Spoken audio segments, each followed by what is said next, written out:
Matter is pending since 2021, my lord. Hearing of what? Claim case, lordship. Yes. No, I can do one thing. Claim case hearing, let it appear as to be mentioned. Let it go to Lok Adalat to be held in the coming month. If settlement fails, I'll take it up. Yes, let it appear as to be mentioned for Lok Adalat. That's for lordship application, injunction application. Yes, application will appear.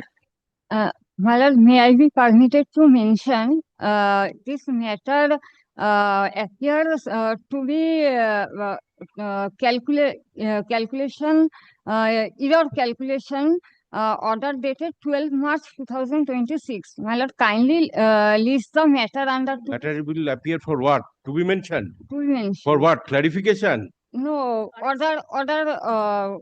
Any rectification of the order? order. Yes.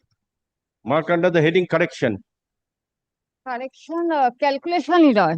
Have Okay, that means some correction. Yes, intimate the other side also. Intimate the other side. okay. That's a correction of the order, your lordship. Yes. My lord, may I permitted to mention this matter for regarding the railway claims matter for because the matter has not been listed yet. That's why I'm. Okay. So you are for appellant. Yes. Mentioning my for lord. intrusion, I my made lord, under heading application. So you are appearing for? Appellant. Appellant. You are for appellant. So the matter was not heard earlier. No. No, it was not. So been let us listed, my do lord. one thing. Okay. You exhaust your remedy before Lok Adalat. If the settlement fails, I'll take up the matter. Yes. Give to be mentioned. ওখানে লিখে দেবেন লোক আদালত There are three matters, my Okay, lord. all three My lord, matters. all the three matters. May we permitted to mention, my lord, one matter for inclusion. My lord, it was it's a very short matter, my lord. Only point is that pay and recover paid by for this reason, my lord, appeal has been filed by the insurance company, and my lord, it appeared several times, my lord, but unfortunately, So is it only pay and recovery or quantum? quantum not there mainly is my lord, pay and recovery. You are for appellant insurance The company. Respondent, my lord. I am for the respondent. Insurance company has filed this appeal mainly for pay and recover. Not challenging quantum. Quantum means they have challenged, my lord. Everything has been challenged, but main stress has been given, main emphasis has been given on this pay and recovery. So that can be taken by the Lok Adalat also. Lok Adalat is Quantum is there.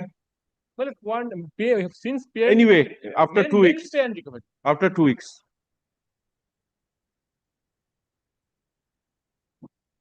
Inclusion. Yeah, to be mentioned. File department. It appeared, my lord, several times for hearing, but after that, unfortunately, my lord, it went out.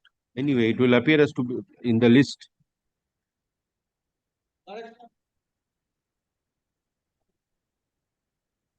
May I find it? I mention another thing, my lord.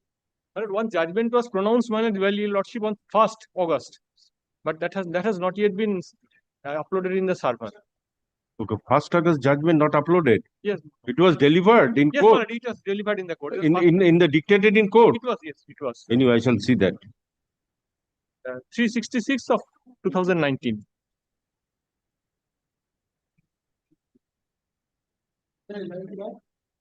কোথায় party কোথায় কি correction আছে না কিসের correction my lord, may I, my lord, this appeal has come at this judgment, the appeal has come at my instance. Your lordship kindly see the page 3 of the judgment. Yes. My lord, in the 4th paragraph, my lord, it was written as appellant National Insurance Company. It should be the appellant Oriental Insurance Company. Yes. And my lord, another thing is, my lord, your lordship kindly, my lord, turn to page 9 of that judgment, where your lordship says that the claimant respondent will be entitled to compensation upon compliance of necessary formalities. Balance amount, if any, returned to the appellant insurance company. My lord, your lordship kindly, my lord, it was admitted fact by virtue of the order dated 12 October 2023, passed by His Lordship the Honorable Justice Vivash Patton Act, His Lordship desired permitting my client to withdraw 5 lakh 5 lakh be adjusted, my lord, of the principal amount, that is 26 lakhs. That, my lord, portion, my lord, should be incorporated. Record an order. Learned advocates for the appellant is present. Learned advocate for the respondents claimants is present. The matter is put up for necessary rectification of judgment and order dated August 1, 2026. In the judgment and order dated August 1, 2026, in page 3, paragraph number 4, instead of the appellant National Insurance Company Limited, it should be mentioned as appellant Oriental Insurance Company Limited. Stop. In the last paragraph, page 9, in the last 4 lines, it is stated that the claimant respondent will be entitled to withdraw compensation upon compliance of necessary formalities. However, it is to be clarified that the claimant respondent will be entitled to withdraw the compensation after the adjusting the amount which is already withdrawn earlier in terms of earlier order. Order dated by the 12 October 2023. Earlier order dated 12th October 2023. 2023. Yes, other orders, other contents of the order remain unaltered. I'm getting. My lord. Yes, That's you are appearing for appellant in this matter. Yes, name be recorded.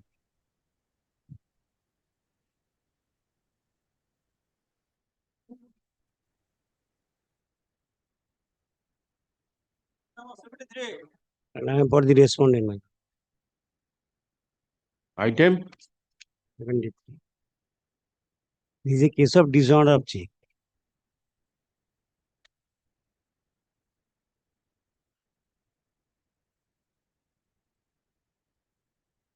to challenge by the insurance company. Aniruddha Singh.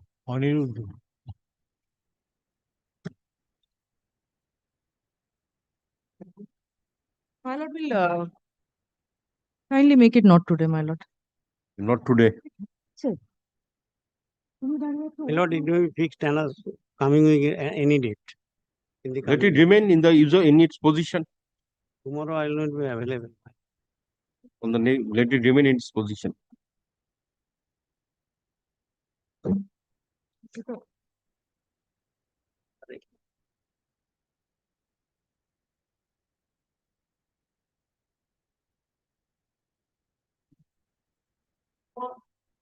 My lord, this matter, I'm on behalf of the appellant in this matter, my lord.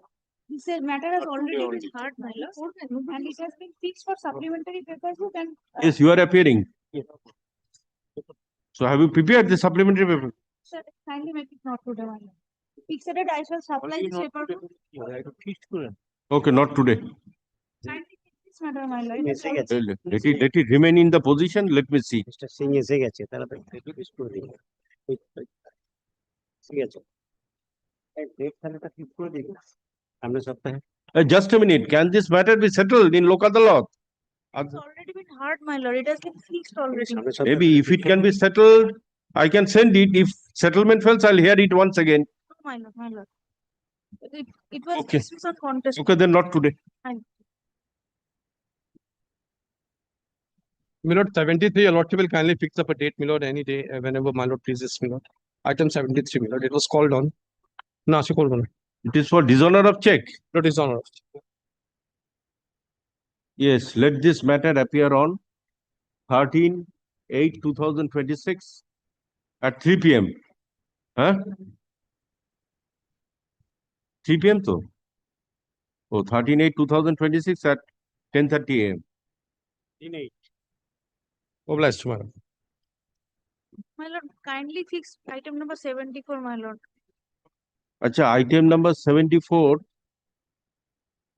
Let this item 74 করে দিন, let this matter appear on 13/8/2026 at the same time, 10:30 a.m.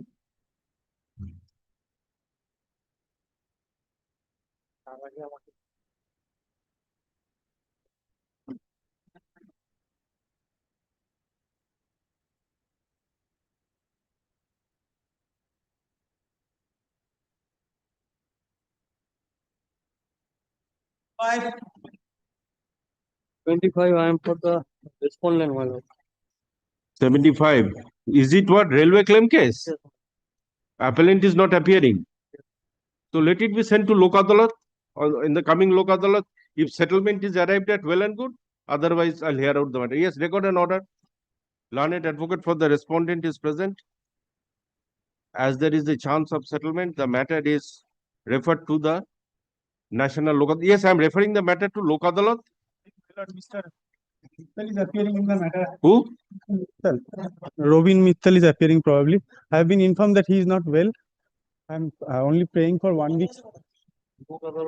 No, I am sending it to Lok Adalat for settlement. You inform him to take steps for settlement. If settlement fails, I'll take it up. Yes, let this. Okay, learned. I'm just recording. Learned advocates for the parties are present. Then I am not appearing, my lord, because I have been informed only to take. Then let it be not today, just not My today. lord, my lord.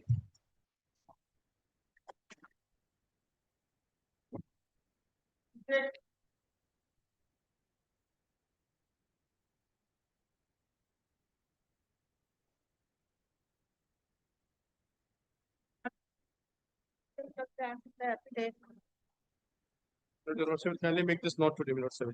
So you're for? But I'm for the respondent insurer. So let it go to Lok Adalat. Try to settle. Please settle it. Why it will not be settled? Lord Sir, Yes, yes, Mr. Singh. You take instructions. You see. The dismissal হয়েছে তো। Against the owner please হয়েছে না? against the owner. Lord, in this case, the award has been passed against the. In this case, the award has been passed against the owner. Vehicle owner. So, my lord, owner would not come and settle it. Then not today. My lord, 78 and 79, your lordship, ready নেই। তিনটের সময় আপনি তিনটের সময় করবে? Lord, would it be, my lord? No, 78, 79, you are for the respondent. I'm for the, my lord, I'm for the appellant, my lord. In this case, this appeal, my lord, is only on the, my lord, point of non-involvement and quantum. No, you see, Lordship, in lordship, different cases, involvement and quantum are challenged. Okay. lordship, lordship. So even if case of involvement as well as quantum, if it is settled before the Lok Adalat, settle the matter. I want to do it today, my lord. I just, my lord, because of, my lord, the paucity of time, my lord, I couldn't. No, I'm sending it to Lok Adalat. Come after the Lok Adalat. My lord, it would not be settled, my lord. We had tried, my lord, we sat together. My lord, we have come to, my lord, a common, my lord, platform where, my lord, it can be, order can be passed by. Very well. So, My lord, you try that instead of going into these complications.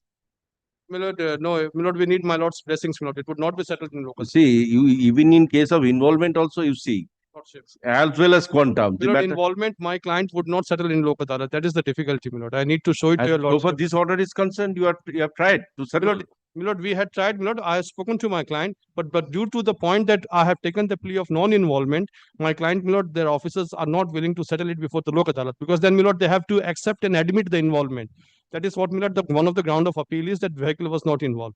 That is why, my lord, it would You not need be to see, if you apply your mind independently, you can come to conclusion whether they are involved or My lord, not. I would apply my mind, but my officers, my lord, since the point of, my lord, non-involvement has been taken, my lord, what has happened, my lord, the bus was given one particular route to travel. Bus was traveling on another route. My lord, I say that the vehicle was not there on the other route, it was implanted. The owner also comes up before the court and says that my vehicle was not involved in this case. But of course, my lord, the driver was charge sheeted. Because of these reasons, my lord, my client is in difficulty to settle the case. The moment my client says settle, then my client has to admit, my lord, that the bus was involved. So, my lord, there are difficulties on his part. So I'll just make it not today. My lord, Yes, it today, my lord, it won't take much time. No, Mr. Singh is not ready. my lord, I'll take, my lord, 15 to 20 minutes. You are to ready get my- today? My lord, I'll take 15 minutes just to go through the entire documents. My lord, if I get 15 minutes time today, any day, any time, my lord, pass it takes it over, up, my my lord. Kindly pass it over. Because this is a case I'll of take it up at 3 p.m. or 4 p.m. 3 p.m., 4 p.m., 4:15. Okay. My lord, kindly pass it Acta, yes. over because kindly. I'm just making it not today. Okay, I shall see tomorrow. Okay, Let's start. Start করবে? just making it not today. Well, we'll conduct the hearing. তাহলে finish করতে পারবো না। তাহলে আবার গন্ডগোল হয়ে যাবে। সেটাই তো, আমি 15 মিনিট দরকার। Well, the আর নইলে দেখুন কবে করা যায়। আমার Yes. 15 মিনিট দরকার। difficulty. Actually, you see, I am not upgrading any matter now. My lord, I know. I'm not upgrading any matter. My lord, I'm not. So if I once allow I'm this not thing, praying for any upgradation. I just, my lord, I want Acha, 15 record an minutes. order. Learned I advocates, want 15 minutes. my lord. learned advocates for the parties are present. Hard learned advocates. Let this matter appear for further hearing. দেখুন কবে আছে 13 তারিখে আছে কিনা দেখুন হ্যাঁ, ঠিক আছে। Okay, 14/8/2026 at 10:30 a.m. This is of 2009. এত আমি পড়তে Well, there পড়ে is উঠতে পারছি না। one application which is pending, which is not appearing in the list for change of name. Well, You give the slip, it will appear. My lord, 8081 also, my lord, I'm for the appellate. My lord, I am for the process. My lord, he is also suffering since long. Your lordship will fix it up any day. What is the ground of challenge? Quantum. Not quantum. So Well, kindly, it my can lord, be settled. previously twice, my lord, it was go before the. It went to the local adalat, it could not be settled, my lord. Okay. Take it up any day, my lord. I'll do it. So not today. No, my lord, kindly fix it on 40. If you 40. My lord, whenever my lord is comfortable, my lord, my learned friend is available. Yes, learned advocates for the parties are present. Hard learned advocates, let this matter appear for further hearing on 14th, my lord. তারপর দেখুন তাহলে কবে আছে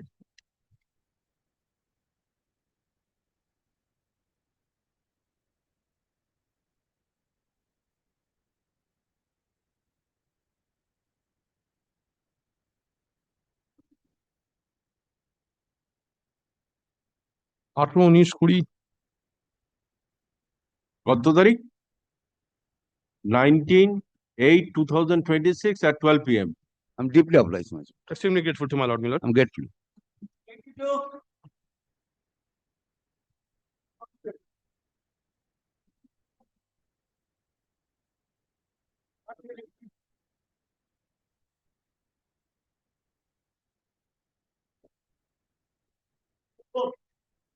My lord, item 4, my lord, I am for the appellant. Mr. Roy is for the respondent, my lord. Your lordship will kindly make this not today, my lord. Okay, not today with liberty to mention. My lord, Mr. Roy, my lord, he is coming. Your lordship will not only make it Mr. not Amit today. Rai, With Amit Ranjan Rai, only make it not today, my lord. can this be settled? No, my lord. No, Shall I pass it over or simply sit not today? not today, not As today. a not today, item 4.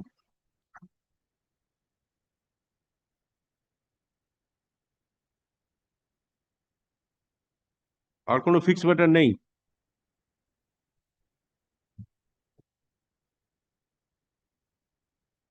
দেখুন তো hearing matters both sides present আছে কিনা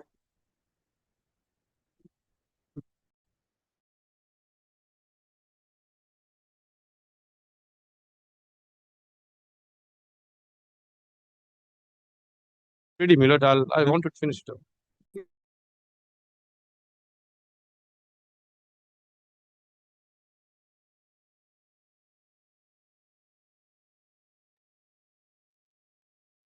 ঠিক আছে 15 minute পরে আসছি 11:30 আসছি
Yes. Learned tribunal, my lord, considering loss of 80% earning capacity, without getting into, my lord, any further details, my lord, 80% loss of earning capacity was assessed, and, my lord, compensation was computed, my lord, rupees 22,35,828, the principal sum, along with interest, which is secured before my lord's court. My lord, I have assailed the, my lord, award of the tribunal mainly on two grounds. My lord, first one is the non-involvement of the offending vehicle in the concerned accident.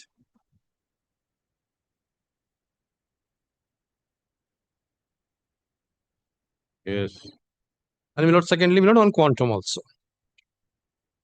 My lord, the non-involvement of the vehicle, my lord, I have taken the ground because of the reason that the owner of the vehicle, my lord, it was a bus which was, my lord, supposed to, my lord, run on a particular stipulated route. Your lordship knows, my lord, that the motor vehicle department, my lord, issues route chart for, my lord, these private buses to run, and on the buses are supposed to run on that particular route, my lord, for carrying of passengers. This is, my lord, one of those vehicle. Okay. Owner of bus. Owner of the bus, my lord, appeared before the court. And, my lord, Written statement. my lord, he filed, yes, he appeared and he filed his written statement. My lord, he has appeared as a witness also, as a Where witness is the of written statement? My lord, I'll just a second, my lord. My lord, written statement not filed, but he has appeared as a witness of the Oh. insurance company. Thanks. Okay. And stated? My lord, stated that his vehicle was not involved in the accident. May I just, my lord, invite your lordship straightway to this evidence of this owner of the vehicle. My lord, that is at page number 24. No, page number 27, my lord. I'm sorry.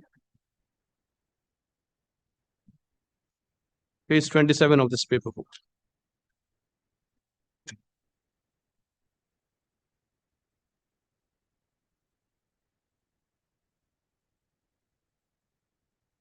Yes. My lord, I am the owner of the bus. My lord is there, my lord. Yes. I am the owner of the bus number 42. WB15A is the code number of the district. On 1st January 2008, my lord, there is a date of accident.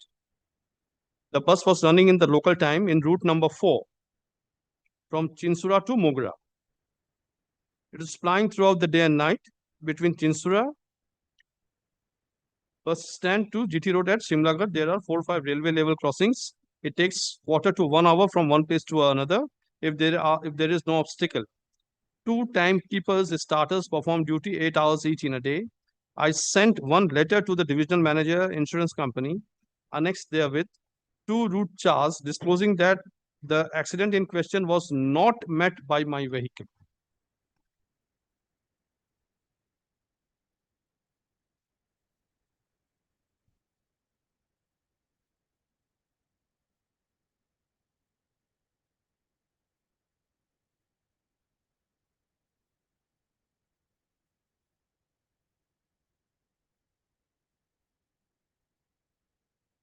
Yes. My lord, this accident in question was not met by my vehicle. This is the letter and the route chart annexed therewith. The same was typed in my presence at Chinsura Court. The document is Exhibit B with objection. The driver of my bus on 1st January, namely Madhusudan, is not alive. My bus did not meet any accident. My lord, this is the specific statement of the owner before the court. He appeared in the witness box, my lord. Then, my lord, he faced cross-examination also. My lord, for my lord's consideration, I'll read the cross as well. I cannot say on which day the Durga Puja was performed in the year 2008 or 2009. I cannot remember in which route my bus plied in on 15th January. My bus plies in the route from Chinsura to Memory via Mogra also. My bus was seized in connection with an accident. My bus was seized in connection with Pandua PS case number so-and-so, dated 23rd April. My driver Madhusudan was arrested. I was not interrogated by police, but my driver was interrogated. The document as are furnished today were not handed over to the investigating officer, nor the same was demanded by the investigating officer. I took the help of a lawyer in getting my driver released on bail from the court. I bore the expenses thereof. I did not challenge the FIR in the superior court. of law, nor the FIR was challenged by my driver, nor the fact that my bus did not meet with an accident on the date and time, or the bus plied on route number 4 on 1st January. I have stated or the documents in question are manufactured or are deposed falsely. I cannot remember the name of the typist. I did not raise any objection in writing with our bus union against one false implication of my bus. I did not receive any summons. My lord, I am fortified by this non-involvement. What this owner has said is also because of the FIR, the first information report, or the first, the complaint about this accident. It was lodged, nearly 4 months after the accident. After 4 months. Lordship. My lord, it is, to be precise, it is 113 days, 113.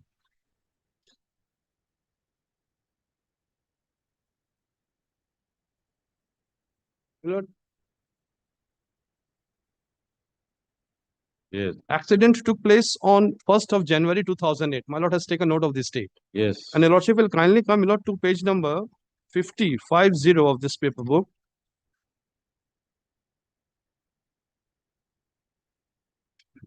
Where, my lord, the FIR is there. Page 50. 50, my lord. Yes. Your lordship kindly sees, my lord, District Hooghly, PS Pandua, FIR number so and so, dated 23rd April 2008. Occurrence of offense 1/1/2008. Your lordship takes note of that, my lord. And then immediately thereafter, information received on 23rd April 2008.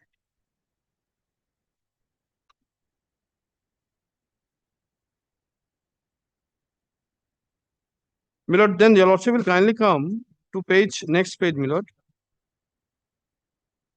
Page 51.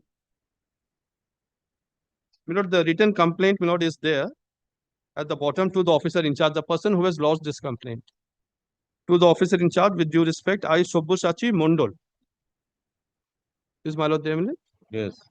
Sobhusachi Mondol, resident of so and so, inform you that on 1st of January, while my brother Sudipto Kumar Mondol, son of so and so, residing at so and so, coming from this place to that place on my motorcycle, at that time a green color bus of 4-number route, being bus number 42, coming rashly and negligently by its driver and dashed with the motorcycle as a request of, as a result, it should be result of which my brother lost his left hand. It is therefore I request you to please take necessary action against the said offending vehicle as per provision. So and so. Sobhusachi Mondol is the brother of the victim. My lord, this brother of the victim, my lord, is also the eyewitness. Brother of the victim. The one who lodged the complaint, my lord.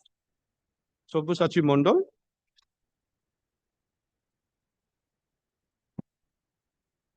On 23rd April 2008, he is also an eyewitness.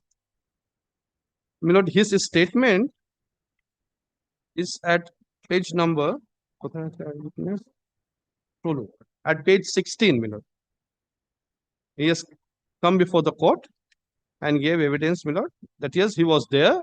In front of him, the accident took place. Page number 16, 16. Yes. I, Sobhusachi, son of so and so and so, paragraph 1, I am the eyewitness of the accident, which happened on 1st of January.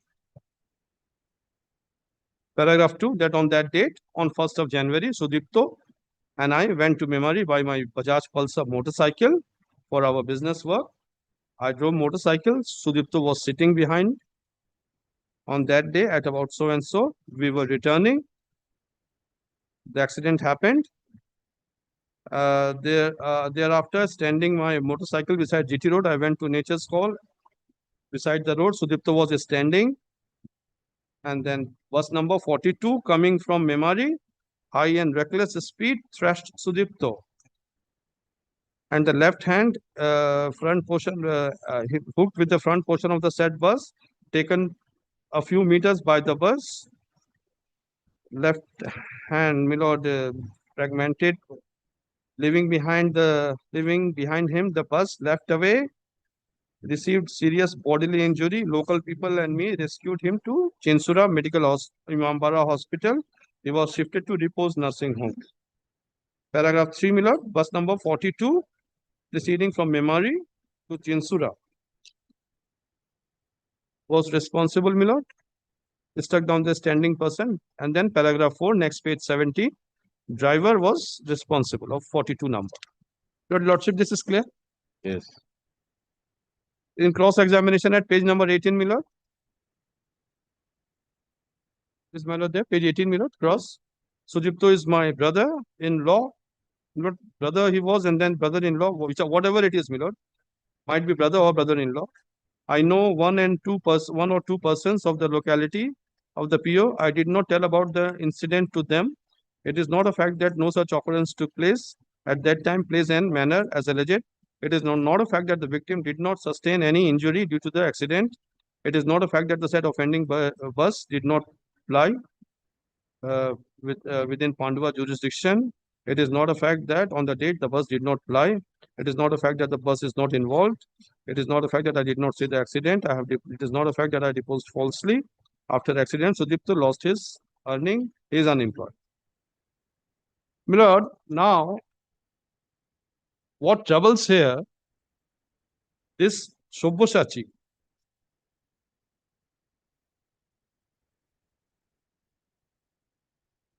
He is the FIR maker. He is the FIR maker. He is the person who was with the victim at the time of accident. He comes before the court and he deposes. But after 4 months, he gets the time to inform the police, wherein, Lord, for the first time, this offending vehicle number is coming into the records.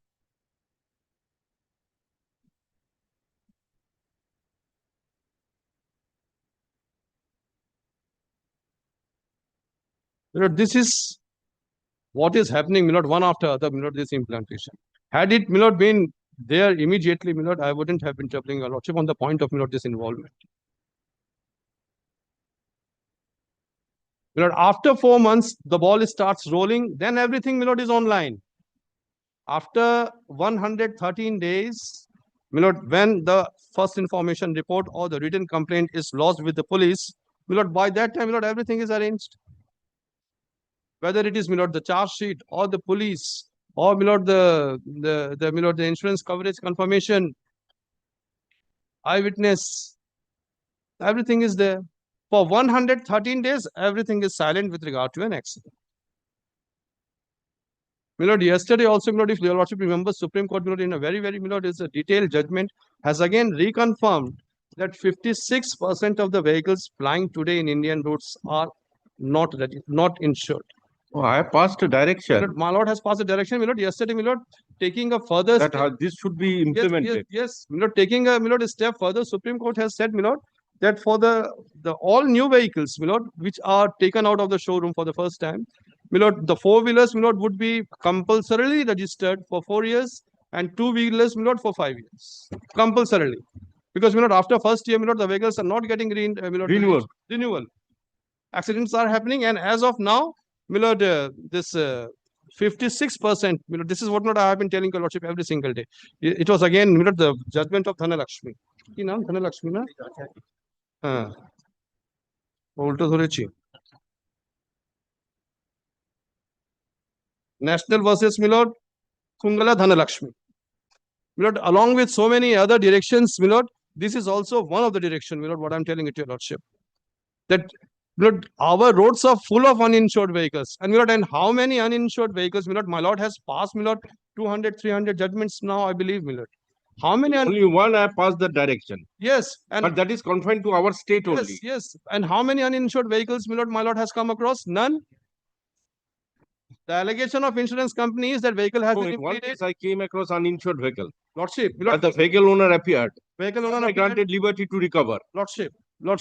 But, Milord, when 56% of the vehicles which are on road, my lord, are uninsured, and out of 300, my lord, this is my guesswork, my lord, the orders passed by your lordship, my lord, only one is uninsured. 299, my lord, is a rough figure, are all insured vehicles. When on an average, 56%. As per the case, it is insured. Maybe the accident, the vehicle causing the accident, we do not know. But so far as the vehicle causing the accident are uninsured vehicles. That is what, my lord, I have been, my lord, beseeching your lordship. And subsequently, because of these delayed FIRs, insured vehicles are tapped and they are impleaded in the case. This is what is happening in every single case. Or, my lord, at least in 56% of the case, that's what the Supreme Court's data is, confirmation. When 56% are uninsured vehicle on the road, my lord, the percentage of, my lord, those, my lord, are those vehicles are not committing accident. They are committing more accident. But how come, my lord, before your lordship, all vehicles are insured? They are insured because they are subsequently implanted in the case. Uninsured vehicles are given a go-by. 4 months delay in lodging the FIR. This, on the face of it, my lord, it shows that, yes, why such inordinate delay? But, my lord, subsequently, as I said, my lord, once, my lord, it is selected, it is decided to be implanted, then everything, my lord, your lordship knows, my lord, your lordship had been before, my lord, in the trial court, how things are being set up. My difficulty or the difficulty of my insurer is, my lord, I admit that we are unable to, my lord, pinpoint these because eyewitness is always there. Charge sheet is always there. We are not a party in the criminal proceedings. We means the insurance company. In our absence, my lord, the charge sheets are framed.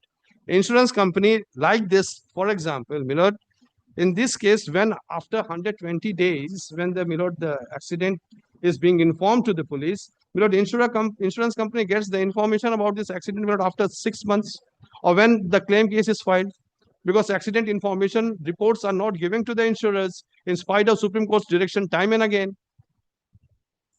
So, my lord, when insurance companies appoint their own investigators. My lord, what would the investigator do after 2 years? Where will it go? An accident takes place in Strand Road today.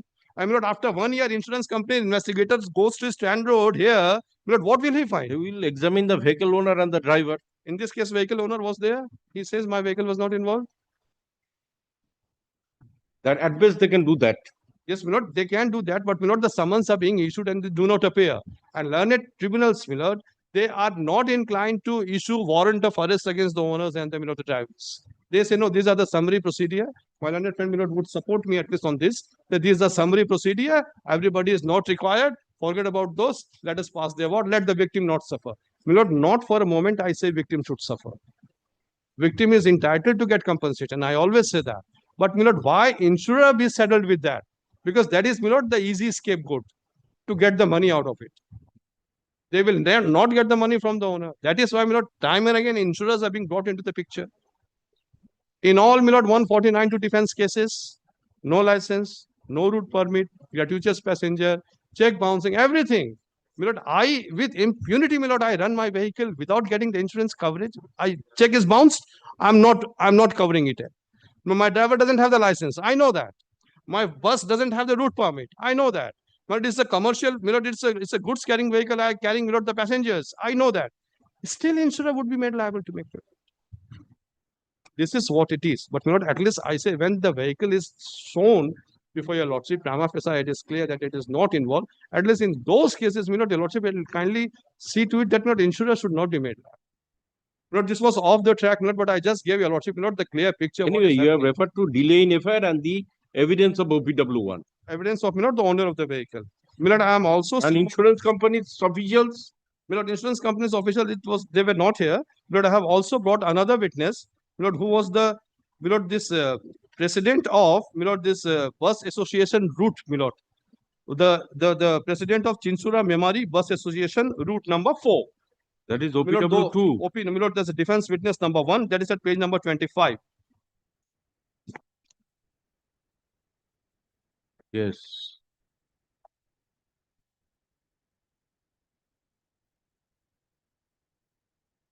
My lord, along with the owner, this is also another witness on behalf of insurer. Page 25 is, my lord, there, my lord. I'm the president of Chinsura Memory Bus Association, route number 4. These are two routes. The route from Chinsura to Mogra station via Tribeni is called route number 4, in which route the bus was allegedly there. The said route does not fall within the jurisdiction of Pandua police station. He says it does not fall within the Pandua police station, and the route chart what he had shown, that says that this bus was not allotted that particular route.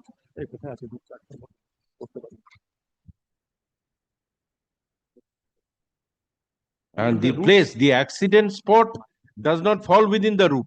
Yes. That is the accident spot. The accident spot was not in the route 4. That is the question. Yes, it was not in the route 4. That is the question, and that is the answer, that the bus was in some other route. Bus was allotted route A. Accident took place at route B. Owner says my vehicle could never be at route B. It was not allotted route B. It was only supposed to run on route A. This president of this bus association, the one who prepares the chart, he also says that yes, bus was allotted route A. The police station wherein the accident had been shown to happen, that is at route B. There might be an accident at route B, but this bus was not in the route B. It was another bus. Maybe, may not be. We do not know. Because the first information report or the written complaint is after 113 days, after 4 months. So they say when this bus was flying on route A, it was given the route permit for route A. How can it be at route B? And then the complaint is being made after so many days, Owner comes up and says that no, my bus was never at route B. The president of the bus association who prepares the route chart, he also says that bus was not allotted route B. Bus was not at route B, and that route chart, I'm thankful to my learned friend, he has indicated it is at page number 114, 115. It's not legible, but it proves that evidence of DW1, the rate chart, the route chart is there. I could not decipher much from him, but it has proven before the court that bus was not at route B and bus was allotted route A. Subject to correction by my learned friend.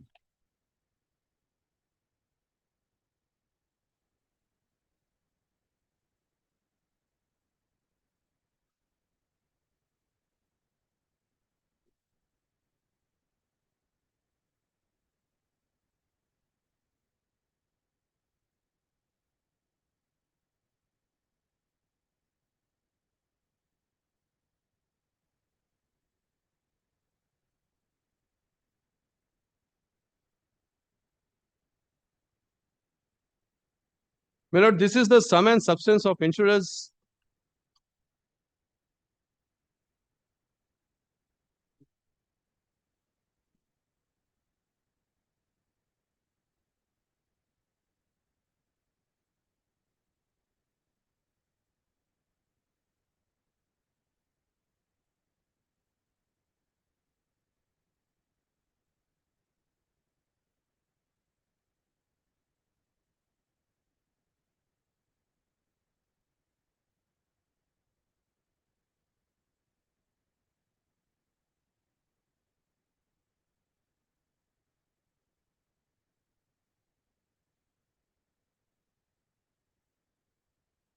Yes. This is the sum and substance of insurance argument, on the point of, non-involvement. Delayed FIR by the person who alleged that he was the brother or the brother-in-law of the victim. He was there with him on the spot. He did not get time for 4 months to lodge the FIR. He lost the FIR. The owner comes up before the court. Owner says, my bus was not involved. The president of the bus association who prepares the route chart also says this bus was not and that particular route where the accident has been supposed to be to alleged to have taken place. It might have been some other bus. The president cannot say further. He was the association bus chart association's president. So he did not elaborate further, but he said this bus was not allotted that particular route, which Yes, falls. what are the reasons assigned by the learned trial judge? The award of learned tribunal, starts at page 37.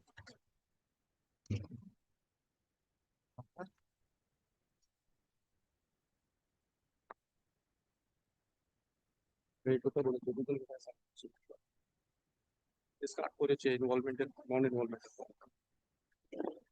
Now, what starts at page 37. Page 29. Award starts at page 29. 29 to 36 minute is the award. Page 29 to 36. 31 and it's irrelevant. Here the injured person examined himself Yes, claimant himself was there. as well as his brother also. As well as his brother as both are eyewitness. the witnesses. Both are the witnesses. Yes. PW1 and PW2, my lord. I have read the evidence of PW2 before, your lordship. Yes. My lord, it's at page number 32.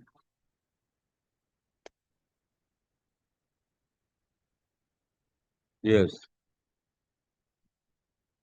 My lord, page number 32, my lord, last paragraph. According to the president of local bus. Yes. According to the president of local bus association, the offending vehicle number 42 was flying on the other route from Chinsura to Mogra, but did not fly on the route in which GT falls. In support of his proposition, he placed reliance on the bus chart. Said documents are marked as Exhibit A series. The witness, in reply to his cross-examination, admitted that there shows the use of different inks. Said bus chart was not forwarded to the RTO. He denied the proposition that the vehicle in question was flying on the route in which the accident occurred. Other witness, that is the owner. My lord, I have read the owner's witness, my lord, the deposition also. Other witness, that is the owner of the bus, deposed in corroboration to his earlier witness.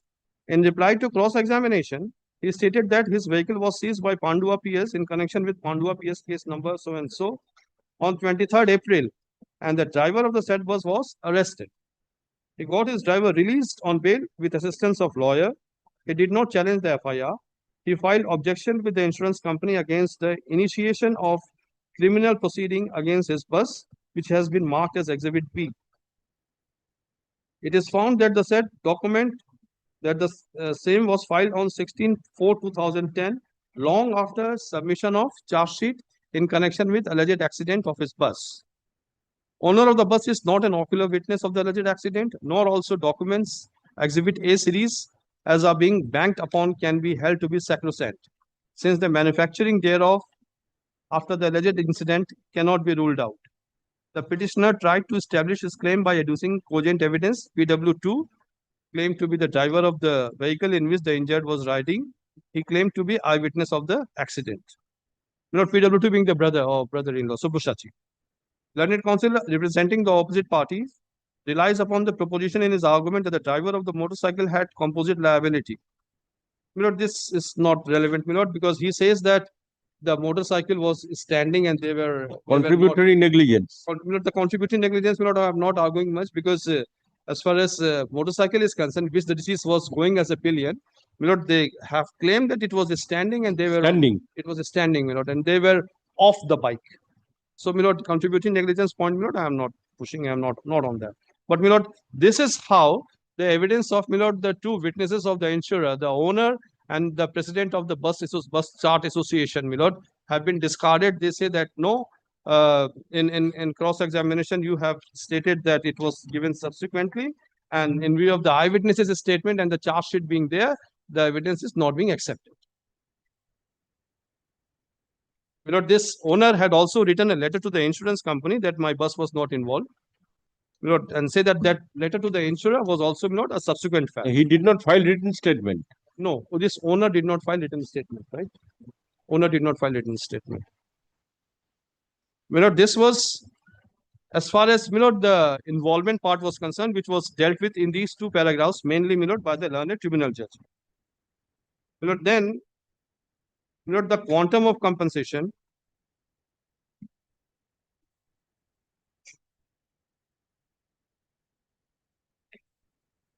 Which that vehicle did not have any permit for the route in which the accident took place. In which the accident took place.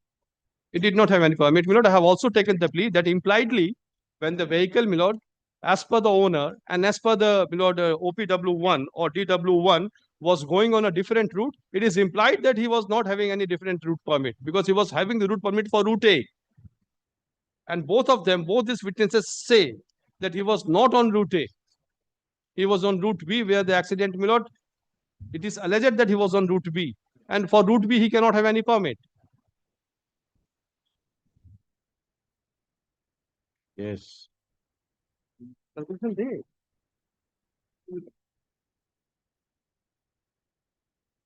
My lord, this was on the point of, my lord, non-involvement or no route permit. My lord, that is in addition to the non-involvement. My lord, as far as the other limb is concerned, my lord, quantum. My lord, quantum, my lord, I had taken the plea that this, my lord, businessman, my lord, had filed his income tax return. My lord, the documents were not there. Income tax officer had come. But that was at page.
But I have denied this fact of incident or accident at page number 7 in my written statement as well.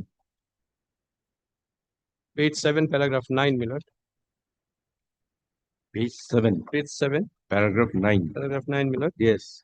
Statements made in paragraph 7 so are denied. Applicant is put to state legal proof. This opposite party denies all the liabilities in the accident alleged to have taken place at so and so and so and so. As stated in column no, it is specifically submitted that there is no whisper about the date and time of alleged accident, and it is it can be safely said that alleged accident did not take place and the vehicle was not involved.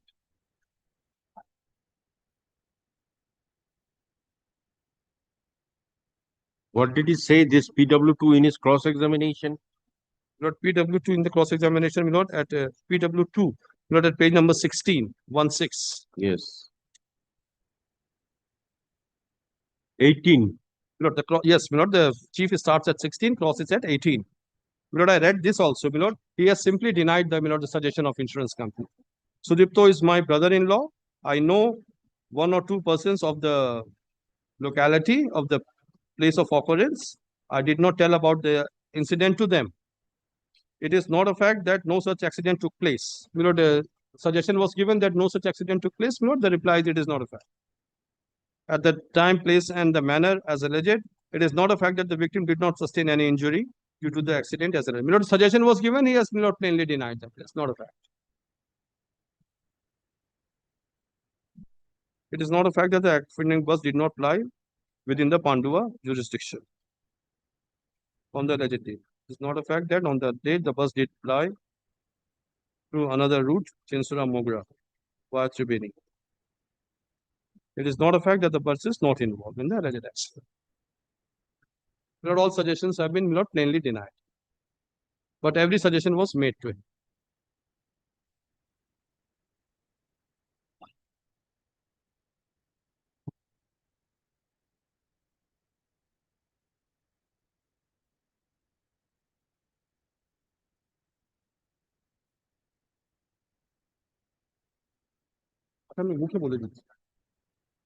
Milord, this was Milord non-involvement part. Milord, I have shown, Milord, every relevant documents, Milord, to the best of my ability, I have shown it to your lordship. Milord, thereafter, because Milord, as I said, Milord, after the lodging of written complaint, Milord, now after lodging everything is in order. My only problem is with regard to Milord, date of accident and before the lodging of complaint, Milord. This entire thing is missing. Once you implant, then everything is in order. So I'm not showing your lordship the subsequent things. Charge sheet would be there. I'm not troubling your lordship with the charge sheet. It is only, my lord, that how and why these 113 days, my lord, you were absent. Nobody in the world knew about the number. Okay, quantum. Lordship. My lord, quantum, my lord, learned tribunal judge, my lord, has assessed, as I stated earlier, my lord, rupees 22 lakhs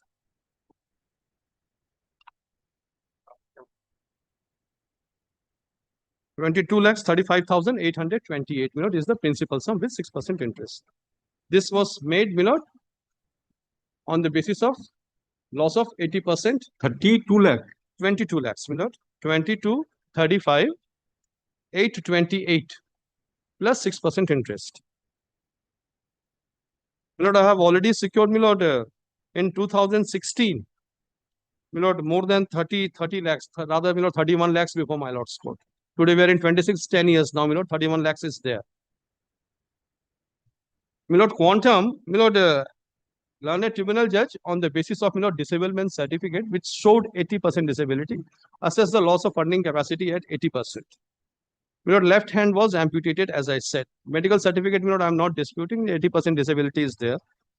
Loss of earning capacity also, my lord, in this particular case, my lord, since it went to the Lok Adalat twice, my lord, we sat together on 2 different or 3 multiple occasions, my lord, to see to it, my lord, if on quantum, my lord, it can be decided. My lord, we came to a particular quantum. What quantum are you suggesting now? My lord, what we had agreed to, I am not deviating from that.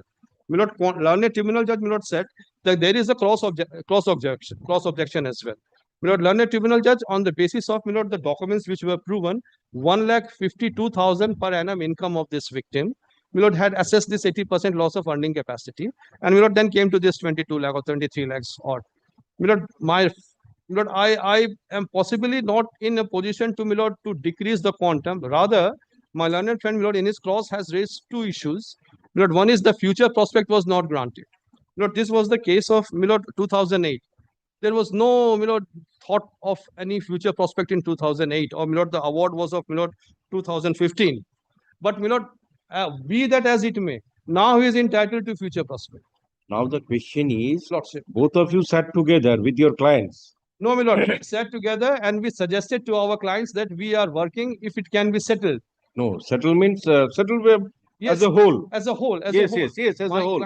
My client said on principle that since we are doubting the involvement itself, we cannot go for settlement. So, my lord, this second issue, my lord, was not decided by my client, but we sat together. We thought that what is the prudent compensation. That, my lord, there is no harm in, my lord, suggesting to your lordship, my lord, or telling to your lordship. Anyway, you reconsider. I'll record in my order. Yes. I'll record in my order. Parties are granted once. This is an injury case. Parties are as both claim case and. My lord, I'm giving the correct figure to your lordship. No, I am not giving the figure unless your client agrees. No, my lord, this would not be a settlement order. This would be my lord's order. My lord, let me finish. My lord, I'll take 2 minutes more. My lord, on the basis of 80% disablement and on the basis of 80% loss of earning capacity, assessment was made. No problem with regard to that, my lord. He has raised 2 issues, my lord. One is the future prospect was not granted. In law, future prospect has to be given, my lord. I would not be troubling your lordship on that. This is first point. And second point, my lord, was that,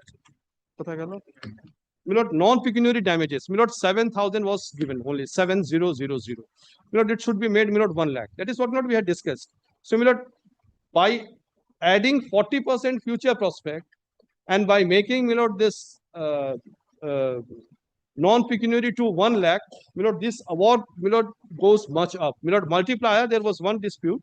Multiplier, my lord, was taken as 18. It should be 17. We had made a fresh calculation with these corrections. And the award, my lord, of this 22 lakh with this addition of 40% future prospect, this granting of 1 lakh, my lord, non-pecuniary, and this reduction of, my lord, 1 multiplier, which is correct, my lord, it should be 17, comes to a total of rupees, bolo, jaldi bolo na. 3 lakh.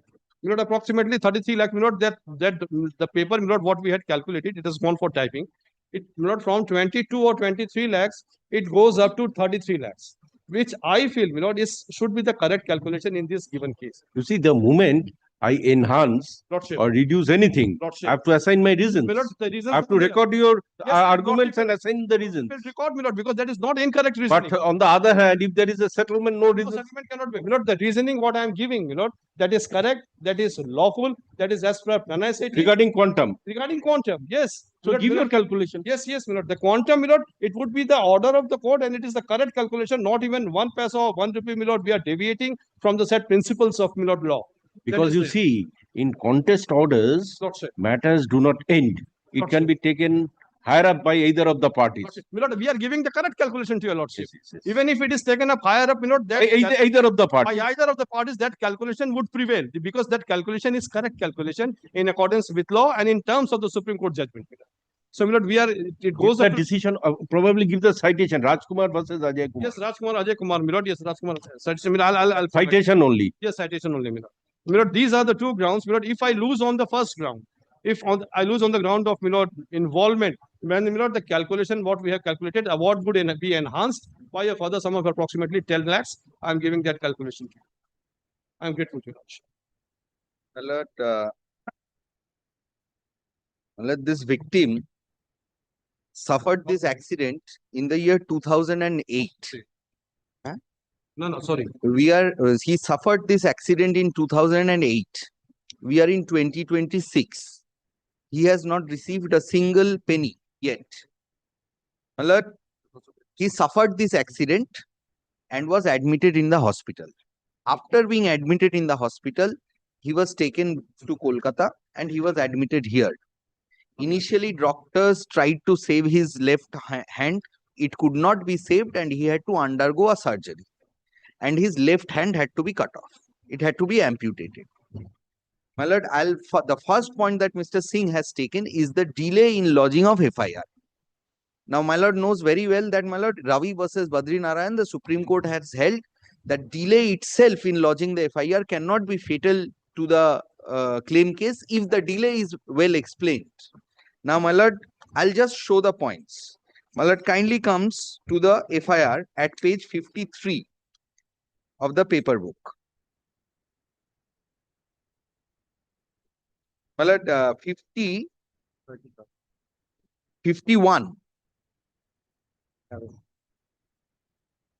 The fact of the matter is, my lord, the victim was proceeding with his brother-in-law as a pillion rider in Bajaj Pulsar bike on the date of accident on 1st January 2008. It was his birthday on that date. 1st January was the birthday of the victim. He was proceeding somewhere with his brother-in-law. Kindly see, my lord, page 51, the written complaint. With due respect, I, Sri Shobboshachi Mondol, resident of such and such, Shantiniketan, PO Chuchura, PS Chuchura, District Hooghly, state to inform you that on 1st January 2008 at about 8 p.m. to 8:30 p.m. while my brother Sudipto Kumar Mondol, son of Sri Malay Kumar Mondol, resident of Dharampur, Shantiniketan, coming towards Chuchura from Memari, on my motorcycle bearing number such and such, at that time green color bus of 4 number route Chuchura Memari, bearing number such and such, coming rashly and negligently by his driver, dashed with the motorcycle near Shimilgarh GT Road as a reason of which my brother lost his left hand. It is therefore I request you to please take necessary action against the said offending vehicle as per provision of law. The cause of delay lodging of complaint is urgent necessary treatment of my brother. There is an explanation in the FIR. The victim was admitted in hospital for several months altogether. It cannot be, my lord, reasonably be expected for a victim's family member to first take him to the police station, lodge a complaint or go to the police station. They will be first concerned about the well-being of the victim. So, my lord, he was taken to the hospital first. And then after that, my lord, he underwent, my lord, a surgery and his left hand was amputated. Now, my lord,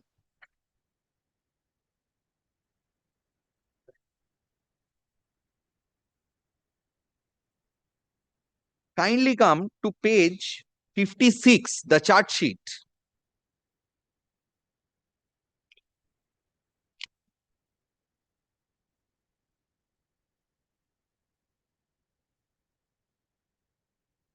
Second paragraph, my lord. On receipt of this written complaint from the complainant, OC Pandua PS started this case and SI PK Dev took up its investigation. During investigation of the case, SI PK Dev visited the PO drawn rough sketch map with an index and recorded under 161 CRPC, etc. But on his transfer to other unit, OC Pandua PS again endorsed to me for its investigation. I took up its investigation. During investigation, I seized the offending bus number such and such with all connected papers. The above case offensive driver surrendered on 7/4/2009 and released on bail. During investigation of this case, I came to learn that there is a sufficient evidence to prove this case against accused one Madhusudan Ghosh. A prima facie charge under section 279-338 has been well established against the accused of the case. I constituted the case consulted with my OC and CI who were pleased and opined me to submit charge sheet in this case. Now, my lord, kindly see the seizure list. My lord, Mr. Singh has relied on the evidence of the owner of the bus, owner of the offending vehicle, who denied the accident. Now, my lord, kindly come to the seizure list once. 67. My lord, page number 67. Yes.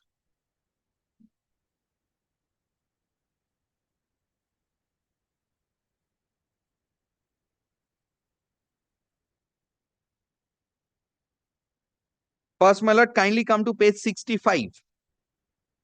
Kindly see the date of seizure, 5th April 2009. 5th April 2009. Page 65, top portion, second line. Date and time of seizure. Place of seizure is Kalna Road Mode, and from whom it is seized, Shubir Kumar Das. He is the owner of the vehicle. No, date of institution of the case is 24/3/2008. And date of seizure is after 1 year. 1 year. From whom? The owner of the bus. Yes. Now, my lord. That is the question. That is why it is doubtful. After 1 year, the vehicle is seized. My lord, kindly note, my lord, in the charge sheet, it has been noted that the investigating officer has been changed in the meantime. And there was no investigation. I'll show, my lord. This person has gone. This person should be prosecuted for perjury. He has lied on the witness box before the tribunal. My lord, kindly see. 5th April 2009, the bus was seized from him. The vehicle owner has no problem. His vehicle is insured. He don't have to pay anything from his pocket. Yes. So why he will be bothered? Kindly see. Only when there is a violation of permit conditions, yes, or this driving license, then yes, he has to says worry. Otherwise, he need not worry at all. Yes, he says that my permit was not there, vehicle was not plying. Now, my lord, kindly see, after 2 days of this seizure, at page 67, 7th April 2009, after 2 days, 7/4/2009, at page 67. Madhusudan Ghosh surrenders, the driver. Yes. He surrenders. Kindly see from whom seized Madhusudan Ghosh, son of late Shubir Chandra. That is the driving license. Driver. Now, my lord, kindly see who is the witness. Last portion, signature of the witness. See Shubir Kumar Das. He is the owner. He took his driver. The driver surrendered. He was arrested. Now driver comes, the owner comes and says my vehicle was not involved. He took him to the police station. He is a witness in the seizure list, and he says my driver was not involved. No, my bus vehicle was not involved. That cannot be disputed. He has to admit that. My lord, he was the witness. Kindly see his witness what? Not witness of the accident. Witness of the seizure. The witness of the seizure. Now, my lord, kindly see what he says in the cross-examination. Page 28, my lord.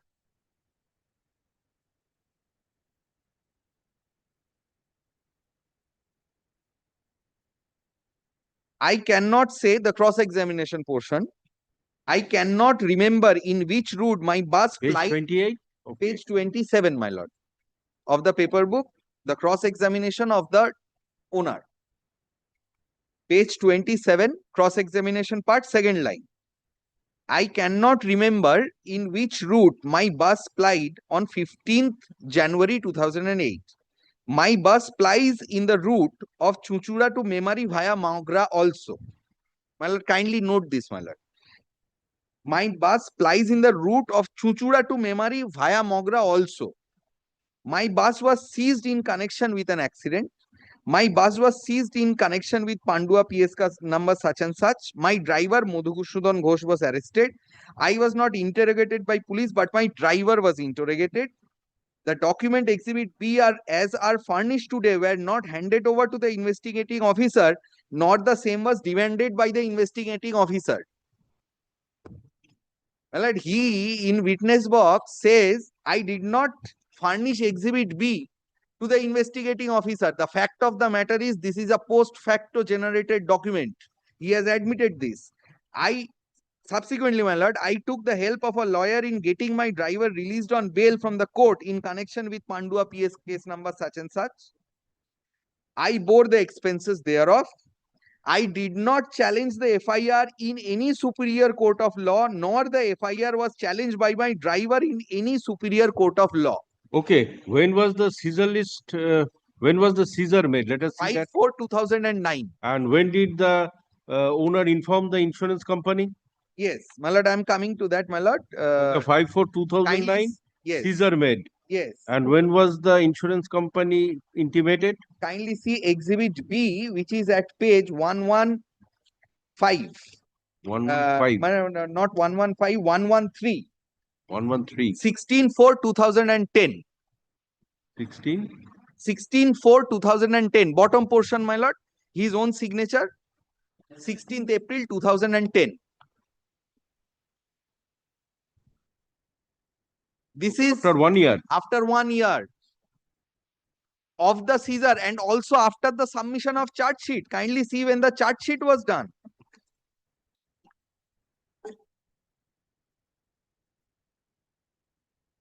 Kindly see the charge sheet is submitted at page 57, my lord will find. Charge sheet was submitted on 30th April 2009, page 57, my lord.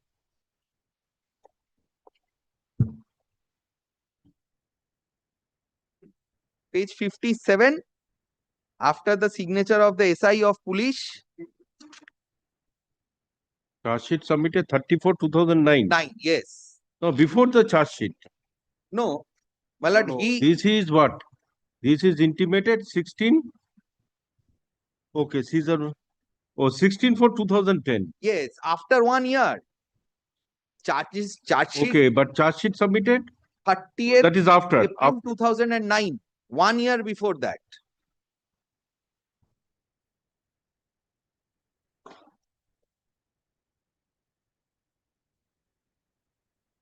So charge sheet submitted 34/2009. Yes.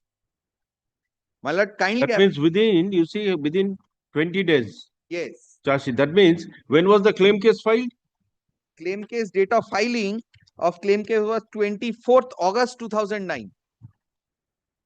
After the charge sheet was filed.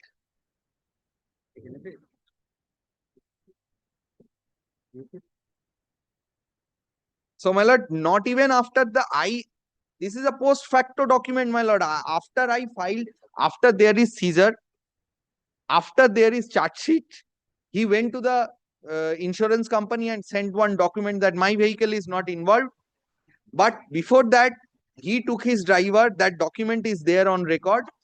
And he goes on to say that I informed the insurance company. So this particular line, my lord, is very difficult to assume. You see, considering the depositions and the delay of FIR lodging, you see, two views are available. Your case is not very strong. Yes. So two views are available. Anyway, the learned trial judge took the view. Yes. Considering this to be a beneficial legislation. There are no views available, my lord. Only one view is available. No, your case is. You see the evidence, the delay of FIR. Yes, delay of FIR where the victim. No, delay of lodging your FIR. Yes. That is this delay and this evidence of OPW1. Yes. Okay. These are the two. OPW1 is completely fabricated evidence. Is, you see, Normally, a vehicle owner should not be bothered because he has insured the vehicle for Yes. third-party liability. Yes. Whatever has happened has happened. Yes. The insurance company will bear the Yes. compensation. Yes. The moment he says something, He it says that, cannot be discarded. he says So that- why will you say something? yes, he says that my vehicle is not insured and he lies on the witness No, box. no, he is not. Vehicle is not insured. Is he saying that? No, he is saying my vehicle is not involved. Involved, yes, yes. But the fact that he is lying is available from the record. When did he inform the insurance company? That's a different issue. I will also explain, my lord, the delay in 113 days. I'll show for how long the victim was admitted in hospital. I'll show that from the record, my lord. Kindly see the evidence of the owner first, my lord, at page 27, last portion. I did not challenge the FIR in any superior I've gone court through of that. law. After that, Yes, not sir. the fact that my bus did not meet with an accident on the date and Anyway, time- he need not challenge the FIR because he's a vehicle owner. It is for the driver accused. he also did not challenge. He states Anyway. that. Not a fact, my bus did not meet with an accident at the date and time of accident or bus plied on route number such and such, as I have stated, or the documents in questions are not manufactured or deposed falsely. After that, my lord, I cannot remember the name of the typist who typed the objection letter. I did not raise any objection in writing with our bus union against the false implication of my bus with an accident. Now, my lord, kindly, my lord, come to the bus. The president of the bus association's deposition. It is at page 25. He says the bus was not plying in the route. Kindly see the cross-examination. What was at the page, necessity for this vehicle owner to depose? my lord, not only did he depose and say that his vehicle was not involved, he lied. Why? Saying, because, my lord, he says, I have informed the insurance company. Maybe that is the document says when. In 2010, after 1 year of lodging Maybe. the That means he has charge sheet. prior to deposition. Prior to deposition or after deposition? No, my lord, kindly, prior to After deposition. deposition.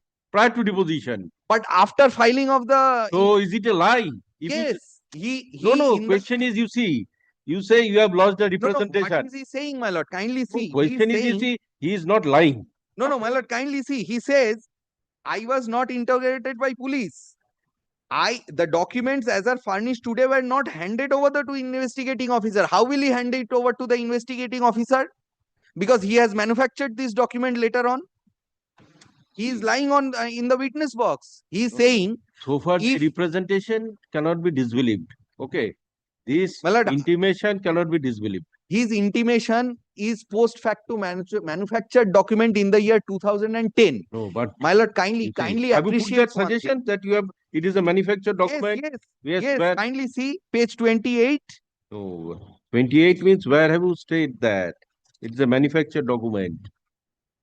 My lord, kindly see the documents as furnished today were not handed over to the investigating officer. My lord, who is the authority to investigate whether the vehicle was involved or not?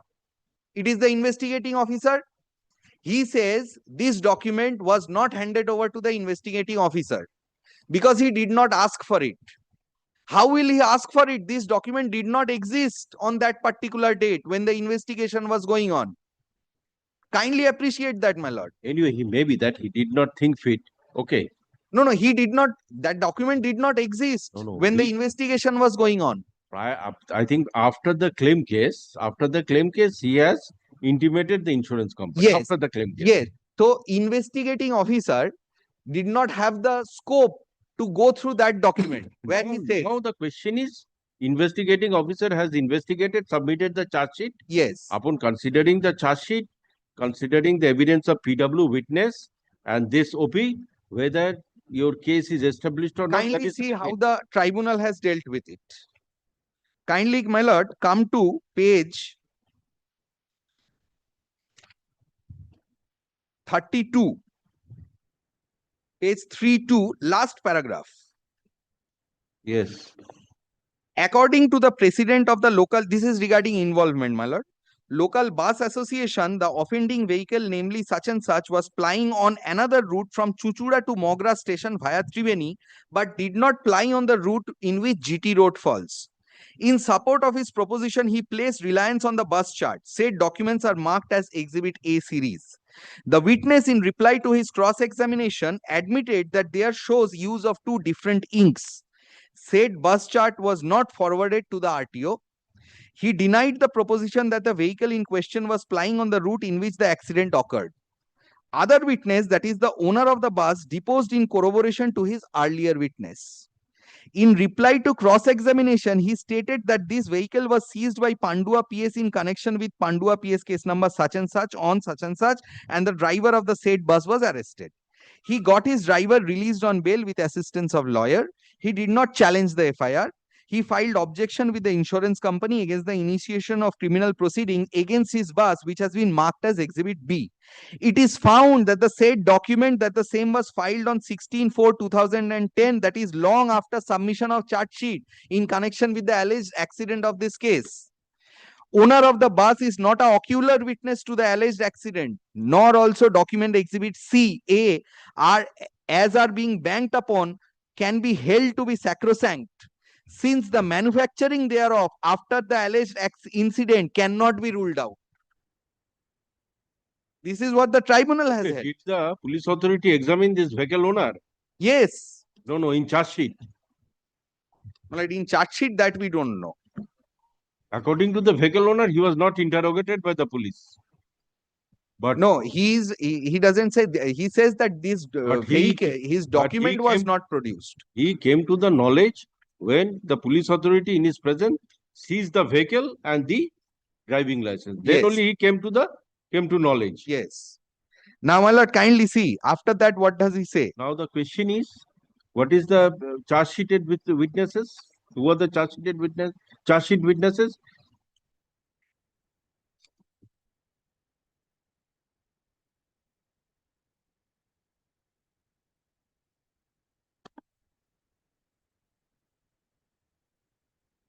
My lord,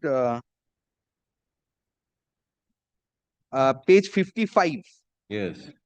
Number 1, Shobboshachi Mondol, who is PW2, charge sheeted witness. Number 2, Sudipto Kumar Mondol, who is the, my lord, victim himself. Number 4, Sanjay Boiragi. Number 5, Shomit Saha. Number 6, SI Pankaj Kumar Dev, the last IO. Number 7, Arup Bhomik. Number 8, Sonatan Mondol, IO of the above case. So 2 of the charge sheeted witnesses are the witnesses before this tribunal. My lord, kindly come to page 33 once, my lord.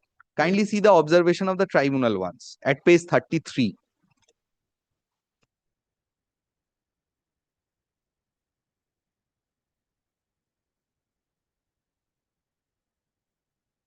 My lord, page 34.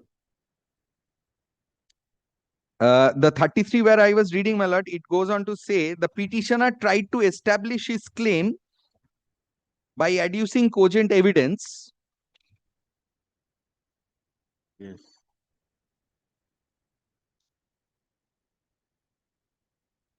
Petitioner, kindly, paragraph? 33, second paragraph. Learned counsel representing the OP relies upon the proposition in his argument that driver of the motorcycle had composite liability and the FIR was lodged long after the alleged incident. In support of his proposition, it is submitted by the learned counsel for the OP that the driver of the motorcycle did not have driving license or the insurance certificate in connection with the motorcycle with which the accident alleged to have been occurred.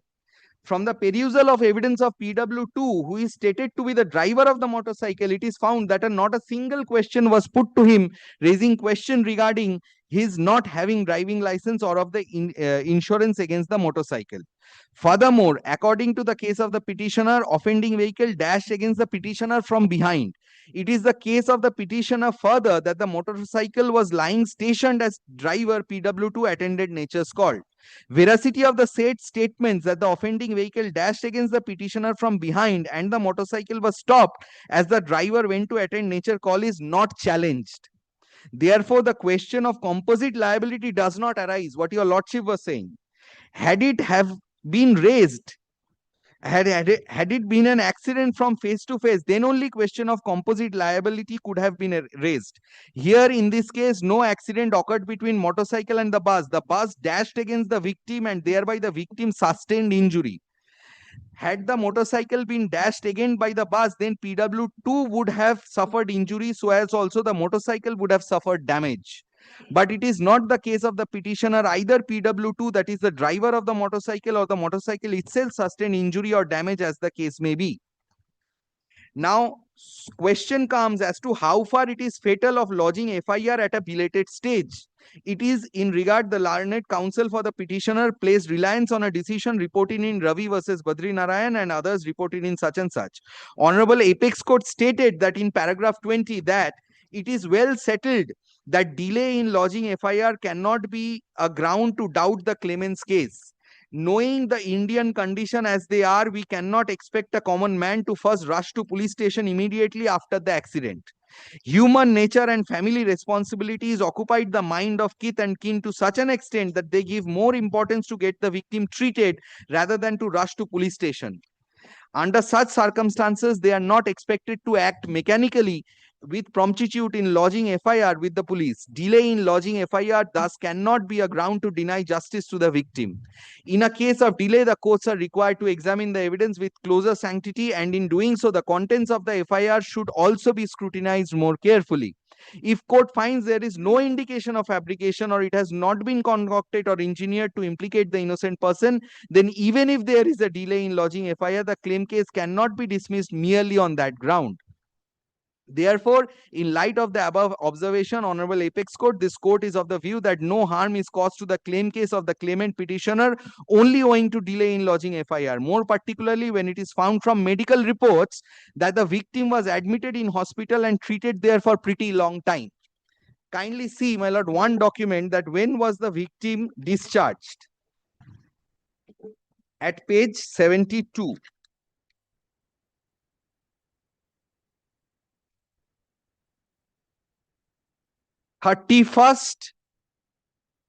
January 2008 with an amputation. For 1 month, he was admitted in this particular hospital. 31st January 2008. Yes. Accident took place on 1st January. For the entire 31st, month, this person was discharged. on 31st with an amputation. After that, he was readmitted and continued his treatment. Kindly see the documents, my lord. Kindly see at page 70, the disability certificate, when was it issued? And the evidence of the doctor. 22/3/2018, in the month of March 2018. Kindly see page 7070, my lord.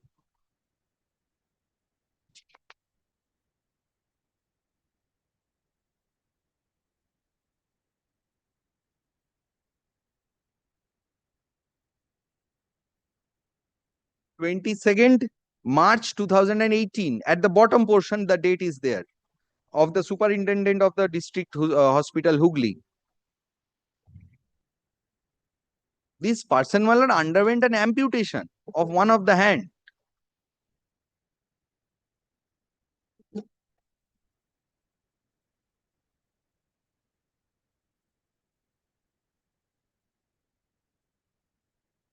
Now, my lord, kindly, for once, my lord, kindly come to page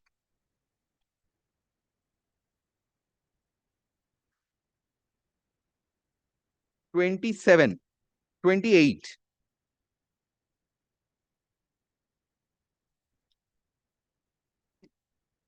My lord, kindly come to page 25 once, 25. This is the document which says that the vehicle was not plying on that route, non-involvement. Kindly see what the president of the association is saying. Cross-examination, page 25. I was not the president of the association in the year 2008. I cannot name the person who was president of the said association in the aforesaid year. This adducing of evidence is happening in the year 2014. This accident happened in 2008. I cannot name the person who was the president of the said association in the aforesaid year. I have no document to show today itself that I am the president of Chuchura Memory Bus Association route number 4. It is around 52 kilometers from Chuchura to Memory. Said route is called the main route. So my lord, there lies the crux of the matter. There are two routes. Same route number 4. One route is called the main route, another route is called the local route. The victim says that my accident happened in the local route. The bus association says that the bus was plying in the main route. But he has, my lord, in support proved one document. Kindly see the exhibit B. It is not appearing from exhibit A that it is a ply chart of local route, nor also there is a mention that it is of route number 4. This is the problem, my lord. The document on the basis of which Mr. Singh is arguing is itself a faulty document. It takes 2 hours to 2.5 hours to reach Memory from Chuchura bus stand. It takes 1 hour 20 that minutes. means route is Chuchura to Memory. Yes, same But route. via X route X Yes, and via Y. yes. This is the only confusion. Kindly see, my lord, page 26. What does he say? The ply chart does not show any official seal authentication. The starter in each stand who keeps timing of plying the bus is on duty for 8 hours in a day. The ply chart shows different inks are used. Not a fact documents are manufactured on subsequent occasion. There is no rule to forward the ply chart to RTO office. He says that there is no rule. My lord, after that, most interesting point, my lord, I talked to the owner of vehicle number such and such bus after receiving the summon in question. He has colluded with the owner and the insurance company. Kindly see, he states that I talked to the owner of vehicle number such and such bus after receiving summon in question. So according to this person, the said routes does not fall within the jurisdiction. Yes. Chinsura to Mogra. Yes. Via Triveni. Yes. Is local route 4. Yes.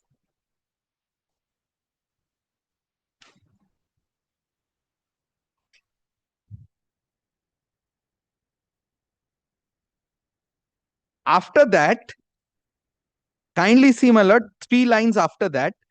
The code number of Hooghly district at present of the commercial vehicle is WB158. Chinsura to Mogra via Triveni. This is one.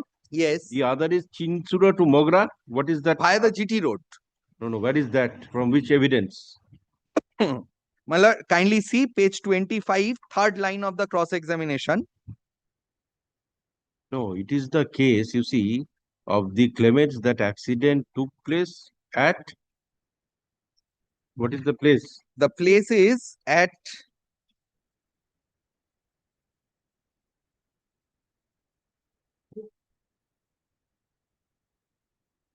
the accident happened at Shimlagor to Chuchura through on the GT road, left side of GT road. Well, it falls in the main route. That means area, the place is not which bus stop? Shimlagor. Yes. This is the accident spot. Yes. So this vehicle, the route of this vehicle, yes, which is involved in this accident, yes, is from Chinsura to Mogra bus stand. Yes. Okay. Yes. And Shimlagor does not fall within this. Yes. This route Chinsura to Mogra. Yes. Chinsura to Mogra, that is via route 4. Yes. Okay. The other, what is the other route? Chinsura to Mogra? Yes. Other from route. Which evidence? Page 25. My lord, I'll kindly see, my lord, page 25. The bus bearing substance applied from dawn to dusk in the said route. The route is said bus started from Mogra station at Atho and last trip of the said bus was such and this is the bus chart of local route number such and such. One of the bus ply chart was prepared by Prahlad Nandi such and such. Both of them are still. Grand Tongue Road stretches via Shimlagor and Khadina Mode and reaches to Howrah. He admits, my lord, kindly see. So that is the extent of that route. Yes. No, my lord, it reaches Shimla via Shimlagor. He states that. Where? My lord, kindly see, one of the bus ply charts was prepared by Prahlad Nandi at Mogra station middle portion of the affidavit in chief. And the other bus ply chart was prepared by Pradeep Kumar Das at Chuchura bus stand. After that, my lord, Yes. both of them are still in service. Grand Tongue Road stretches via Shimlagor and Khadina Mode and reaches to Howrah. Khadina Mode is a 4-point crossing. Khadina Mode is at a distance of not more than 3 kilometers from Chuchura bus stand. The road runs from Chuchura bus stand to Khadina Mode, remains busy throughout the day. Said road exists in Chuchura town. It takes more than 1 hour by bus from Chuchura to Shimlagor normally. This is the other route. That is Chuchura to Memari via Shimlagor. Chuchura to Mogra Yes. via Triveni. Yes. And the other is Chinsura to Mogra via this Shimlagor. Kindly see. via Shimlagor. Yes.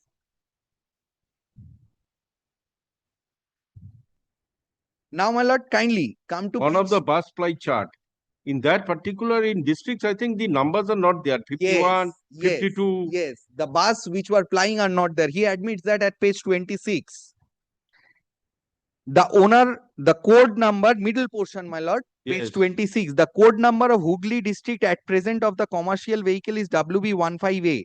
The code number is not shown against the bus number in our ply chart.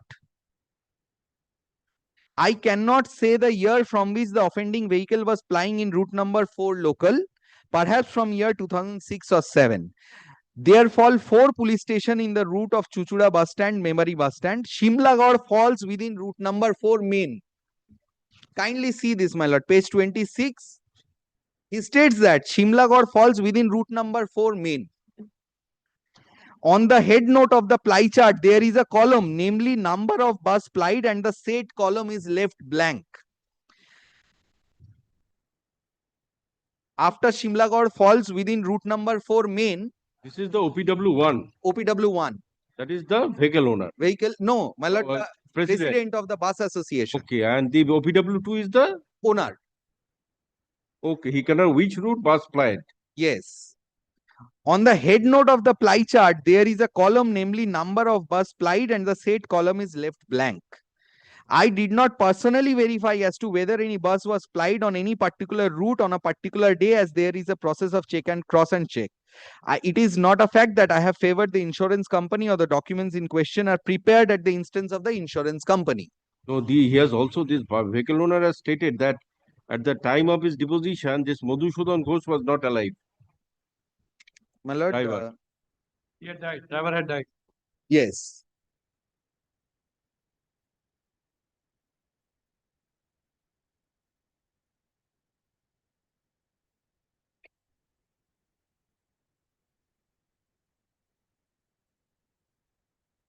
So, my lord, from this entire evidence, 3 things are clear. The victim himself was the eyewitness.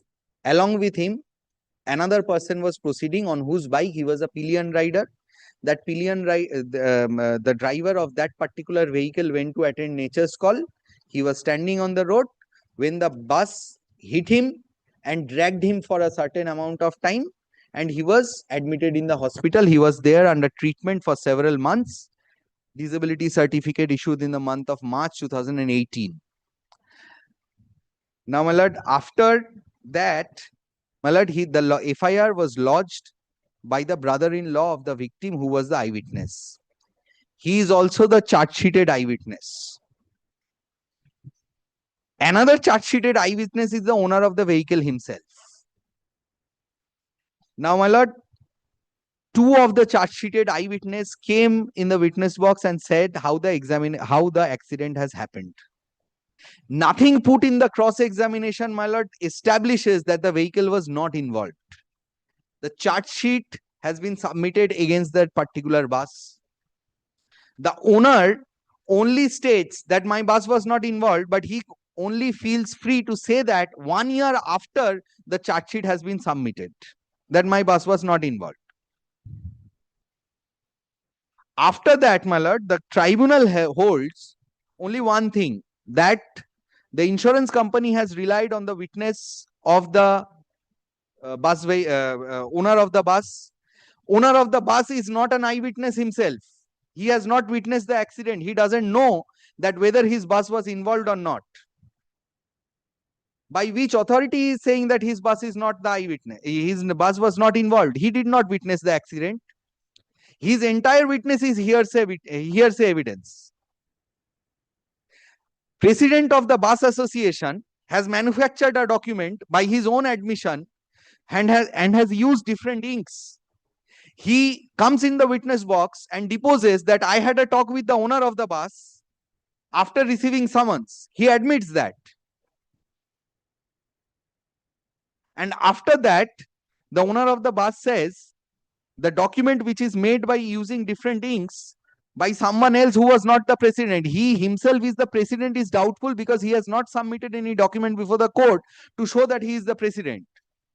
The bus route has not been communicated to the RTO. The column where the bus number is supposed to be mentioned and the bus route is supposed to be mentioned has been left blank. On the basis of which evidence, my lord, do we conclude that this bus was not plying? Two of the eyewitnesses says that this bus caused accident. The owner, who is not an eyewitness, he says my bus vehicle did not cause this accident. On the basis of one document which is manufactured 1 year after charge sheet. Yeah, the OPW1 has stated the route from Chinsura to Mogra station is route number 4. Okay, local route number 4. Yes. Where do we get that from Chinsura to Mogra station? Yes. Via this Shimlagor, yes, the main route. Where is that evidence? My lord, with regard to the route. Page 25, second line. 25. This is the local route. Chinsura to Mogra station via Triveni is the local route. Number 4. Okay. Now, as per your learned friend's submission, Chinsura to Mogra station via Shimlagar. That is the main route. Where is that? No, it's not it. Milord, the point is, Milord, if I can assist your lordship, Milord, it says, Milord, the very second line, your lordship, will page 25. What line my lord has read immediately thereafter? The said route does not fall within the jurisdiction of Pandua. And Milord, this entire case is of Pandua. The bus route 4, which is Milord Chinsura, Triveni, Mogra. Chinsura, Triveni, Mogna, Milord, this is the route number 4. Accident happened at Pandua PS. Pandua PS does not fall under this route. This clears everything.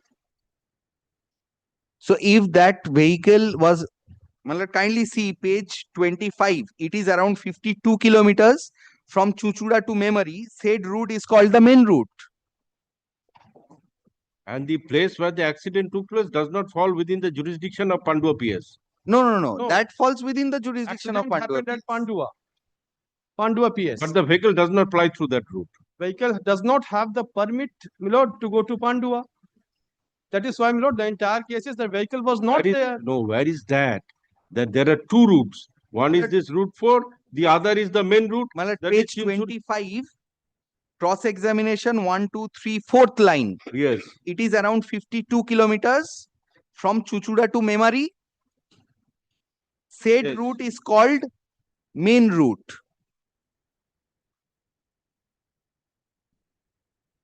Oh, that is Chinsura to Mogra. Yes.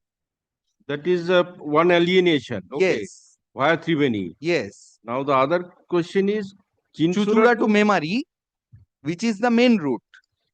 Oh, but please, you see, starting point and the terminating point are the different. Okay. Yes. Yes. The two routes terminating points are different. Yes. So how can you say that the terminating point and the starting point same? Yes. But the alienation is different. Okay. We don't know that. The vehicle where it was flying. Suppose it was there was an evidence.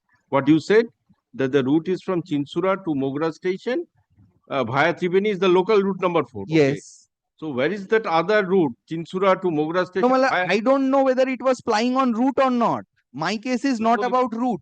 Your case is the accident took place at Shimlagar. Yes. And it falls within the jurisdiction of Pandua police station. But the route, route which this vehicle flies, does not fall It within is, the. it is not within my knowledge where the which bus was plying en route or not en route, or whether there was a violation en route, that the insurance company wanted to prove because they want pay and recovery. It is not for me to prove that, my lord. I only intend to prove, my limitation is only to the extent by whether there was involvement of the vehicle or not. The involvement, my lord, has been proved by the two eyewitnesses, by the charge-sheeted witnesses, as well as the evidence of the one of the eyewitness who is a charge-sheeted eyewitness, and the victim himself who is also a charge-sheeted eyewitness.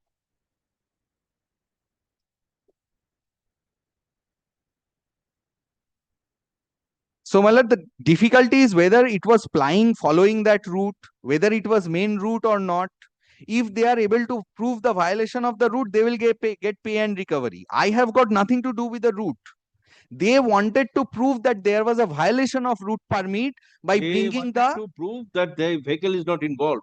The vehicle owner is telling that my vehicle is not involved. So it is insurance company's case, vehicle is not involved. But Why how they has will he go for- proved it? Yes, Because the that is charge sheet is against him, that is and the he has thing, proved he is no, claiming that that. is to be considered. Yes. That the learned trial court My lord, rightly applied the proper principle or not. kindly appreciates one thing: the document on the basis of which the insurance company is saying that, which the tribunal has rejected, is a post facto document manufactured in the year 2010 after the claim case was lodged. If this is the argument of the insurance company, that after getting to know about the accident, he informed the insurance company, his vehicle was seized in the year 2009. What took him 1.5 years to inform the insurance company that his vehicle was not involved? By saying, my lord, this route permit issue Mr. Singh has raised, that route permit cannot be believed. It is tendered by a president whose document itself is not tendered in evidence. The fact that whether he was the president of the bus association itself is doubtful. He says, I do not have any document to prove it. He says, I had a conversation with the victim of the owner of the vehicle after getting summons. All these are against the insurance company. And these are not my witnesses. These are the witnesses of the insurance company.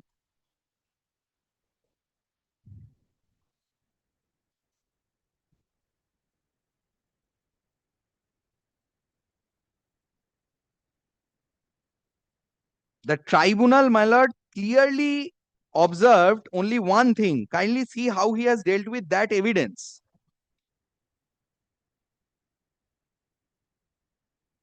Page 34.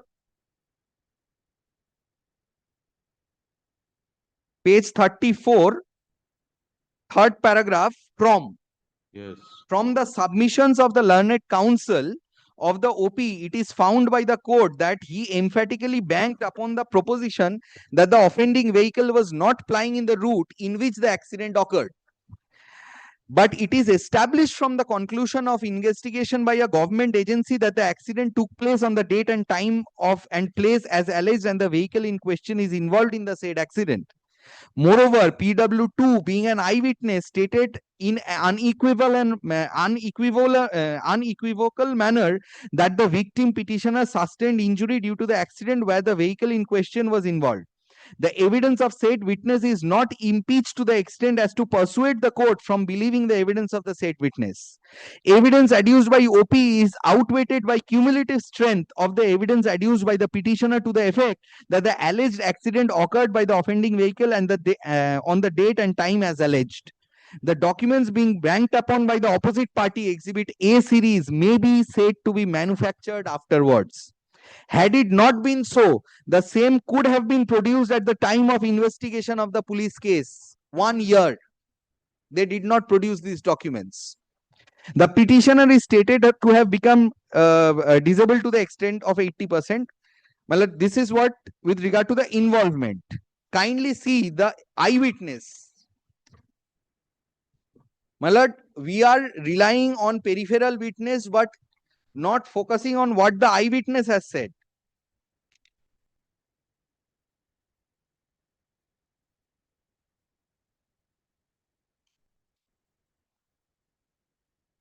Kindly see page 14. This is the victim himself. At the relevant date, I was married. I am a graduate. I have not filed the birth certificate or age proof certificate other than voter ID card, PAN card. It is not a fact that I was 35 years old at the time of accident. I have not filed any other document to show that I have or had business of hardware than trade license. I have not filed any register like stock register, sale register, account register. I have not filed any kind of document to prove income arising out of the hardware store. I have not filed any proof of submission of income tax return consecutively for 3 years. It is not a fact that I have given false statement with regard to my income in my affidavit in chief. I have not filed any document. Now, after that, I have not filed my driving license in respect of the driver of the motorcycle number such and such. The hardware business is not running now. It is not a fact that the hardware business is not running now. It is not a fact that I have deposed falsely to the effect of getting compensation. It is not a fact that I am not jobless. It is not a fact that whatever I stated in respect of injury in my examination chief are false. It is not a fact that no such accident took place on the alleged date and time and place. It is not a fact that the bus bearing such and such was not at all involved with the alleged accident. It is not a fact that the bus in question was plying on the local route, that is from Chuchura to Mogra via Triveni, not on the route as stated in examination in chief or exhibit. It is not a fact that a false case concocted in the involving the bus in question. Apart from these suggestions, there is no question put to the eyewitness, the victim himself, who was the eyewitness.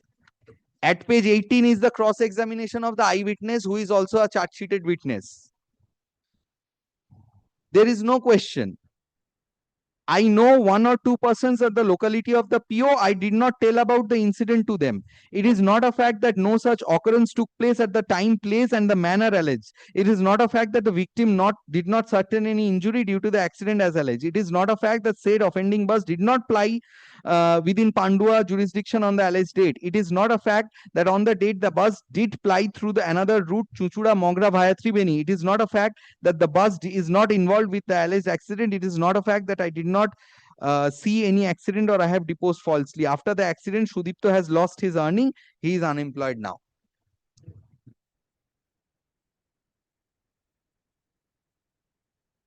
It comes back to the same question, my lord, what the insurance company has done to discharge their liability of proving the case on the basis of preponderance of probability.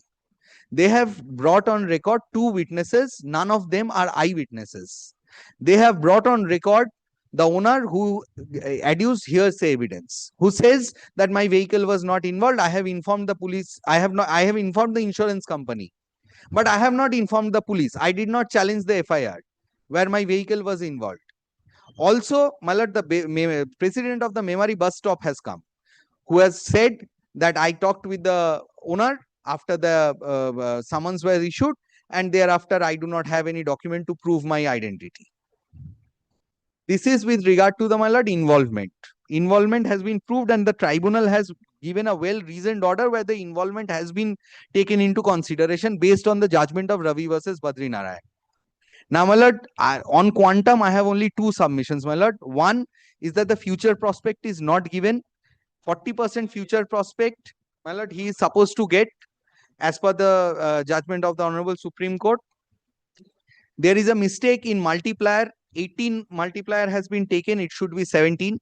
Now, my lord, a person who was running his business, his income tax is on record. Mr. Singh submitted that 80% disability should be taken. I have taken one point that the functional disability should be taken as 100% because he has been rendered incapable.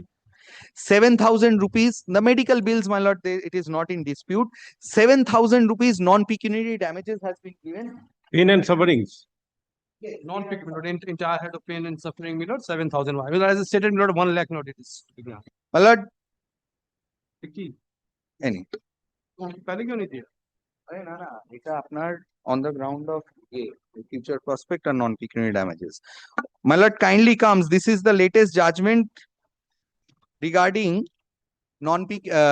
cases regarding involvement injury. My lord, kindly come to page 8. On the right hand side column, what are the heads under which non-pecuniary damages should be awarded, and what are the paragraphs of the judgments of the Honorable Supreme Court on the basis of which it should be awarded has been clearly stated. So, my lord, I leave it to your lordship whether your lordship want to follow these judgments of the Honorable Supreme Court, including Kajal versus Jagdish and Pranay Sethi, and what are the non-pecuniary damages for a person who has suffered 80% amputation, 80% disability on view of an amputation of a hand, 35-year-old person who has not got any prosthetic limb. I leave it to your lordship. Yes, give your reply after recess and the chart also. My lord, this was, my lord, what we had taken. Yes, give your reply after recess. Anything to reply? My lord, my lord, take 2 minutes in giving rebuttal, my lord, not much, my lord, because in rebuttal, my lord, after 2 o'clock, my lord, sir, grant me 2 minutes. My lord, they always fall back upon, my lord, fall back upon Ravi versus Badrinaran with regard to the delayed FIR. It's, my lord, like a drowning man, my lord, clutching the last straw. Ravi versus Badrinaran, my lord, has given 5 different reasons, my lord, that why this delayed FIR is to be accepted. My lord, victim, my lord, was in a hospital for nearly a month. There, the owner is specifically admitted that yes, his vehicle was involved. That is the major reason Supreme Court said that yes, owner himself has admitted before the authorities that his vehicle was involved, which is not absolutely against me in this case. Owner comes up before the court and says that no, my vehicle was not involved. Lord, howsoever hard they try, my lord, but they cannot, my lord, dislodge the, my lord, the person who has come up before the witness box and says, my lord, with regard to the non-involvement. And who is not an eyewitness. Yes, of course, he was not an eyewitness. Giving a hearsay evidence. No, question is, you see, if vehicle owner admits the accident, I say that he is not an eyewitness. Yes. Okay. My lord, And the moment he disowns his liability, I'll say. yes. My lord, I am a vehicle owner. My vehicle is plying on road. Very well. Now the question is, you see, when the court has to accept the vehicle owner statement in all cases, whether he admits the accident or he does not admit the accident. Suppose he admits the accident. Yes. So can I say that yes, he's not an eyewitness, he does not know anything? My lord, The charge sheet will say whether the involvement is there or not. Because I am not an eyewitness to the accident. I cannot say whether it There was are admitted. decisions Because it is not a personal vehicle. Decisions, you see, when vehicle owner admits the accident, Yes. that is sufficient. Okay. Yes. Now the question, he is not admitting the Because accident. he cannot admit because he did not witness the Now, accident. now the other evidence we have to my lord, consider. the perennial problem of the claimants in all cases that owner would never came, owner never came. Now the owner came, then the answer is that why did he come when he was not an eyewitness? No, because Lordship will he kindly cannot, see, because Lord, his Lordship evidence will he kindly cannot see the rely. submission. You cannot Then He why did relies on come? hearsay It's a evidence. perennial problem. Owner never came, owner never Because came. Now the owner insurance comes company up, has manufactured this document. We have to go up by a particular principle. Yes. So, my lord, so that was it, my lord. I have given the calculation. Anyway, what I shall- earlier, my lord, sir. I shall consider after recess, I shall pass the judgment after. আচ্ছা দেখে নাও তুমি দেখো নি This is not today, Lordship. When you fix the date, because Mr. Singh today was ready with the matter.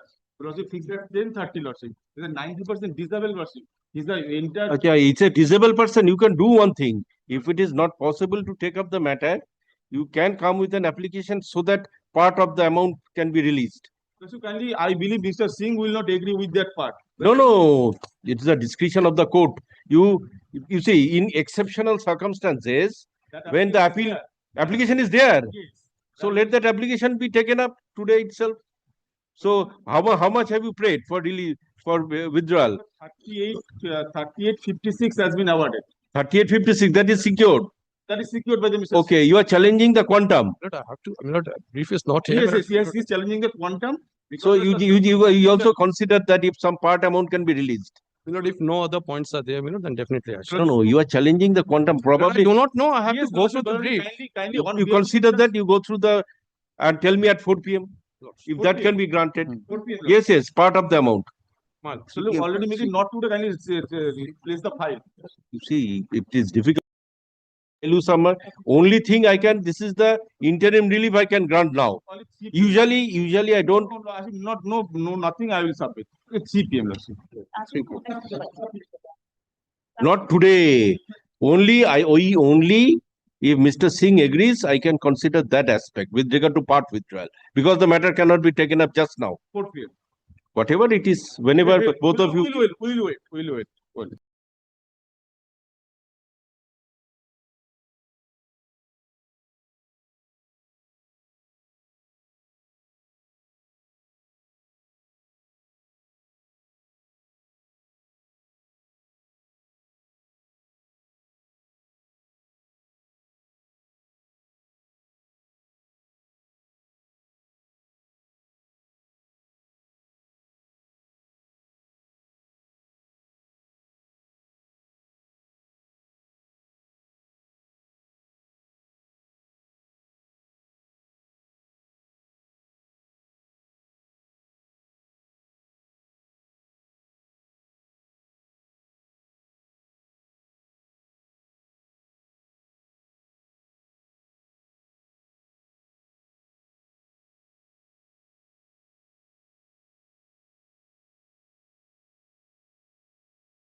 the judgment, okay?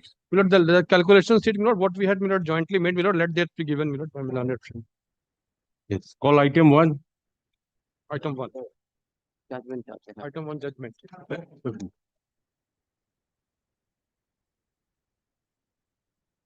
Item 1, yeah.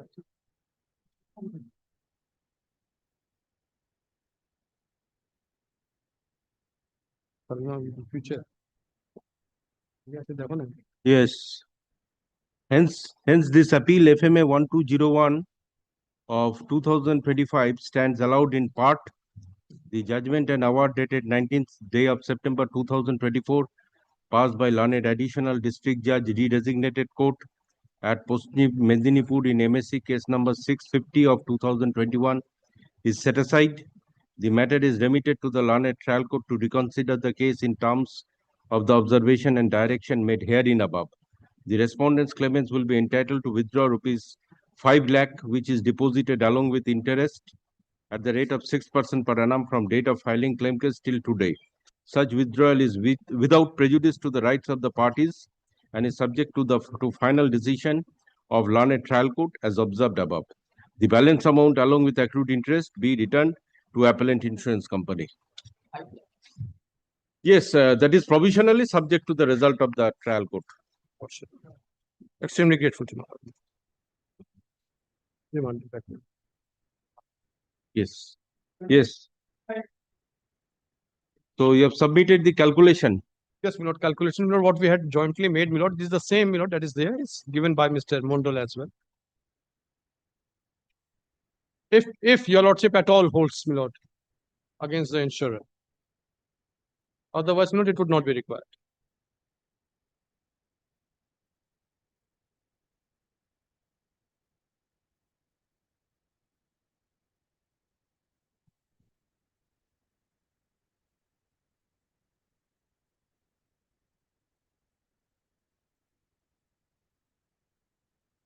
Regarding the annual income, there is no dispute. No, my lord, no dispute. Not only, my lord, multiplier is reduced by 1, 40% future prospect has been added, and general damages, my lord, is enhanced to rupees 1 lakh consolidated. Medical expense What was given by 23,378. the tribunal, my lord? It was given by the tribunal that the same has been, my lord, retained. And non-pecuniary damages 1 lakh. So it comes to 30 lakh, this thing. How much was awarded? Not 22 lakhs or 22 lakhs odd. Yes, record an order. Learned advocates for the parties at present are learned advocates. The appellant before this court was an opposite party in a case under section 166 of the Motor Vehicles Act 1988 and is aggrieved by the judgment and award dated 13/1/2015 passed by learned additional district judge, Special Court, Chinsura Hooghly, in MSC case number 177 of 2009. Stop.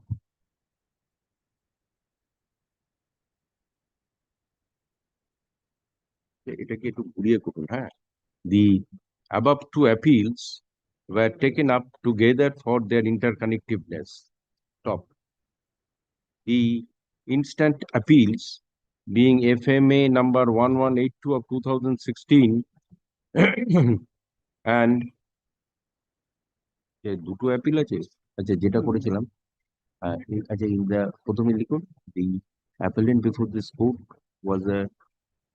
was an opposite party in a case under section 166 of the Motor Vehicles Act 1988 and is aggrieved by the judgment and award dated 13/1/2015 passed by learned judge, Special Court, Chinsura Hooghly, in MSC case number 177 of 2009. Stop. The case of the claimants before the learned trial court may be summed up thus. Stop. On 1/1/2008 at about 8 p.m. to 8:30 p.m. when the victim petitioner was riding the motorcycle bearing number WB16/5084 Bajaj Pulsar within bracket with his brother and returning from Shimlagarh to Chinsura through left side of GT Road under PS Pandua district Hooghly.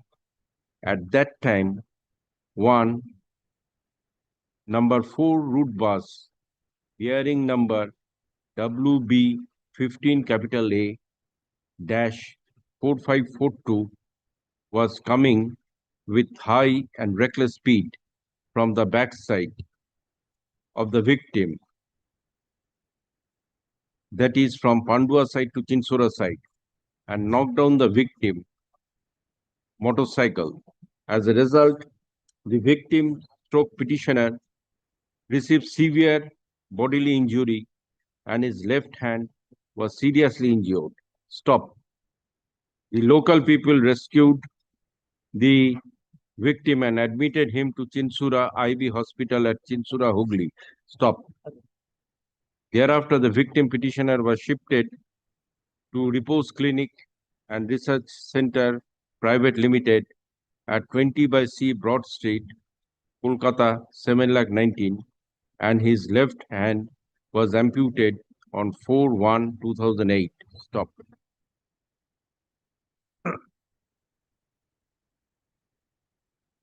For the first time, the victim was treated since 1/1/2008 to 11/1/2008. Stop. Second time, the victim was admitted there from 24/1/2008 to 31/1/2008. Stop.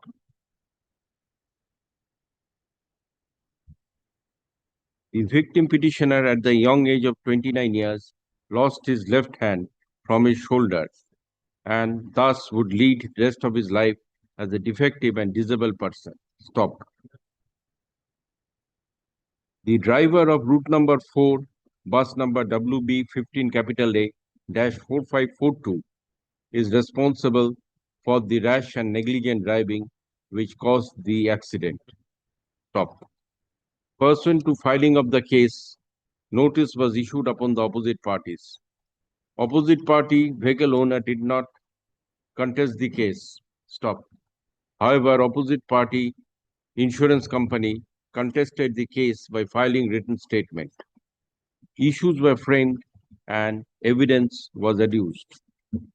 Learned trial judge by judgment and award dated 13/1/2015 was pleased to dispose of the claim case by observing and directing as follows. Page 36. Hence it is ordered. The appellant, National Insurance Company Limited, being aggrieved by the judgment and award passed by the learned trial court, has come up with the instant appeal. Stop. The respondent claimant, being also aggrieved by the quantum of compensation awarded by the learned trial court, has filed cross objection, being COT 38 of 2022. Stop. Third learned advocate for the appellant and learned advocate for the respondent claimant peruse the evidence adduced and materials on record. Learned advocate for the appellant submits that the case of the claimant is doubtful, as FIR was lodged after a period of 4 months from the date of incident. Stop. Learned advocate further draws attention to the evidence of OPW number 2 vehicle owner and submits that the evidence of OPW number 2 will go to show that the vehicle WB 15 capital A dash 4542 was not involved in the accident, as the said vehicle plies in a particular route where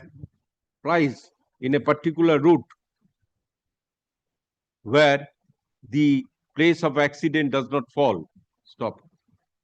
learned advocate also draws attention to evidence of OPW1 and submits that the evidence of the president of the Bus Owners Association of route number 4 goes to show that the route where the bus bearing number WB15 capital A dash 452 plied does not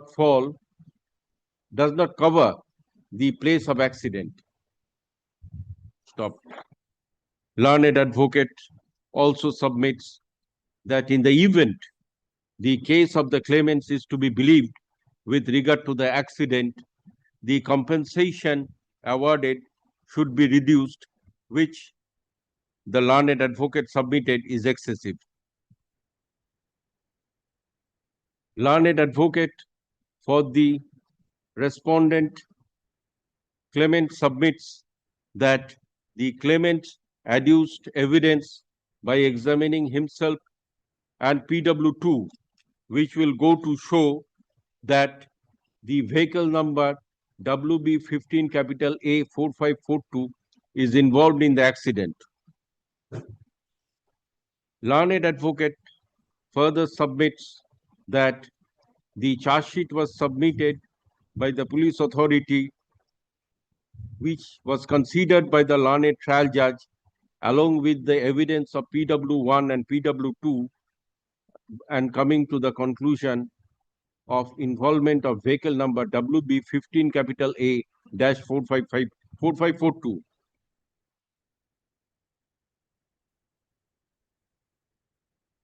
Learned advocate also submits that in the evidence of OPW number 2, he has stated that he did not give the documents, which was a representation made to the insurance company with regard to non-involvement of the vehicle to the police authority. Thus, the said document is a manufactured document for the purpose of this case, and the same was considered by the learned trial court. It is submitted by the learned advocate that the compensation awarded by the learned trial court does not involve future prospect. Thus, the compensation awarded should be enhanced.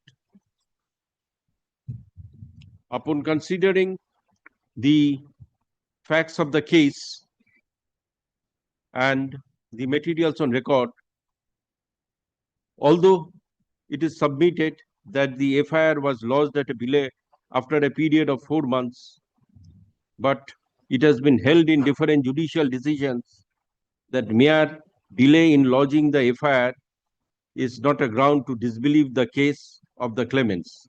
Stop. In Indian societies, families of injured persons rushes to hospital and not to police station. In the instant case, the claimants have been able to justify their delay in lodging the FIR. Further, upon perusal of the evidence of OPW1, although the said OPW1 vehicle owner, OPW2 vehicle owner has stated about non-involvement of the vehicle, but the said vehicle owner did not appear in court at the first instance and file written statement to show the non-involvement. Moreover, the representation with regard to non-involvement of the vehicle was made after a long period from the date of submitting charge sheet and from filing the claim case.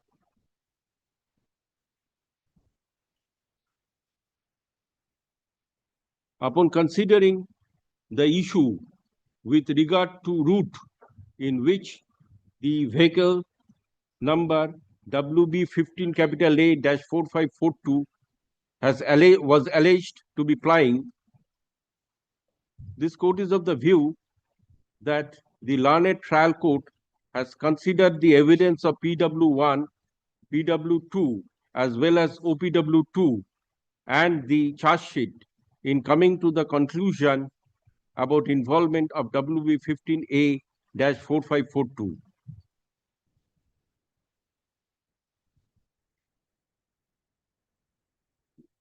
As the president of a route, president of the bus association is not the competent authority to submit documents as to which route a particular vehicle plies or authorized to ply, the regional transport authority were the competent authority who could have stated that which route WB15 A-4542 was authorized to ply. In the instant case, no officers of the regional transport authority was examined by the vehicle owner with regard to such issue. Further, the investigating officer of the case was also not examined to obtain clarification about the driver of vehicle number WB15 A-4542. Considering the evidence adduced and the materials on record, this court is of the view that the learned trial judge did not commit any error in arriving at the findings about rash and negligent driving of vehicle WB15 A-4542. Stop. However, with regard to the quantum of compensation, this court is of the view that as the future prospect was not taken into consideration and the compensation awarded on account of pain and suffering is meager, the said compensation should be enhanced. In the event annual income of the claimant is considered to be 1,52,100, future prospect of 40% being added 60,840, the net annual income comes to rupees 2,12,940. The 12,940 multiplier of 17 being applied, the total loss on account of disability comes to 36,19,980. However, as disability was 80%, the same is reduced to rupees 28,95,984. Stop. Medical expenses of rupees 23,378 should be added, and the compensation on account of pain and sufferings should be rupees 1 lakh. Stop. Thus, rupees 30,19,362 is the total compensation which the claimant is entitled to from the appellant, National Insurance Company Limited, as per arithmetical calculation. Stop. However, this court is of the view that compensation of rupees 30 lakh is just and reasonable. Thus, the claimant respondent number 1 is entitled to compensation of rupees 30 lakh along with interest at the rate of 6% per annum from date of filing claim case till today. The appellant, National Insurance Company Limited, shall deposit check of rupees 30 lakh along with interest at the rate of 6% per annum before the Registrar General, High Court, Calcutta. Stop. Such deposit shall be made within 8 weeks from the date of communication of this order. Stop. In the event compensation awarded by the learned trial court is already deposited, the balance amount be deposited. Stop. The claimant respondent will be entitled to withdraw the compensation upon compliance of necessary formalities.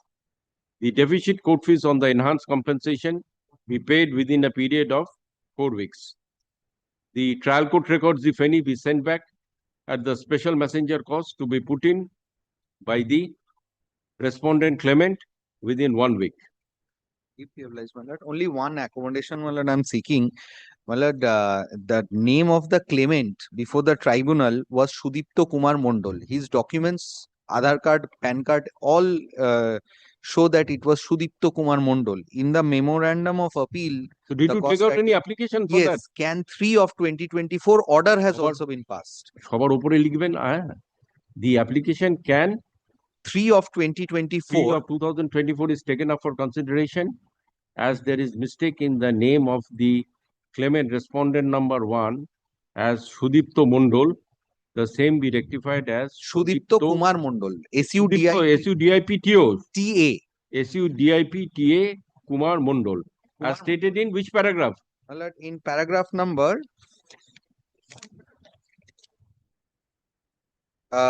my lord, paragraph number 6. Paragraph number 6 of the application. My lord, in that, I have filed this application. My lord has also passed an order. But there, in terms of paragraph 6, the correction was not taken out. The correction was taken out as Sudipto Mondol instead of Sudipto Kumar Mondol. Only Kumar is to be added. The order passed in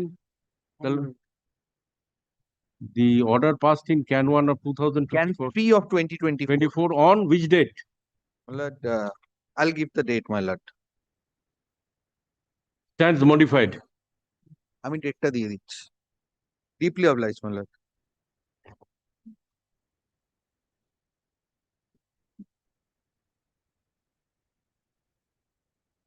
The order modified. Deeply obliged.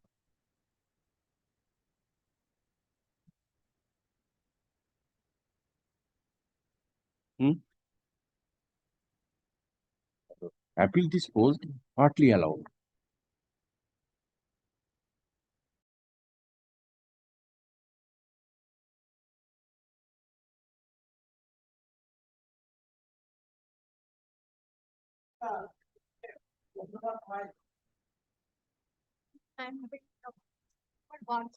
Item 5. Yes. You are for? Respondent number 1. Only one.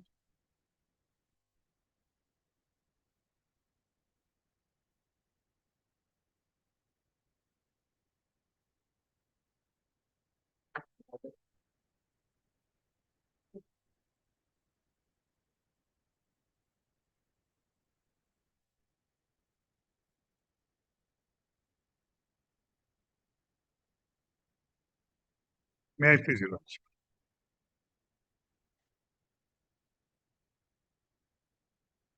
Well, this is plaintiff's appeal, my lord, against a judgment of reversal. Judgment of Plaintiff's appeal against a judgment of reversal. The suit was decreed by the trial court, but it has been modified and the suit has been dismissed by the lower appellate court, against which, my lord, we have come.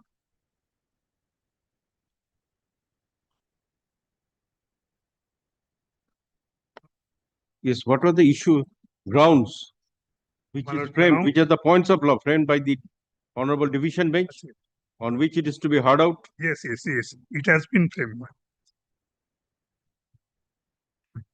Your Lordship will find page 97 of the paper.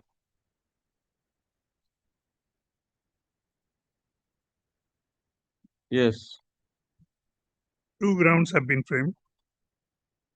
Whether the Court of Appeal below was justified in reversing the judgment and degree of the trial court solely on the ground that the vendor of the plaintiff did not have the alienable right to sell the property, which got automatically vested by operation of the West Bengal Estate Acquisition Act, ignoring that only 2 decimal land was vested. Okay, state is represented, state of West Bengal. State of West Bengal party.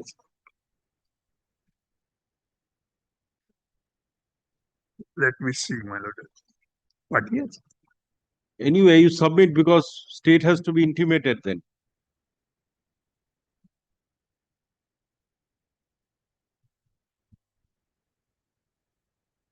Memorandum. Just a minute. Memo 53.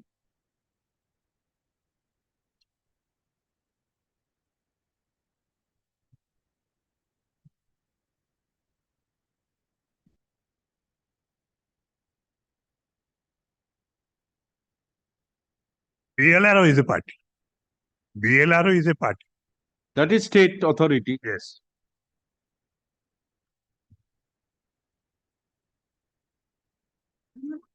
Yes. So what is the ground of challenge? Well, the ground of challenge is that this plaintiff appellant, my lord, purchased the suit property from a recorded tenant whose name has appearing in the record of rights, retained by the vendor of the party, and my lord, that we purchased from that. So there is no question of other things that will come in, because I have my vendor became a direct tenant on this estate, and I have purchased from him. That is the short point, my lord, involved in this.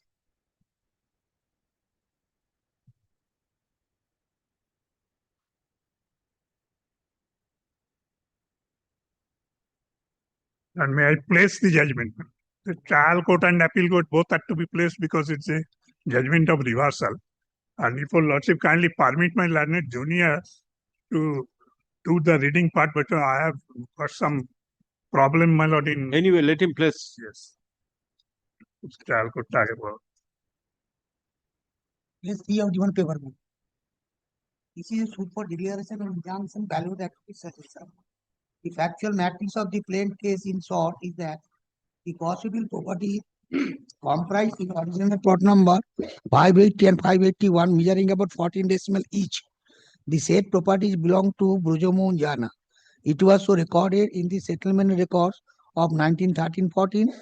On 27 July 31, the said Brujomo Jana by registered deed of the sale being number 1307 sold 8.5 decimal of property in plot number 580 and 10 decimal of property in plot number 581 in favor of Kartik Chandra Mishro and Bharat Chandra Mishro and delivered them possession thereof. After demise of Brujomohan Jana, his son Adit Chandra Jana obtained his property by law of inheritance.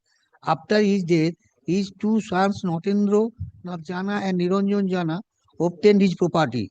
Brujomohan Jana and Adit Chandra Jana died before the incorporation of Hindu Succession Act. Said Notendra Nath Jana and Niranjan Jana obtained remaining 5.5 decimal property in southwest plot number 580 and remaining 4 decimal of property in southern side of plot number 581.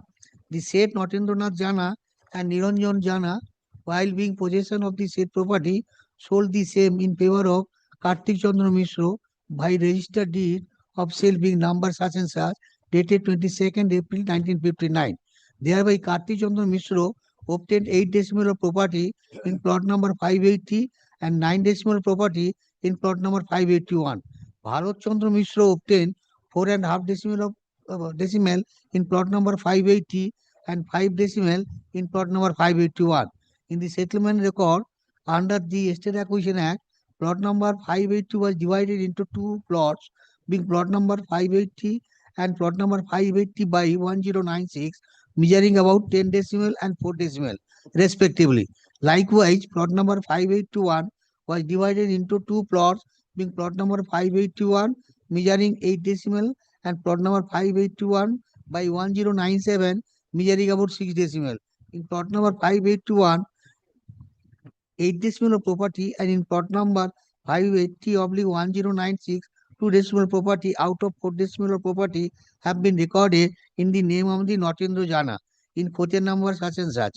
In plot number 580, about 5 decimal of property out of 10 decimal of property, and in plot number 581/1097, about 3 decimal of property out of 6 decimal of property has been recorded in the name of Bharat Chandra Mishra.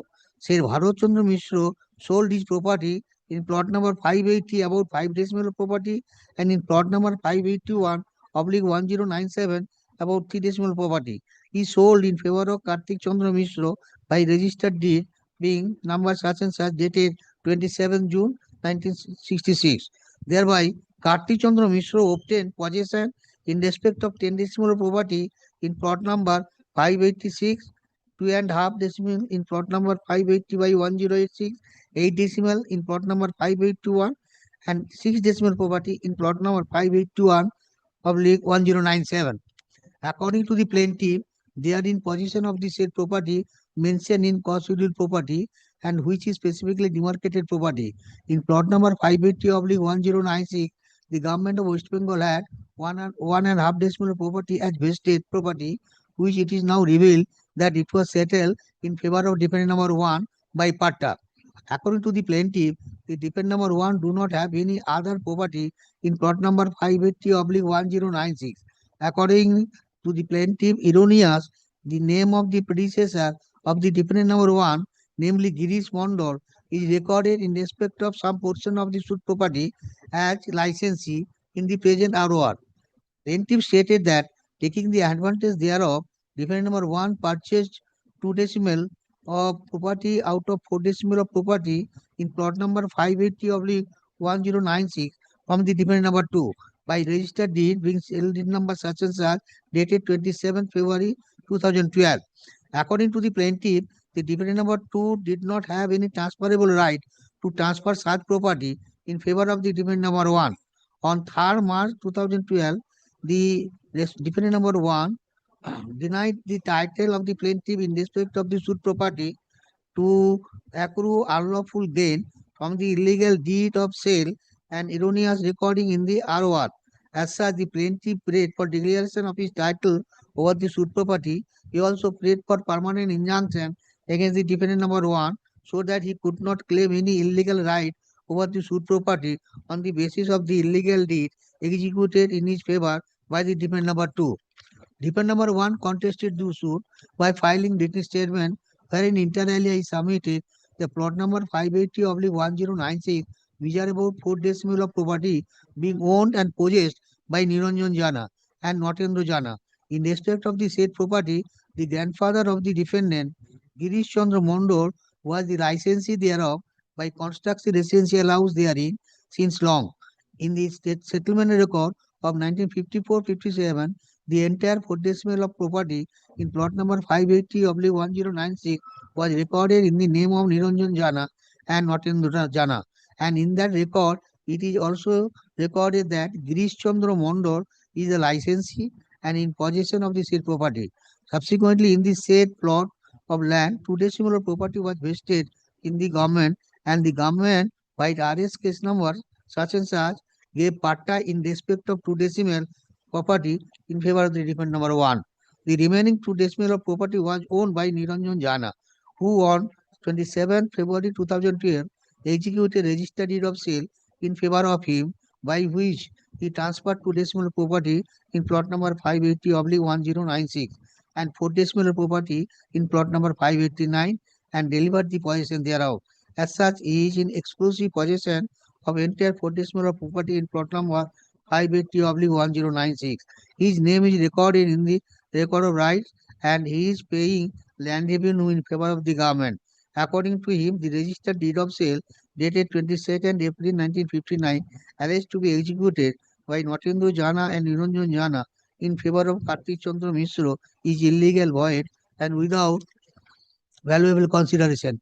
Accordingly, defendant prayed for dismissal of the suit. On the basis of the pleading both the parties, the following issues are framed. Is the suit maintainable in its present form and prayer? Is the suit barred by limitation? Is the suit barred by the principle of estoppels, waiver, and acquiescence? Is the suit barred under the provision of the Principal Act? Is the suit bad for defect of parties? Is the description of the suit property whether the plaintiff has got cause of action to file the suit? Whether the plaintiff has got the right title and interest over the suit property? Is the plaintiff entitled to get the relief aspirate for? To what other relief or reliefs is the plaintiff entitled under the law and equity? To prove the plaintiff's case, the plaintiff examined 2 witnesses, PW1, PW2 on behalf of the defendant. 3 witnesses are examined, DW1 to DW3. Besides, both the parties produced several documents which are admitted in evidence as marked as Exhibit 1 to 8 for plaintiffs and Exhibit A to F for defendants. The particulars of the exhibited documents in both the sides are enumerated below. Exhibit 1, registered deed of gift, being deed number 1307/1931. Exhibit number 2, original registered deed of sale, being deed number 4557/66, Exhibit 3, original registered deed of sale being number 1778/59, Exhibit 4, certified copy of the registered sale deed number 716/12, Exhibit 5, series ROR, Bhotiar number 184 of 1913, Exhibit 6, series RSRO, Bhotiar number 4/4, 4/5, 278/1279, Exhibit 6/7, information report of Bhotiar number 357, 311, 376, 190, 208, 522. Exhibit 8 series, rent receipts, 3 copies. Exhibit A documents on behalf of the dependent. Exhibit A part issued by RS case number such and such. Exhibit B registered deed of sale being number such and such. Exhibit number C series of RSOR, Bhotiar number 4/7, 4/4, 4/5. Exhibit number D LROR of Bhotiar number such and such. Exhibit number E series rent receipts. Exhibit number F panchayat tax receipt. Decision with reason. Issue number. Is the suit is maintainable in its present form of prayer? Is the suit barred by limitation?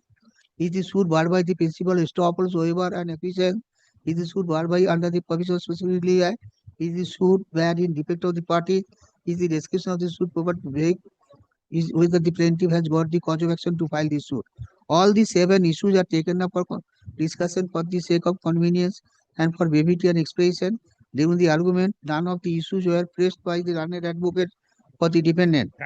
Kindly note it down. None of the issues were pressed by the defendant. However, on the perusal of the pleadings and other materials on record, I find that except the statement of the defendant in his written statement to that effect, there is no whisper in the WS as to how the suit is not maintainable in the present form and prayer. Furthermore, on perusal of the plaint, I find that the plaintiff duly disclosed their cause of action for filing of the suit. I find that within the statutory period of limitation from the emergence of cause of action, the suit is filed. I could not also find from the written statement as to how the suit is barred by the principle of estoppel, waiver and acquisition. The defendant did not deal with the issue in his written statement. I also find that the suit property is specifically mentioned in the schedule of the plaint. The defendant also could not explain as to how such description of the suit property in the plaint is vague. The plaintiff duly explained in their plaint as to how they acquire title to the suit property supported by the documents. The plaintiff also filed the document to show that they are in possession of the suit property.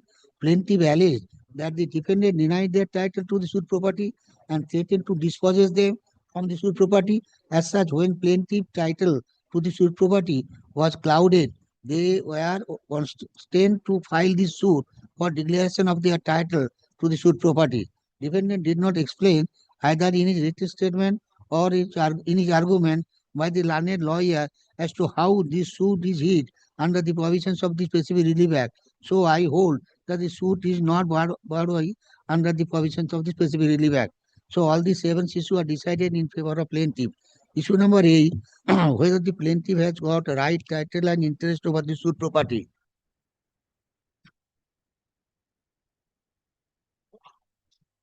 Issue number 9, is the plaintiff entitled to get the relief as prayed for? Issue number 10, to what other relief or reliefs is the plaintiff entitled under the law and equity? The plaintiff's case is that they have the right, title, possession over the suit property. On the other hand, the defendant claims over the exclusive right, title, possession over the portion of the suit property. So, to let know the respective position of the party regarding the fact in issue, let me scan the evidence of the either of the parties.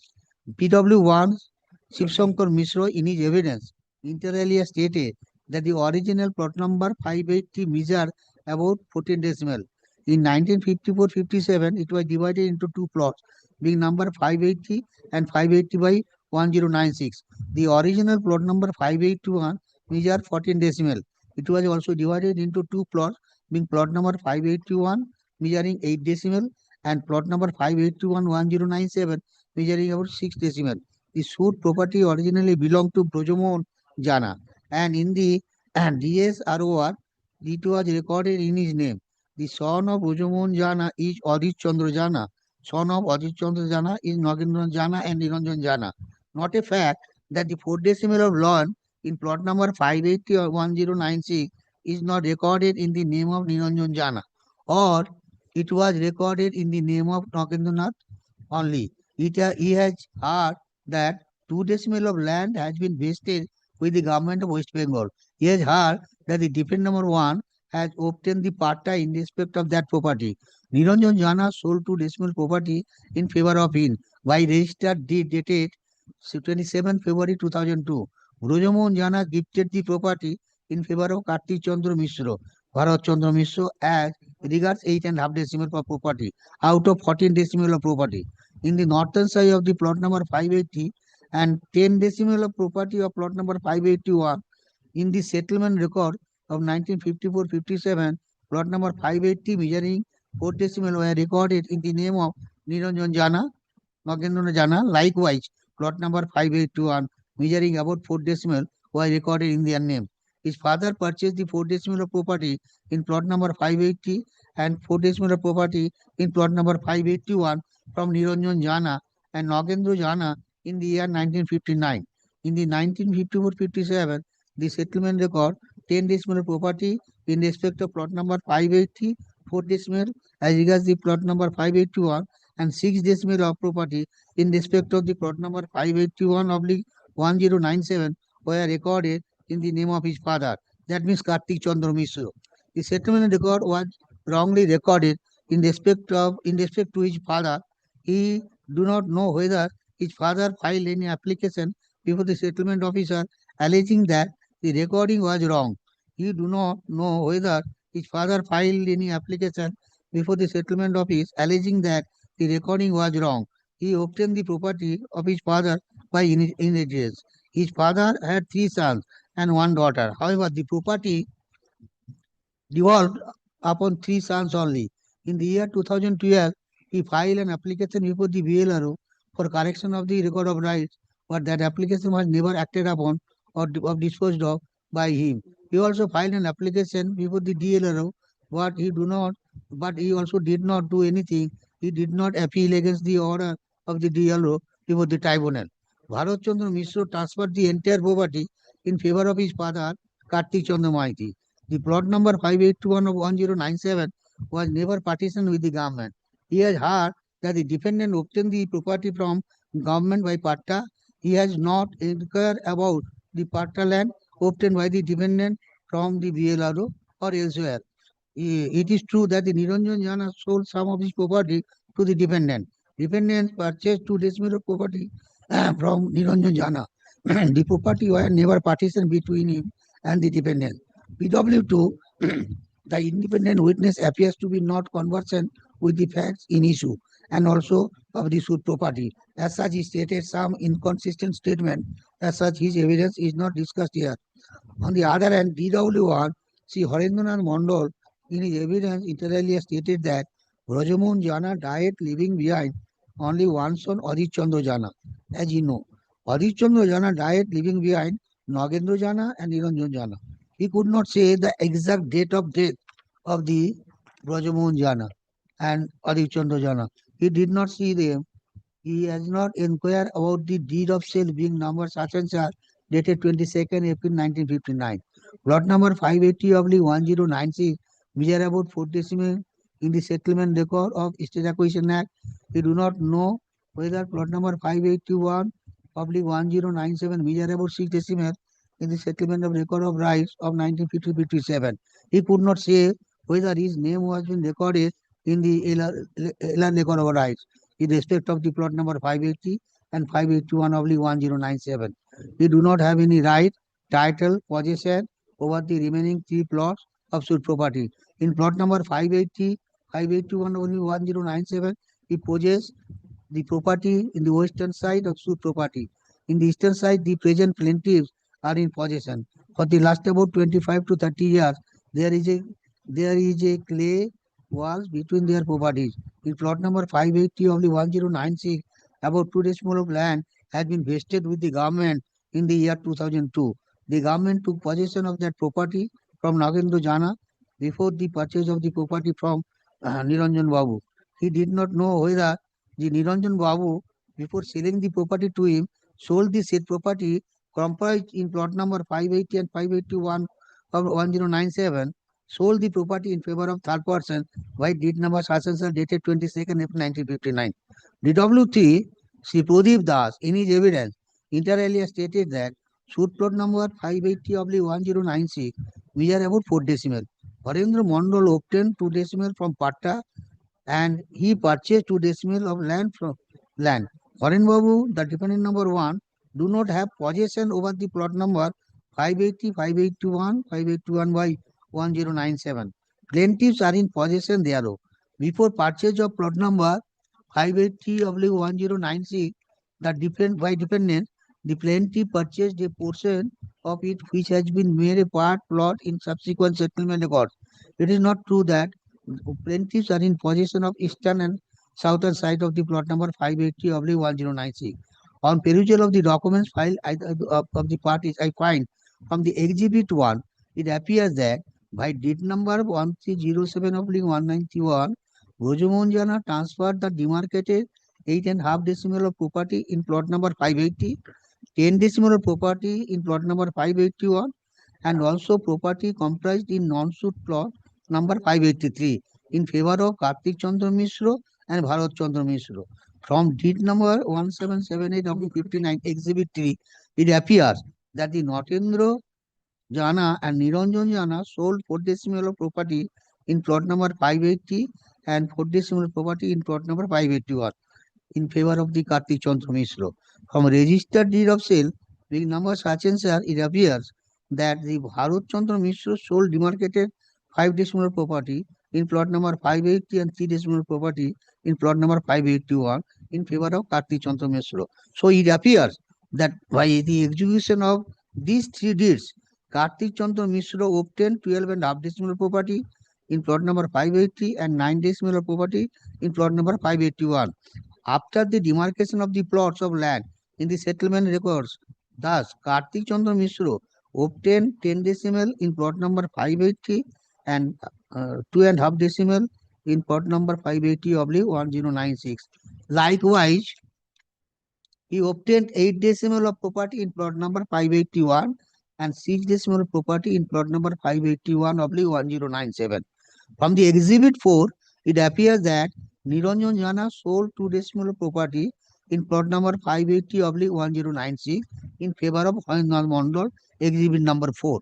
But from the Exhibit number 3, it appears that the same vendor jointly with his brother sold 4 decimal of property in favor of Kartik Chandra Mishra. So how could he sell 2 decimal of property in plot number 580 of 1096 in favor of the defendant number 1? The plot number 580 of 1096 measures about 4 decimal. Now, when the same person transferred the property in 1959, do he has any sellable right to sell another 2 decimal property in favor of defendant number 1? So it appears that the same Niranjan Jana did not have any property left with him to transfer in favor of the defendant number 1. From the ROR of the suit property of 1913-14, it further revealed that the Brojomohan Jana had exclusive possession of the suit property, Exhibit number 5 series.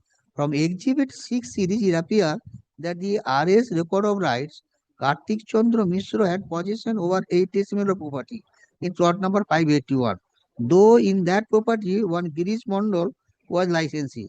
In respect to number 580 of 1096, 2 decimal of property was possessed by the Notendra Jana, though it was possessed by licensee by Girish Mondal. Bharat Chandra Mishra was in possession of 3 decimal in plot number 581 of 1097, 5 decimal in plot number 580. From searching report Exhibit 7 series, it appears that the plaintiff are in possession of 12 decimal and defendant number 1 obtained 2 decimal by Patta from the government. So now after acquisition of 2 decimal of property by government and settling that property in favor of defendant number 1, now the defendant has 2 decimal of property in plot number 580 and 1096 and plaintiff have 10 decimal of property in plot number 580 and 2 decimal property in plot number 580/1096. So I could not find any error in the present ROR. On perusal of the documents filed by the defendant, Exhibit A to F, I find that there is no inconsistency with the discussion of the court mentioned above. Defendant obtained 2 decimal property by Patta from the government, plot number 582/1096.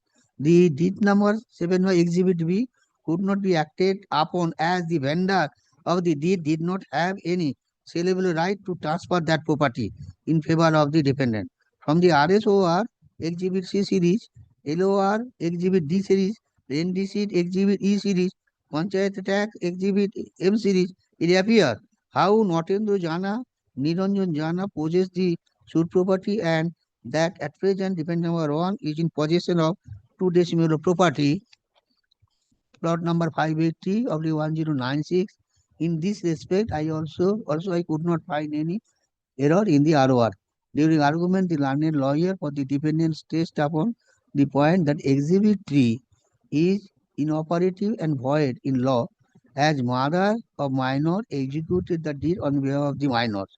According to the defendant, the mother of the vendor minors cannot act legally.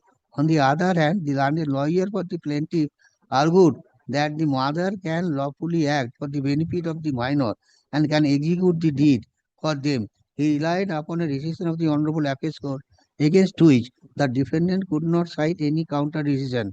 In a year 1997 Supreme Court, it was observed that the sale effected by the natural guardian after guardian at ATM was discharged not void. But in the present case, the fact are not same. Here the minors never challenged the validity of the deed after attaining the majority or thereafter. A third person cannot challenge it for the sake of his convenience. So it appears that the said minor waive their right to challenge it. They have accepted the deed being valid. As such, the deed has attained validity. It cannot be challenged by the defendant number 1 now. So I hold that the plaintiff are in possession of 2 decimal of property in plot number 580/1096 and defendant number 1 is in possession of 2 decimal in plot number for plot after vesting 2 decimal of property by government in that plot.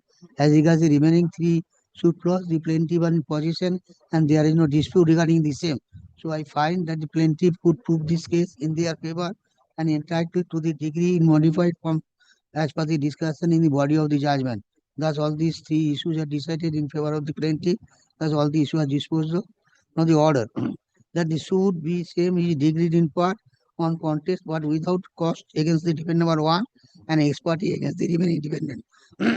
It is declared that the plaintiff have a right title over the 10 decimal property in plot number 580, 2 decimal property in plot number 580/1096, 8 decimal property in plot number 581 and 6 decimal property in plot number 581/1097.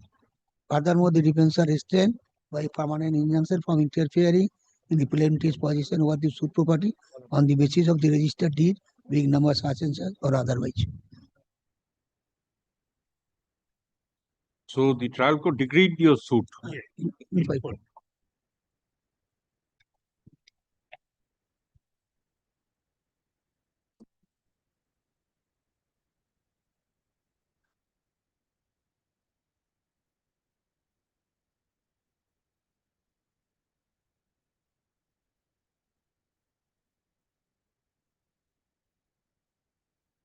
So you cannot conclude today.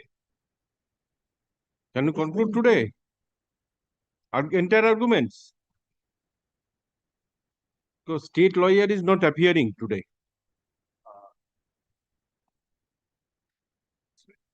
You are for respondent number 1. 1. So respondent number 2 is not represented. Only 1 is contested. State of West Bengal? Not contested. Actually, state has got nothing to say. But this Regarding recording recording of rights and this recording of rights, my lord, there is no dispute. According to the version of the trial court, it is quite open. After this particular anyway, continue then. After this continue. Continue. Now, can you see the appeal court judgment? That has not been disputed. Page 39.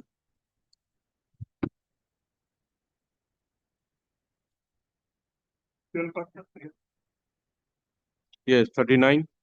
40. The bottom is points for determination. The points for determination, can you see? As the learned trial judge are in appreciating law and facts at the time of passing the impugned judgment, does the impugned judgment suffer from some illegality or infirmity? Decision with reason. Point number 1 and 2. For the sake of brevity and convenience, both the points are taken up together for consideration. Peruse all materials lying in the case record in title suit number such and such. Peruse the judgment with rapt attention.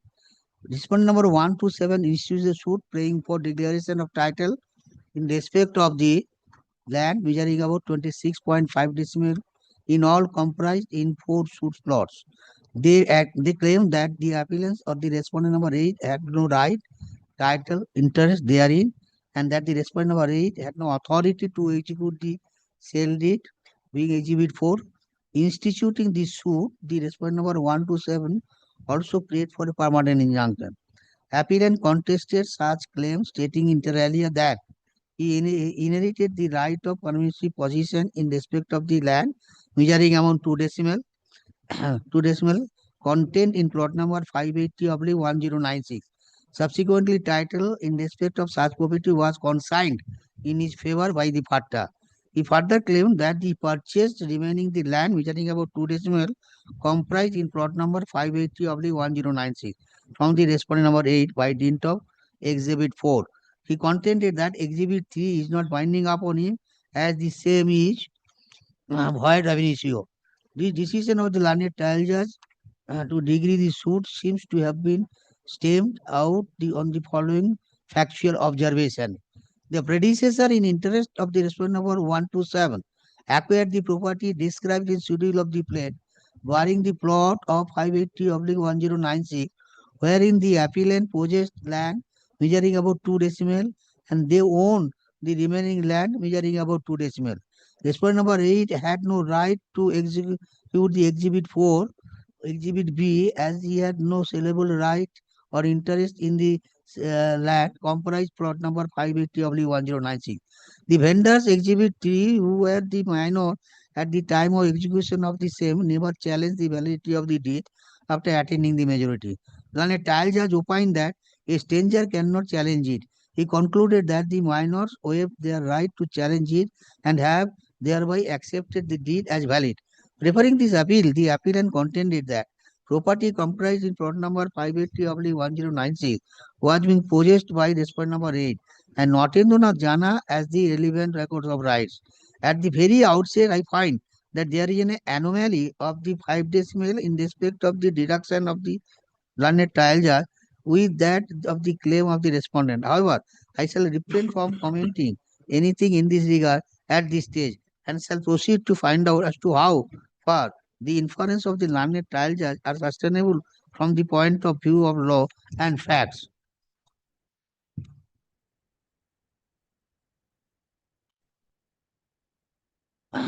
Reading in between the lines of the original plaint reveals certain contradictory facts. The contesting respondents have, on the one hand, have relied upon the exhibit 1, 2, and 3 for substantiating their right, title, and interest in the suit clause. On the other hand, they have placed reliance upon the exhibit 6 series for substantiating their claim. Comparative study of such documents reveals certain inconsistencies and incongruity, be that as it may. The recapitulation of certain facts is the order of the day for resolving the question thrown up the appeal. Such facts are enumerated below. Title of Rojomohun Jana in respect of the plot number 580 and 581 and execution of the exhibit 1 on 27 July 1931 has not been denied. Relation of Natendranath Jana and Niranjan with Brojomohun has not been denied either.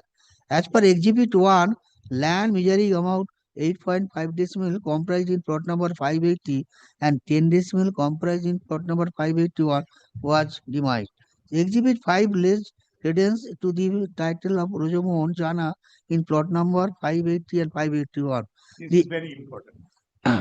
The Exhibit 6 reveals that the Notendra Nath had the land measuring about 8 decimal comprised in plot number 581. One Girish Mondal was in permissive possession of the same. The Exhibit 6 reveals that the Notendra had land measuring about 2 decimal out of 4 decimal comprised in plot number 580/1096.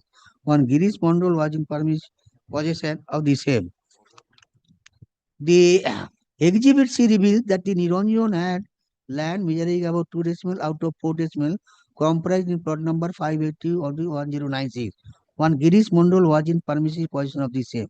Exhibit 6/2 reveals that Bharat Chandra had land measuring about 3 decimal out of 6 decimal comprised in plot number 581/1097 and land measuring about 5 decimal out of 10 decimal in plot number 580. The Exhibit 6.3 reveals that the Kartik had land measuring 3 decimal out of 6 decimal comprised in plot number 581/1097 and land measuring about 5 out of 10 decimal in plot number 580. All the recorded rights being Exhibit 6 series and C series came to effect from the first day of Boishakh 1362 BS corresponding to 14th April 1956 AD. It can also be gathered therefore that such record of rights were prepared upon promulgation of Section 6 of the West Bengal State Acquisition Act. Now, till this point, the version of the parties do not offer any adversity, but closure of scrutiny reveals that underlying notes of dissent and contradiction, rather such essay conforms with me with some questions emerging out of those factual findings which can be enumerated as follows. When did the plot number 580/1096 and 581/1097 came into existence? What were the original plots out of which such plots were carved out? Why the land measuring about 6 decimal comprised in plot number 581/1097 Exhibit 6263 was recorded in the name of the Bharat Chandra and Kartik Chandra when they obtained the gift of land measuring about 10 decimal comprised in plot number 581. How come Notendra Nath retained the land measuring about 8 decimal comprised in plot number 581 when 6 decimal out of the same was already gifted in favor of Kartik and Bharat? According to the contesting respondent, the original suit plot were bifurcated during the operation of the West Bengal State Acquisition Act. In fact, they have admitted the details of such operation vis-a-vis the suit plots in their pleadings. Exhibit 6 C series and C series points to a very pertinent possibility in this regard. It is apparent therefore that the land settlement after promulgation of the West Bengal State Acquisition Act gave rise to such devolution of interest in the suit plot. Section 6 of the West Bengal State Acquisition Act relates to the right of the intermediate to retain certain land.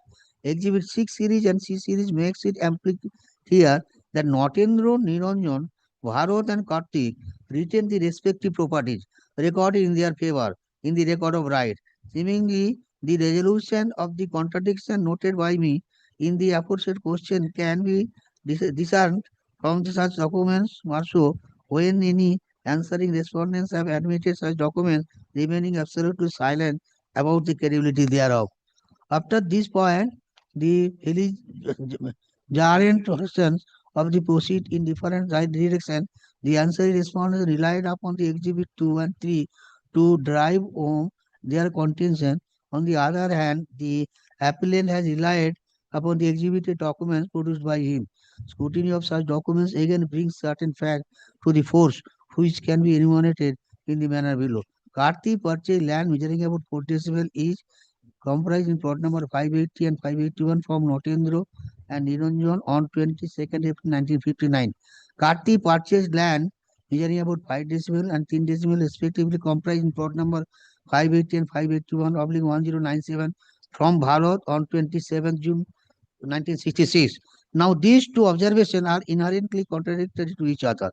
It is obvious from the earlier discussion that after the operation of the State Acquisition Act, Notendra and Niranjan could not have sold land measuring about 4 decimal comprised in plot number 580 on 22/4/1959, as they did not have any land standing in their credit therein on that date, and as such, the respondents cannot rely upon the Exhibit 3 to that extent. Comparative study of the Exhibit 6 series and C series clearly reveals such aspect. Exhibit 2 also lends support to such view, as the parties thereof accepted therein the bifurcation of the plots as enumerated in the relevant record of rights. It is clear from this deliberation that the Kartik is entitled to claim land measuring about 10 decimal comprised in plot number 580 by dint of Exhibit 6/3 and Exhibit 2. Similarly, he is entitled to get land measuring about 6 decimals comprised in plot number 581/1097 by dint of the same document. Kartik is also entitled to get the land measuring about 4 decimal comprised in plot number 581 by dint of Exhibit 3. So the respondents are entitled to claim land measuring about 10 decimal, 6 decimal and 4 decimal respectively comprised in plot number 580, 581/1097 and 581. Exhibit 7, 7/1 and 7/3 also lay credence to such findings. On the other hand, Exhibit A, B, D supports the version of the appellant. Exhibit E series and F series reveal that he is paying the rents and taxes in respect of the property in question. Such documents are not inconsistent with the Exhibit 6 series, 7 series and C series. On a proper conspectus of the fact, proposition of the law and evidence and probabilities and preponderant, it is clear that the learned trial judge did not consider the relevant factual and legal aspect and thereby has failed to exercise his judicial discretion in the facts and circumstances. He ought not to have granted the relief sought by the answering respondent, more so when they have not taken any steps to challenge the Exhibit 6 series and C series, or for that matter, the factum of retention of land as per Section 6 of the West Bengal State Acquisition Act, quite recently emerging therefrom. Undoubtedly, the opinion formulated by the learned trial judge are not cast in the appreciation of law and facts, rather the opinion formulated by him do not seem to be plausible. In such circumstances, I do not have any hesitation to hold that the reasoning advanced by in the impugned judgment are misconceived. At the end of the day, I am left with no option than to relegate the same to the realm of being unlawful and informed. Miscarriage of justice has been caused there. So the facts, attending circumstances, and the probability of the respondent call for reversal of the judgment in favor of the appellant. Both the points for determination accordingly decided in favor of the appellant. The points for determination being thus decided in appeal stand. All the issue permitted by the learned trial judge are accordingly decided against the contesting respondents, barring the issue number 5 and 6. The motion of appeal has been valued properly and the court will hence the order the appeal B and same is allowed on contest against the respondent number 1 to 7 and ex parte against the remaining respondents without any order of cause. The judgment dated 31st March 2015 and the degree dated such and such was passed by the learned civil judge Junior Division First Court contact entitled suit number such hereby set aside. The appeal being thus disclosed, the suit is dismissed against the respondent number 1 to 7, plaintiff on contest and ex parte against the respondent number 8 and 9, defendant number 2 and 3 with the direction that the parties bear the respective cost. So, my lord, on the next day, my lord, I shall cite 2 or 3 judgments before you lordship. Support of my. Yes, record an order. Learned advocates for the parties are present. Learned advocate for the appellant submits but could not conclude the submission. Let this matter appear on. দেখুন তো একটু তাড়াতাড়ি দিন 10 ভরি 17, 18, 19, 19 হ্যাঁ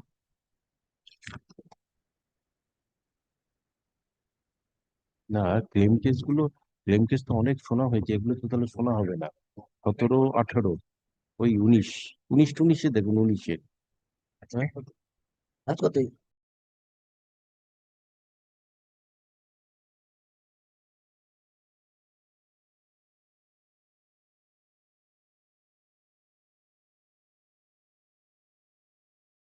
12/8/2026 at 10:30 a.m.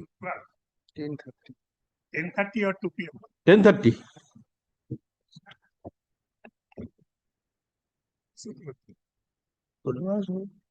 Two PM করলে ভালো হতো। What is? আমি রেখে দিচ্ছি তোমার কাছে রাখ আমিও ওরকম।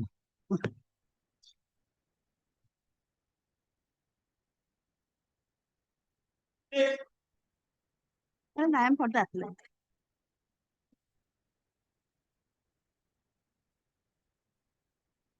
I am led by Mr. Supratik Samuel. Anyway, so yes, learned advocate for the appellant prays for time. Let this matter stand adjourned till দেখুন সেপ্টেম্বরে কবে ওই matter stand adjourned till 9/9/2026 at 2 p.m. You are for? I'm for the plaintiff respondent. Anyway, he's not. I'm adjourning it till month of September.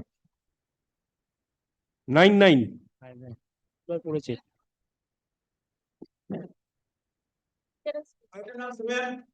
Yes, my lord, item number 7, I am for the appellant. This was a railway appeal. From my part, the argument was heard. One time, instead of 9/9/8/9 No, 8. There is some difficulty. I may not be sitting on that day. online. Item number 7, my lord, from my part, argument was heard. And today the case was fixed. So opposite side is not there as usual. Other side is not It is Mr. not there because Tiwari. the person, Mr. Rajendra Kumar Gupta, who is in the brief, he is very much ill, I came to know. He is 87 years of age and nobody is appearing properly in this case. Once he was appeared virtually, but that's all. So, okay, shall I send it to Lok Adalat? No, sir, Lok Adalat, this is a railway matter. They will never settle. No, so 1 or 2 matters have gone to. Lok Adalat, they will never settle. Never settle this matter. It's Another a date may be dismissal fixed. matter. Dismissal matter. Another date may kindly be fixed. Learned advocates for the appellant is present. None appears for the respondents. Let this matter appear on 20th August 2026 at 2 p.m. Grateful, your lords.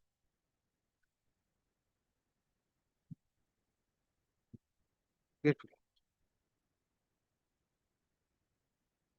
Article.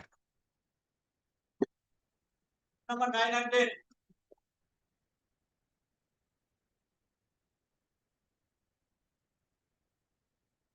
Nine, my lord. Mr. Singh is appearing on behalf of the appellant insurance company. There are 2 insurance company. I am on behalf of respondent number 4 national. Oriental Insurance Company is the appellant. Mr. Singh's appeal. My learned friend is the respondent. Claimant. I am on behalf of national insurance. It's respondent number 4. Madam, let me allow Madam to. Anyway, I am passing it over. My lord. Yes, call item 11. Order আছে তার Well, I am for the appellant.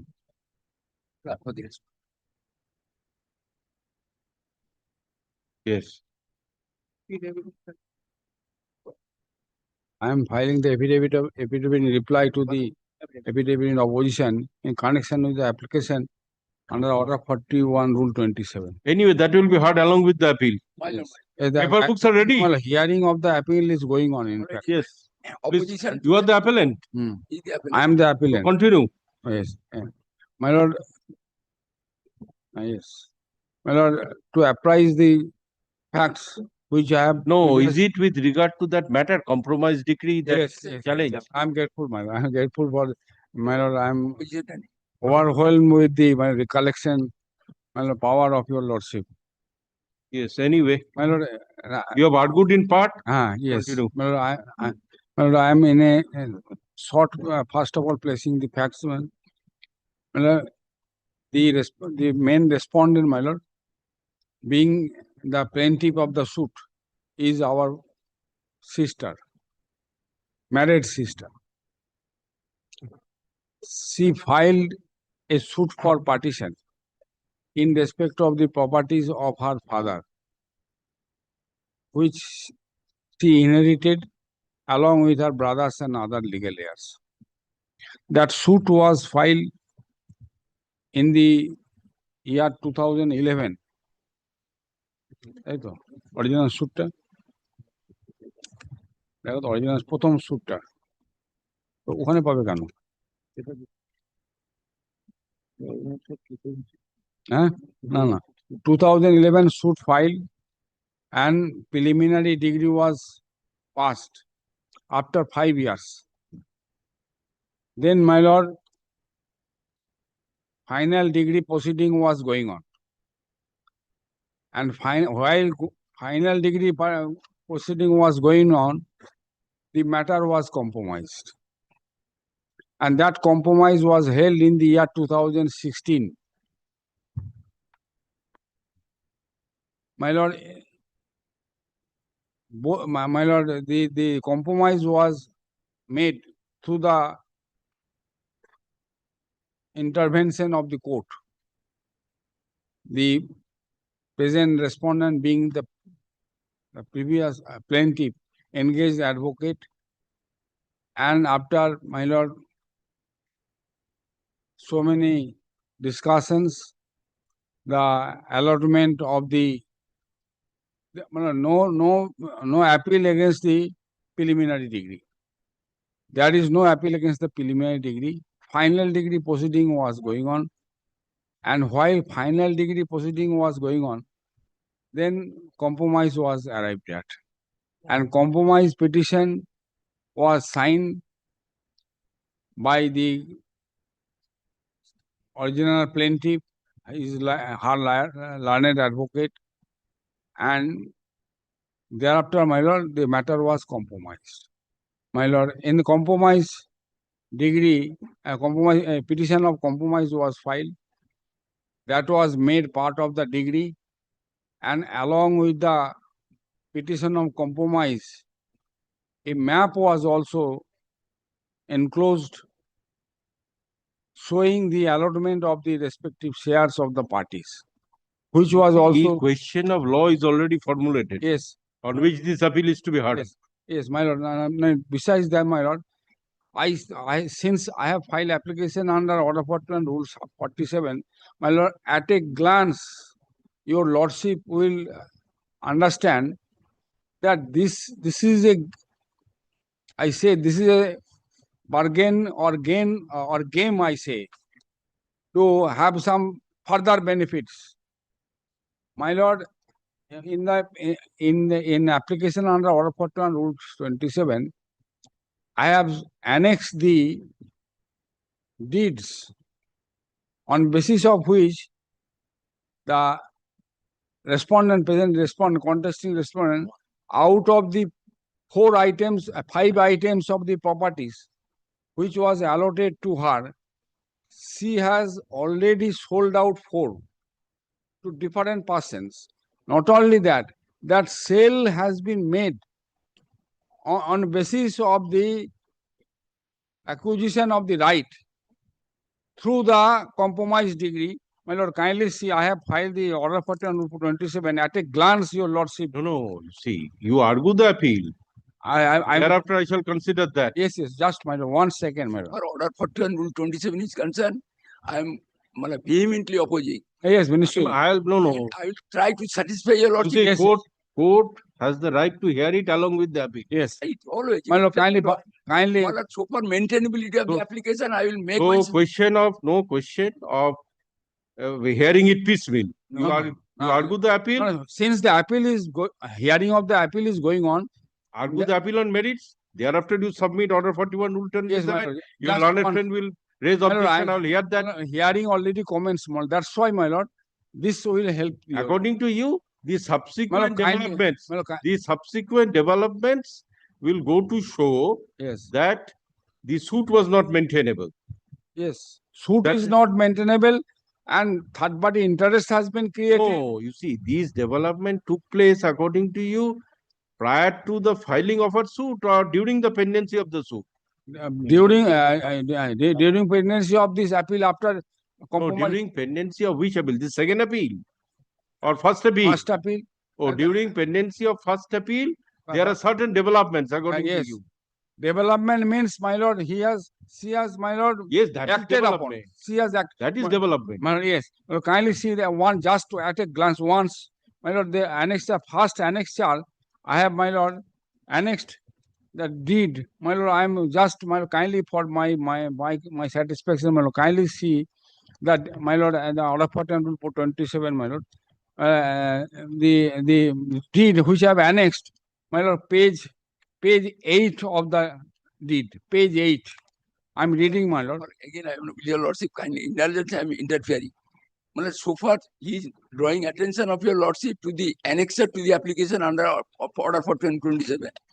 According to me, I. So you see, Mr. Chakraborty, that is not you maintaining. argue the matter on merits. Yes, Thereafter, you come to order It is up 41. to the court.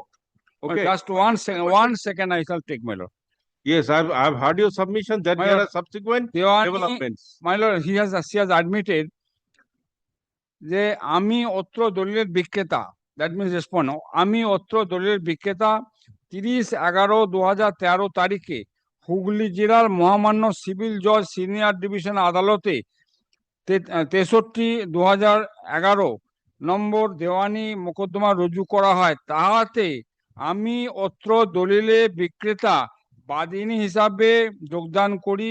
ইহার পর উক্ত দেওয়ানি মোকদ্দমায় উভয় পক্ষের দাখিলীকৃত সোলেনামা দরখাস্তর ভিত্তিতে মহামান্য আদালত গত ইংরেজি 7/12/16 তারিখে উক্ত মোকদ্দমার ফাইনাল ডিগ্রির আদেশ দেন এবং তাদের তৎপরে মহামান্য আদালতের নির্দেশ অনুসারে যথাযথ স্ট্যাম্প ডিউটি প্রদান করার পরে গত ইংরেজি এত তারিখে মহামান্য আদালতের ফাইনাল ডিগ্রি স্বাক্ষর যুক্ত হয়। উক্ত মোকদ্দমার দাখিলীকৃত যোগদামা ভাষে খ তফসিলে 3 নম্বর দফায় বিক্রেতার অংশে প্রাপ্ত সম্পত্তি প্রতি চিহ্নিত মতে লিখিত হয়।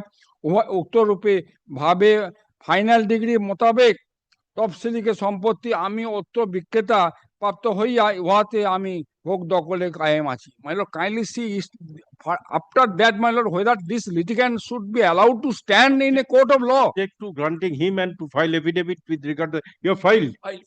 Oh, My lord, whether I am asking to myself whether this type of litigant should be allowed to stand in a court of law. that I shall see. My lord, how the strange this court is crowded by such That litigant. cannot affect the right The of my court client. is crowded by such type of litigant, my lord. It should be, my lord, suitably punished, my lord, for By such. virtue of the compromise. Everything there should have a limit. Anyway, you submit that. Let me consider his objection Everything also. should have a limit. It is not at all. A person, a married sister, my lord, she filed a suit, continued the suit for 5 years. Thereafter, I have got obtained that right. preliminary I have degree, got that final degree Got done. that right. He has sold out. Okay, application does I've got that. Now, kindly see in your opposition, you have dealt with the point of maintainability also. My lord. Yes, he will do it. His application He has no way out than to do it. absolutely frivolous word. Yes, absolutely frivolous. Then it will be dismissed with costs. My lord, Yes. according to humble submission, your lordship kindly, I am ready to satisfy. This type of a litigant should not be allowed to stand in a court of law. Your lordship will not accept this application here. And Yes. I'm telling your lordship. Once degree is passed, compromised, thereafter again suit. Again suit, No, there is no property bar. sold. There is no bar at all. There is Yes, no, yes. There is no bar. Yes, lordship will Yes, find I am- whether there is a bar or I am not. ready to satisfy. Why my lord. why Do you want to file reply to this? To affidavit in opposition? that has been filed? Today I filed. You have filed it? Yes. Okay, let me consider it. Yes. And other deeds are also there, my lord. But those are quite irrelevant for the purpose of yes, dismissal of yes, the second quite appeal. irrelevant. Not at all. Those property pertaining to some other Judge is not a tag number. mere chair. Tag He is number. also a human being. No, that's all right. Judge is not a mere chair. As the robot is there. Okay, this is your affidavit in opposition. Yes, my lord, lordship kindly come to No, paragraph. this is what appropriate order. Now, my lord, I am coming to the appeal itself, my lord. And my lord, this. No, this is your application. This is affidavit in reply. Yes. Opposition টা দিন একটু। Opposition. My lord, your lordship kindly paragraph 5 onwards. 1. No, your application is can 1. Our application is can 2. Can 2. Can 2. Can 2 টা দিন। এটা তো can 1. Can 1 is what? Injunction, interim order. can one কি N2 কোথায় আছে? আমার কাছে হ্যাঁ এটা আছে কপি আছে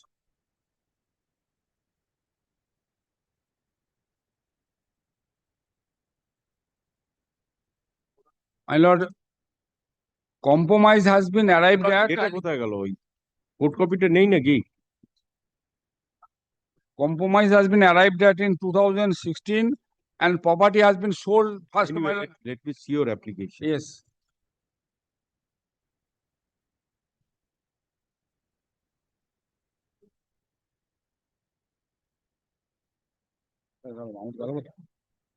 Huh?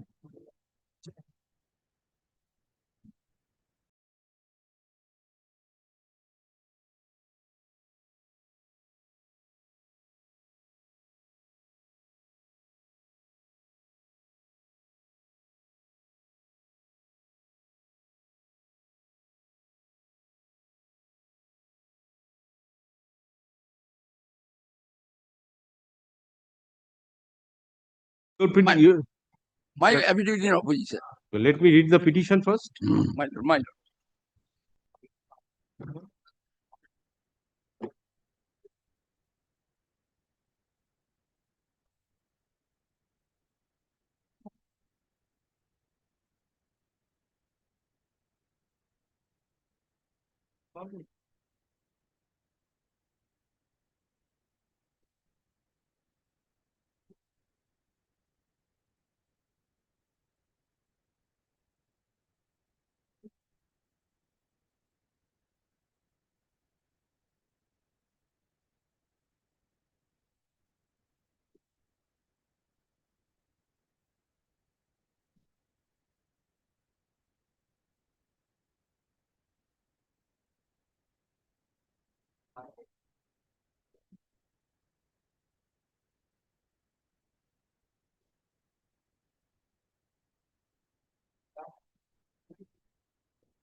এখানে নাম লিখতে পারো।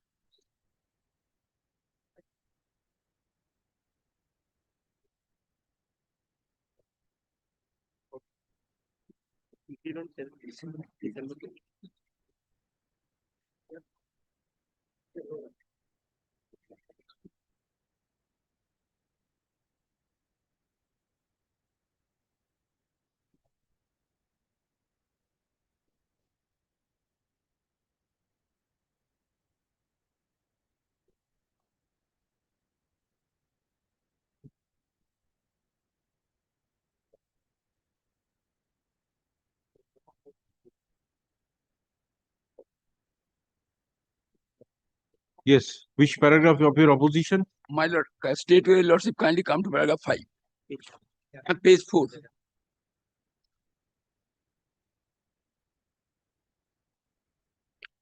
May Paragraph 5, yes. as your lordship. Well, I'm reading here. I respectfully state further that there is no whisper in this said application as to what prevented the appellants to produce those documents which are of the year 1920 and 22 respectively at the time of trial of the suit itself. And there is also no whisper in this said application that in spite of the diligence, they could not produce those documents before the learned trial court during the course of hearing of the said suit in the trial court as well as before the lower appellate court respectively. It further appears from the reckless conduct of the appellants that they have come forward with this frivolous application after the commencement of hearing of the instant appeal, which is quite impermissible in the eye of law. My lord, paragraph 6, that it appears from the malafide conduct of the appellants that the said application has been filed before this honorable court in violation of the provision of Order 41, Rule 27, 1 AA. Your Lordship, kindly, the of the Code of Civil Procedure. I am coming to the provision later on, my lord. As such, there is no scope on the part of the appellants to take out this said application, intending to produce those irrelevant documents before this honorable court at the extremely belated stage, despite the fact that the existence of those documents are very much within their knowledge since long back. Paragraph 7 is very much important. I respectfully submit further that the said documents as referred to and mentioned in the said application and intended to be produced before this honorable court are very much within the knowledge of the respondents, even during the course of hearing of the suit in the trial court. But unfortunately, despite such facts and circumstances, no attempt was made on the part of the respondents either to produce those documents before the learned trial court or before the learned lower appellate court. And as such, this said application is absolutely bad in law and not maintainable. Next, my lord, paragraph 8, that with reference to the statement made in paragraph 1, 2, and 3 of the said application, I state that those appear to be almost matters of record. And as such, I do not make any comment to the same.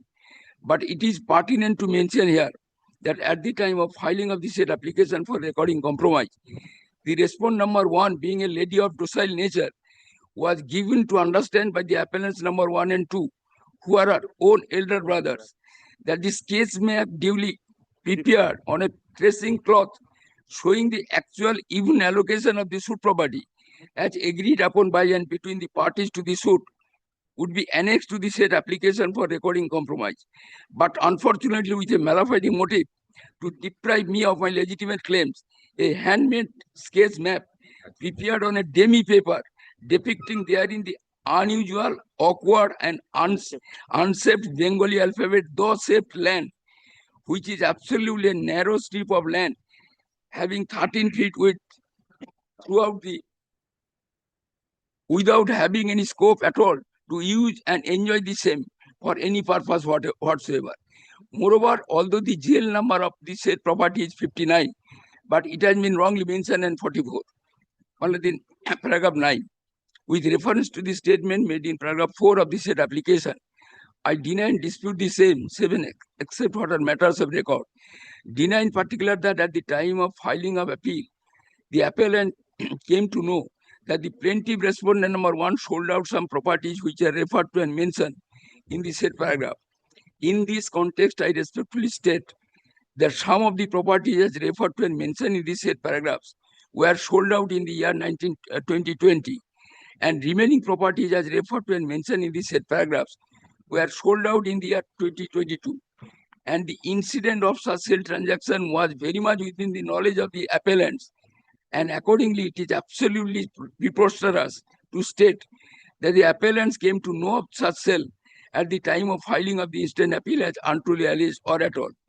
It is also pertinent to mention here that some of the properties allotted to other sisters and appellants have already been transferred by way of sale. They have also transferred so many properties. Very important is paragraph 10. I respectfully state further that all property as referred to in paragraph 4 of the said application are fallow and unused land, which were since long back in unlawful possession of the people of the locality belonging to Santal scheduled caste community. And accordingly, I was constrained to dispose of those properties to those people belonging to the community, said community, at a very meager price, as those properties never yielded crops of any kind at any point of time, as those were fallow land. I respectfully state further that factum of mere disposal of those unused and unfertilized land could under no circumstances stand in the way of filing of the suit, hereby challenging the legality and validity of the decree, which was passed on the basis of Solenama, which was filed by practicing fraud upon me. The next paragraph, that with reference to the statement made in paragraph 5 of the said application, I respectfully state that those also appear to be matters of record, and as such, I do not make any comment to the same. I categorically state further that the disputed land appertaining to LR plot number 178 and a portion of which was fraudulently allotted to me by practicing fraud upon both the court and also upon me, as because the petition of this portion of this land, which was wrongly mentioned and shown in the said sketch plan, fraudulently prepared by the appellants on a legal size demi paper, which was never intended to be allotted to me, and the substantive drawing part of the impugned map appears to be photocopy of the GL number in the said map, was wrongly mentioned at 44 instead of correct GL number 59. The area of the partition portion of the said land is indexed as A, B, C, D, E, F. For the said impugned map, it was mentioned to whom which portion has been allotted, although it was mutually agreed among the parties to the said solenama that the said plot of land shall be equal and evenly divided and partitioned according to their respective and proportionate share. But unfortunately, with a mala fide motive to deceive and to deprive me of my legitimate entitlement to have and hold the proportionate, equal and even share of the said plot of land bearing plot number 178, the appellants had wrongfully and illegally removed the said sketch plan drawn on a tracing cloth, which was exclusively prepared and meant for enclosing the same to the solenama petition in its place and state. A handmade sketch map prepared by the legal demi paper was. Well, this is the subject matter of this suit. Only plot number 178. And the properties which are sold. Anyway, that is the subject matter of appeal. My lord. And so you also kind of provision why I'm challenging the maintainability of the application itself. You'll also kindly have it to order for 2027. 1AA. Order 41. Cited my judgment. No, I am making my submission in support of my case against your application. I have order 41 rule 27. Order 41 rule 27 is someone bullying. You see, you have not disputed these contentions. Only you are challenged with regard to the maintainability at this belated stage. First of all, maintainability of this application at the belated stage, and second, your indefeasible right to file the suit irrespective of these transfers. These are the two grounds. And not only in violation of the provision of order 41 rule 27 1AA. The Lordship kindly have a look. That is what you are challenging. Yes. This application is not maintainable at this stage. Second is assuming you have transferred this land, but that is your indivisible right. Yes. So let us see that provision. And so far the other plot of land is concerned. So far the subject matter of the suit is concerned only plot number 178. No. Sold out other unused property. Anyway, you have stated that in your opposition. Yes. From the plain, degree has been cancelled. No, I am not challenging. I am not. I am married. I am not married. I am not making. Yes, order 41 rule 27. Yes. I am reading the plain prayer. No. Just a minute. Let me see. First of all, just a minute, please. Wait. Yes, which provision? AA. Order 27. পুরো মামলাটা ডিগ্রিটা challenge The party is seeking to produce additionally establish a exercise of due diligence. I'm reading the party seeking to produce additional evidence establishes that notwithstanding the exercise of due diligence, such evidence was not within the knowledge or could not, after the exercise of due diligence, be produced by him at the time when the decree appealed against was passed. And that apart, my lord, until and unless the provision of order 41, rule 27, 28 and 29 are complied with, the application cannot be made. And what are those conditions? Your lordship kindly have a look to. Order 28, your lordship kindly come to. Mode of taking additional evidence. These are the conditions are required to be fulfilled for the purpose of invoking the provision of order 41 and 27. First of all, the provision laid down under the code, under the provision of order 41, rule 28, 27, 28 and 29 are required to be complied with. Otherwise you can't. You see, the very question is, you are not disputing sale of a part of the suit property. Okay. Only thing is this. Not this. No, are you disputing or not? Then only the question of proof. Not suit property. suit property. Whatever it is, none of the properties are suit properties. No. None of the properties. Sold out properties are not the subject matter of the suit. Neither. None of the properties. No. In which paragraph you have stated that? Let me see. That none of the suit properties sold. From their deed, it is evident. You tell from which paragraph? From which paragraph you have in your affidavit in opposition that none of the properties are suit property? No. You see, only one thing.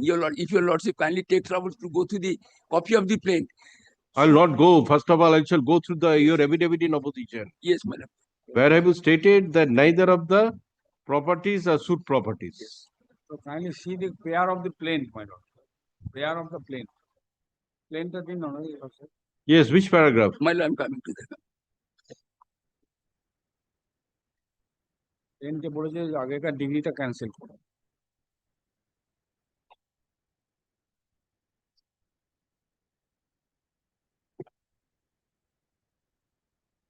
দেওয়ানি মোকদ্দমায় এত নম্বর মোকদ্দমা দাখিলকৃত সোলেনামা দরখাস্তটি 1 হইতে বিবাদীদের ভ্রান্ত তঞ্চকিত মধ্যে প্রস্তুত করা যায় তাহা বাতিল করো। তার মধ্যে ডিগ্রি দিবার আদেশ দেওয়া। সোলেনামার টোটাল কম্প্রোমাইজ ডিগ্রিটাকে উনি করতে চাইছেন, ক্যান্সেল চাইছেন। সব প্রপার্টিতে এসে যাচ্ছে তার মধ্যে বললে হবে।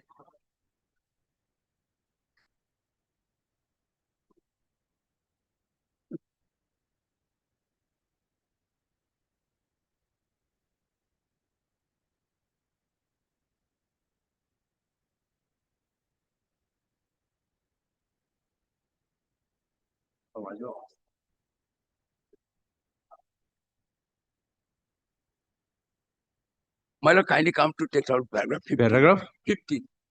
1.5. With your lordship, kindly, I am reading.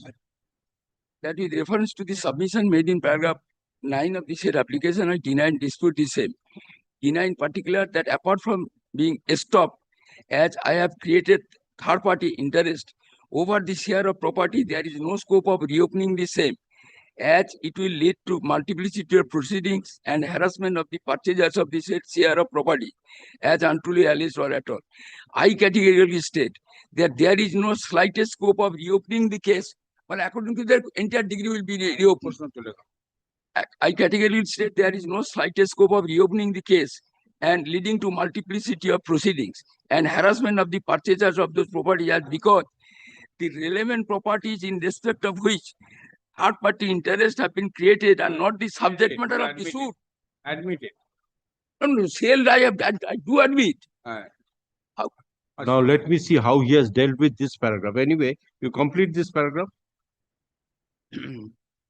Subject matter of the suit, and those properties which have already been sold out are not at all disputed in view of the fact that it is clearly evident from the schedule appended the plaint of the said suit that the disputed property, which is the subject matter of the suit, has not yet been transferred, and I have sought for relief in the suit only with regard to the particular plot of land appertaining to RS Tag number 137 and LR Tag number 178, and as such there is no slightest scope of reopening the entire degree leading to okay, only you see suit property, only one original suit property was only this RS Tag number and LR Tag number.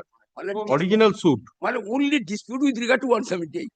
So far other I am not going to open my mouth. Only with that. Only property. I can show you. Oh, there was a suit property for which partition was sought. My lord. Okay. So that partition was effected by a compromise decree. Absolutely. That compromise decree was challenged. My lord. And challenge only on the ground, my lord. I'm telling you. On the ground that these two has not been properly reflected. RS Tag number 137. Instead of giving a particular portion of the land which was agreed upon, some other portion which is quite unusable. I'm showing. Now the question is, which plot of the land you have sold? How have you dealt with in your reply, paragraph 15? The properties belong to other tag numbers. I have not stated. No, paragraph. Let me see paragraph 15, how he has dealt with. Oh, no, reply. Their reply. It is my opposition. No, did they deny paragraph 15? Let me check application. Yes, 15.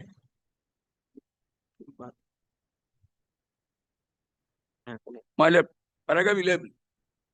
That with regard to the statement made in paragraph 15 and 16 of the said affidavit in opposition, answering appellants deny and dispute each and every allegation, 7 except for matters of record. And the answering appellant petitioner repeat and reiterate the statement in paragraph 9 and 10 of the said application. It is again denied that the appellant petitioner have not been filed any application at belated stage, but they have filed the application. Even they became aware of the selling transaction made by the respondent number 1. It is again categorically stated that the respondent number 1 acted upon the compromise degree and also created third Okay, party. let me see in the suit. What is your prayer?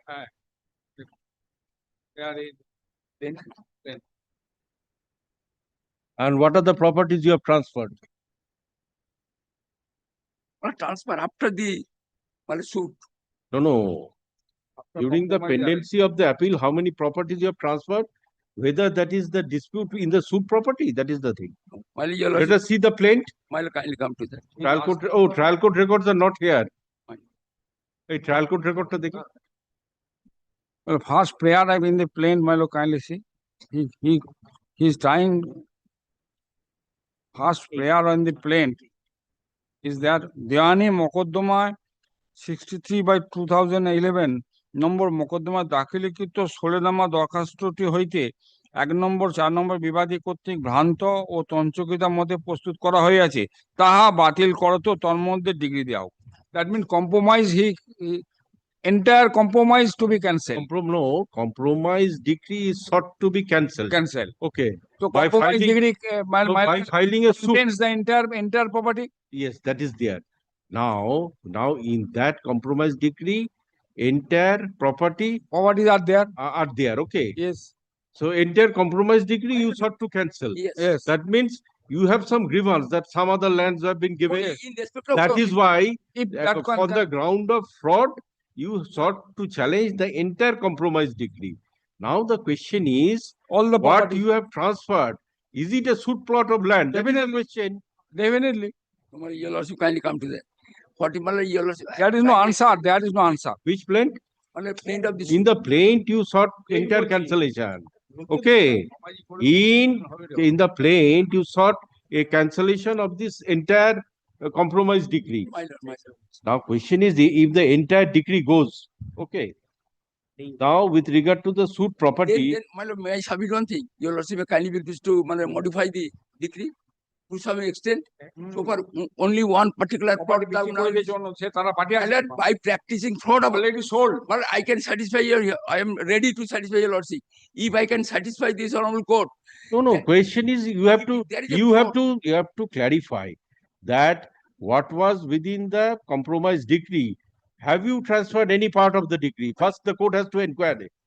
So far, compromise degree is concerned, entire property was there. Yes, but have you sold any portion of that, of the suit property, during the pendency of this appeal? Well, during the pendency of the appeal, I have sold out, no doubt. Yes, so this is the answer. But my grievance is only confined to that particular. Maybe but in your plaint, you have sought entire cancellation. Okay, so you have another thing left open to you, that although the stage has come to this second appeal, okay, still some remedy is left. If you can compromise between yourselves, that is the only remedy. Otherwise, I have to go by your acts. Only one thing, your lordship, kindly to cut for the matter. Kindly allow. Heavy penalty may be imposed, my lord. Not only that. Penalty? Yes. Upon your client. I'm telling you, I shall pray for. He has become successful in practice. I have not upon the court. Yes. Your lordship, kindly have it to the substantial question of law framed by the division bench. Let us start from that. Your lordship, kindly take trouble. It will be easier for us.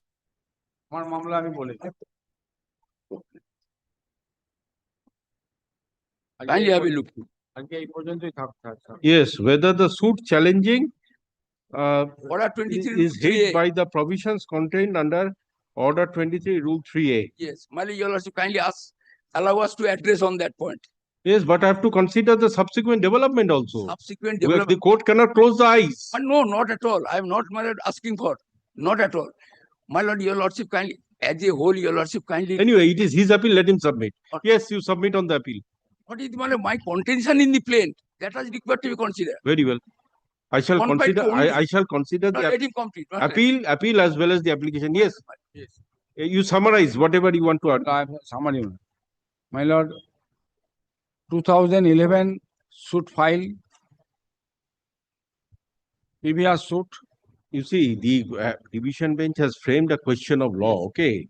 And I have to consider that. Yes, my lord. My lord, I'm cut shorting the matter, my lord. My lord, 2011 suit file, 2000, my lord, thereafter preliminary degree passed, 2016 compromise arrived at. Thereafter, the second suit has been filed. My lord, in the second suit, কত নম্বরে কোন সালে 2017 second suit filed, and the second suit, the trial court dismissed the suit. My lord, the compromise, first of all, legality is different thing. In factually, I am saying that the compromise degree was signed by the plaintiff and his learned advocate, and a partition plan was prepared by a qualified surveyor, and that surveyor signed in the map, and that was also signed by all the parties and all the lawyers, and thereafter it was produced. Second suit was filed. Main grievance, main point I am saying, the relevant witness was not called. Who are the relevant witness? The previous learned advocate of the plaintiff. My lord, previous learned advocate of the plaintiff, who dealt with the matter and who signed in the compromise petition, has not been called for, and he has not come forward to substantiate the case of the present plaintiff, that this was the map and another map has been given. Well, a very vital thing. The lawyer, a senior lawyer, conducted his case for several years. After that, he obtains success because the compromise, it is a happy compromise. And that advocate has not been witnessed. He has not given any light to the matter to focus the allegations of the plaintiff. First. Second, the surveyor in the survey map given his registration number, his signature, that surveyor has not been called. Only one thing, sir. Surveyor signature is not there, document is there. I will show you. My surveyor registration number is there, admit, from the evidence I have seen. Xerox copy you have filed? No, that I shall say. Well, surveyor registration number is there. That surveyor has not been called.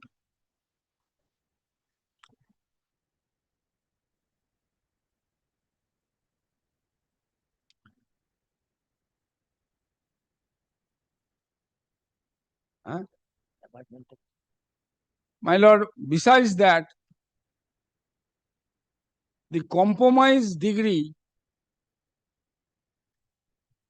or the map, I said the map of allotment is followed by the averment made in the compromise. That part has also not been challenged. Which it has been in the compromise degree, compromise petition, it has been stated that which of the items have been allotted to whom. So there is narration, recital to that effect. That has also not been controverted or challenged.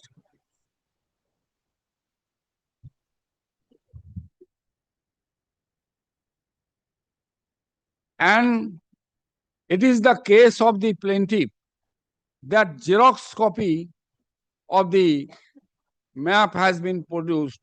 But my lord, kindly see the evidence.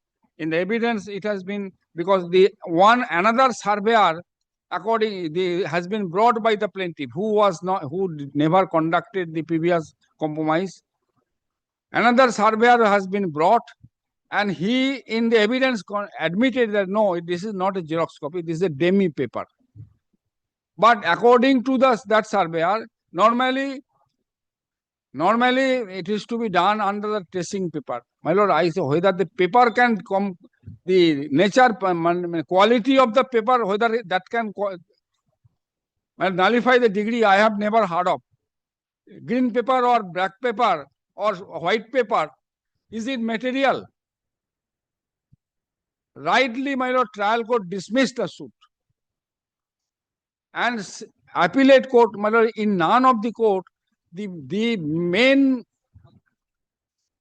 my lord, the points which is involved as to whether second suit is permissible or not. That is the point of law. That has not been addressed by any of the courts.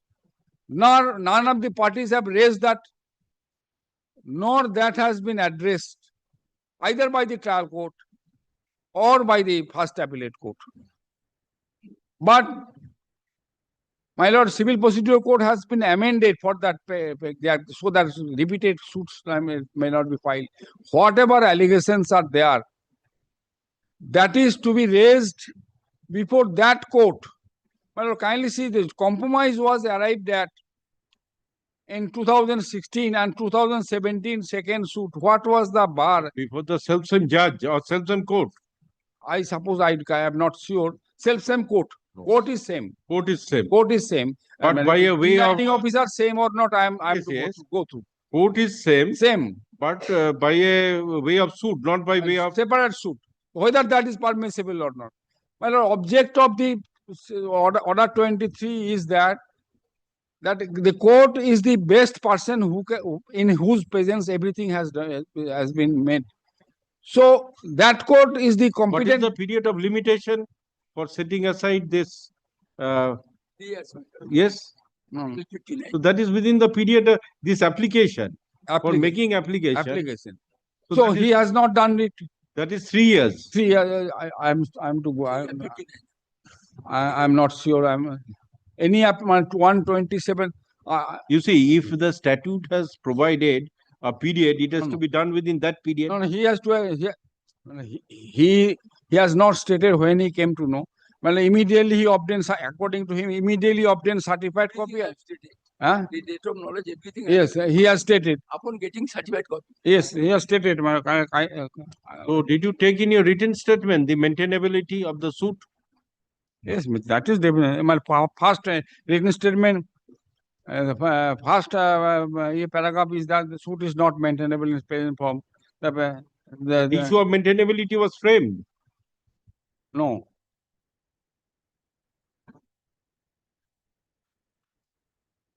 That might be, my lord. I am both. So, my lord, the provision has been made for that reason that that court is the competent court. My lord, in case of third party interest, also order 21 rule 97. In the case of compromise, also, my lord, order 23 rule 3A is the 3A is the provision that court is to be approached, not a separate suit. Or not separate court. That court particular to be approached, but that has not been done. So whether those records are to be called for, those records are to be produced. Maybe I am. No, they are in that suit. Those records were called for. Called for. If that is called for, then it may be available here also, my lord. That record is very vital. That was in the court below, the appellate court below. That record was called for. You see.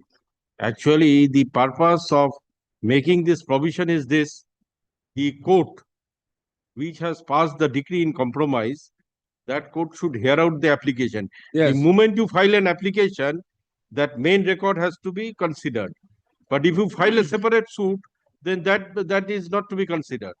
Well, so far the filing. Unless So party- now the question is, you see, if the suit is dismissed on the grounds of maintainability No, under it the was not- statute, It was not. so the respondent plaintiff will have an alternative remedy to go for again filing an application. That remedy if the law permits, if the law permits, law has permits only the point of limitation. Yes, that will be there. And the limitation that will That suppose today itself, upon considering the submissions and points of law, it is held that the suit is not maintainable.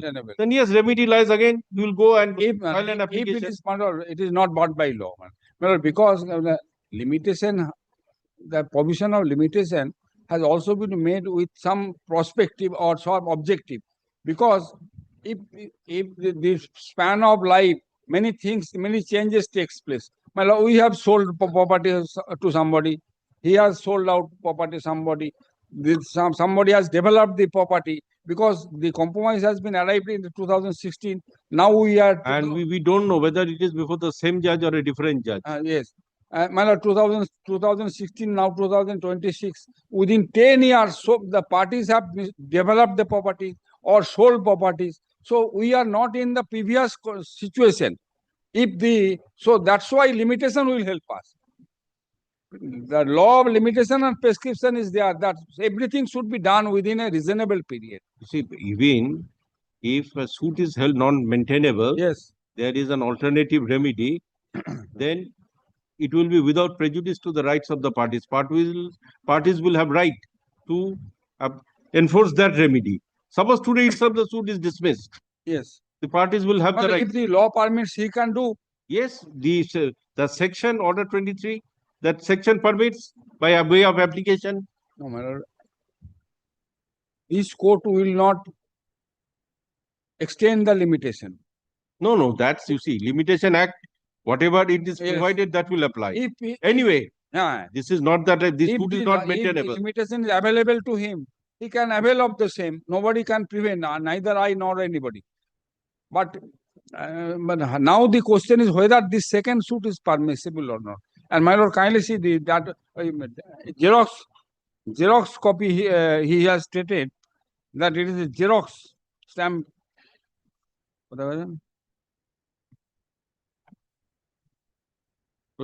Yes, survey আর সাক্ষীটা বলো তো।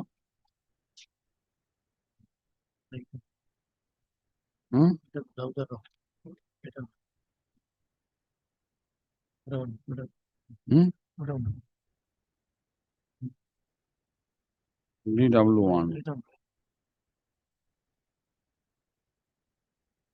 আমি আছে দেখেছি DW1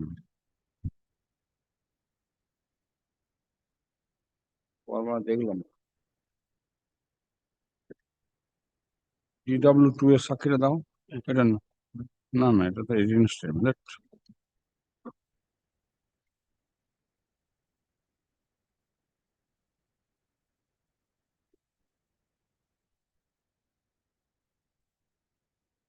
one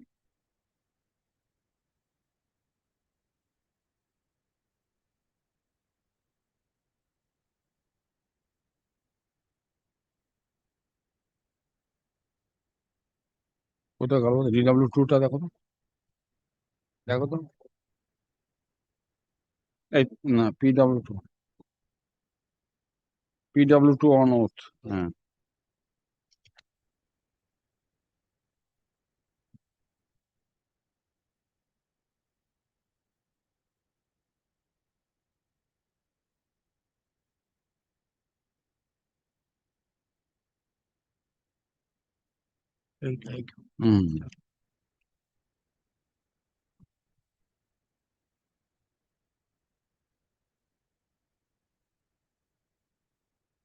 Yes.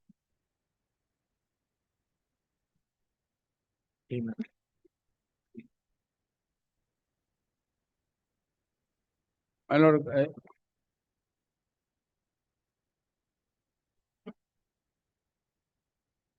upon the demi paper, we need to, we use the file manager, yeah? We use the file as marked with the Solanoma file. The map is, my lord, examination in chief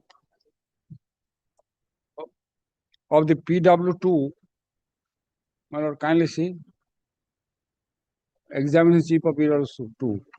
Today I have come, yes, I am reading, my lord. Today I have come to court to depose. This is their witness. Yeah, they have brought. Today I have come to court, to depose in this case as per court summon. I am survey past lawyer. My name is empaneled by Calcutta High Court for my job. I have filed report of my survey done on the numerous occasions in various case records.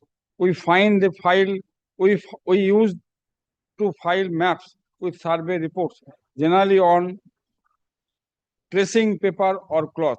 The annexed map, my lord, kindly see, the annexed map with the solemnum of petition filed in connection No, with no, the these are your grounds of appeal.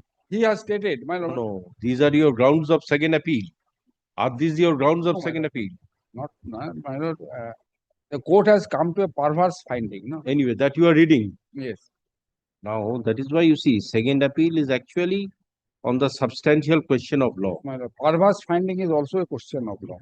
So that perverse finding, because he has stated that map was done on the Xerox, but he has stated that I admitted their own witness, map is done on the demi paper. My lord, kindly see demi paper. So findings arrived at is perverse.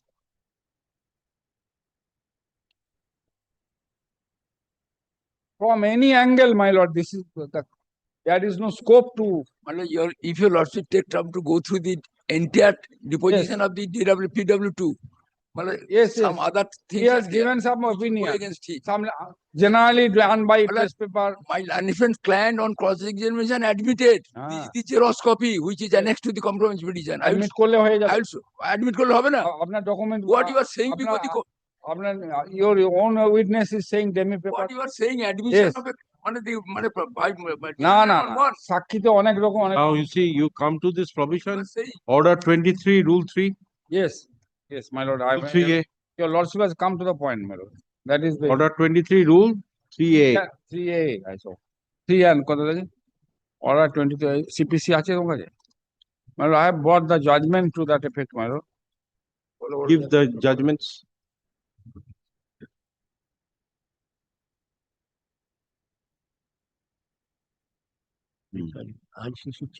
My lord, 2006. এটা কপিটা দাও না 2006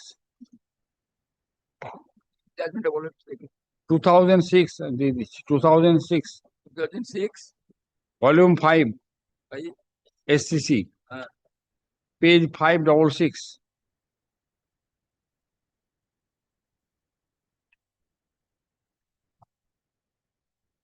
my lord 566 yes.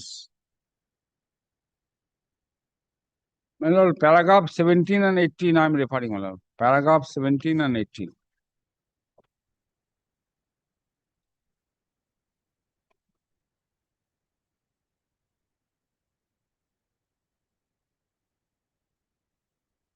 Paragraph 17 I am reading.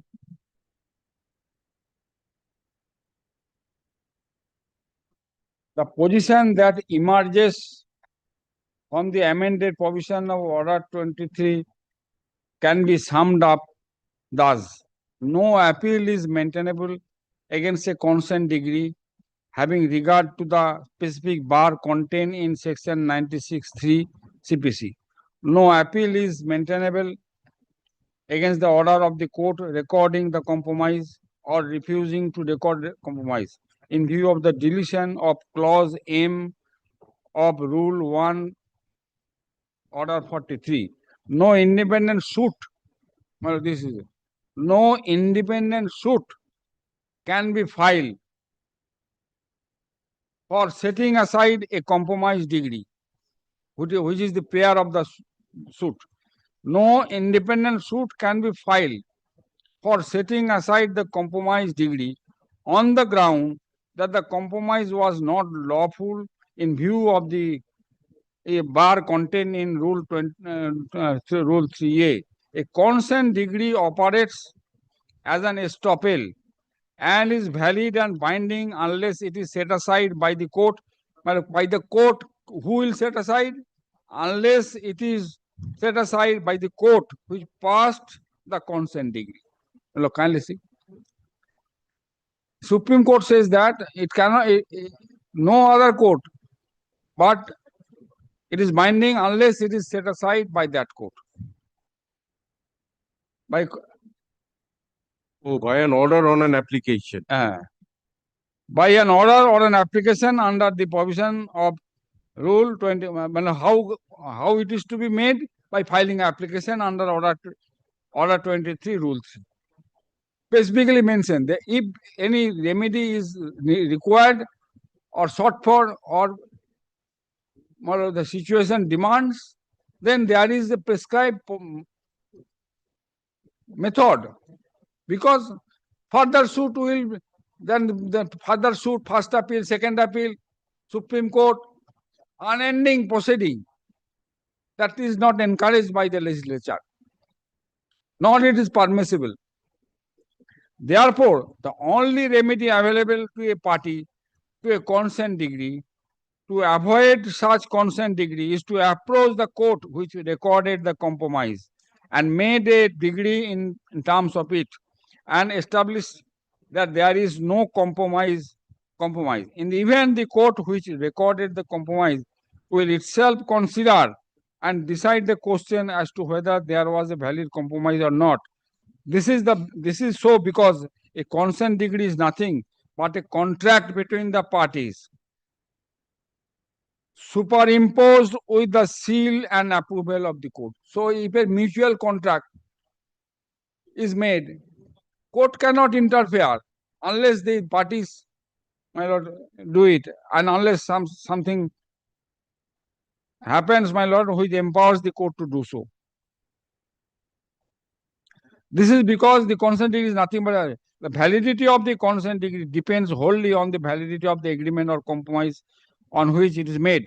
The second defendant who challenged the consent compromise degree was fully aware of the position as she filed an application for setting aside the consent degree by alleging that there was no valid compromise in accordance with law. Significantly, none of the defendants challenges the consent degree.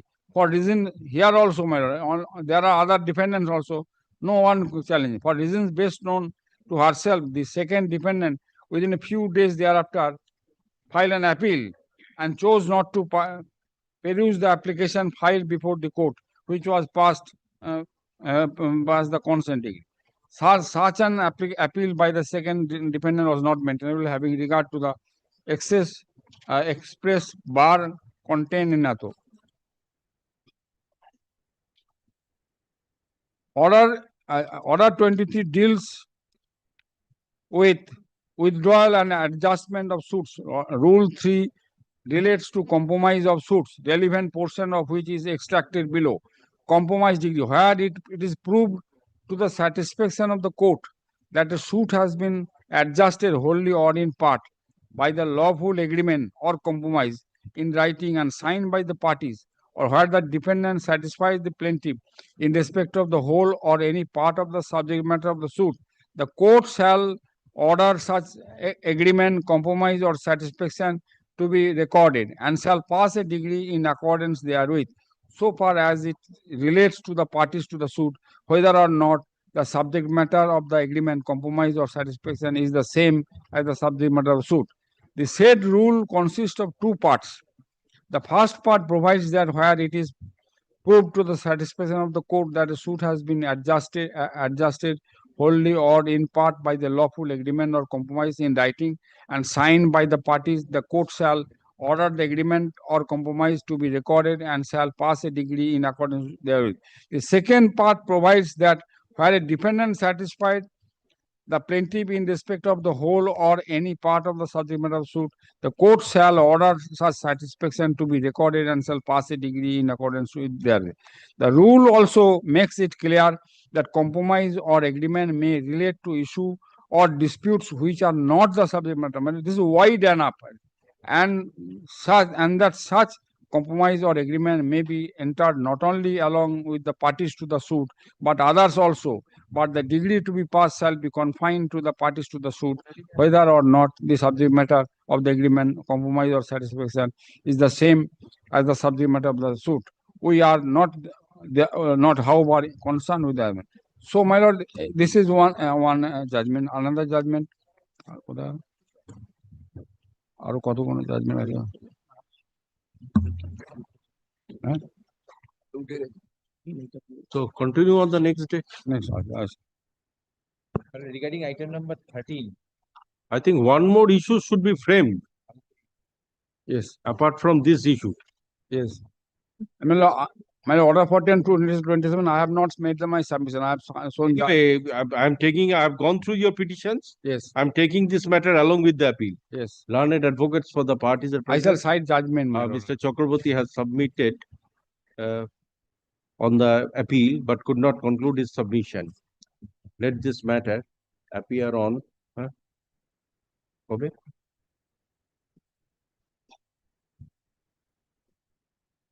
10/9/2026 at 2 p.m. Yes. 10/9. But 10th of September. Upon hearing the learned advocates, this court is of the view that in the instant appeal, another issue should be framed, which is as follows. Whether the learned trial court and the appeal court had evidence of necessary witnesses to come to the findings in the suit.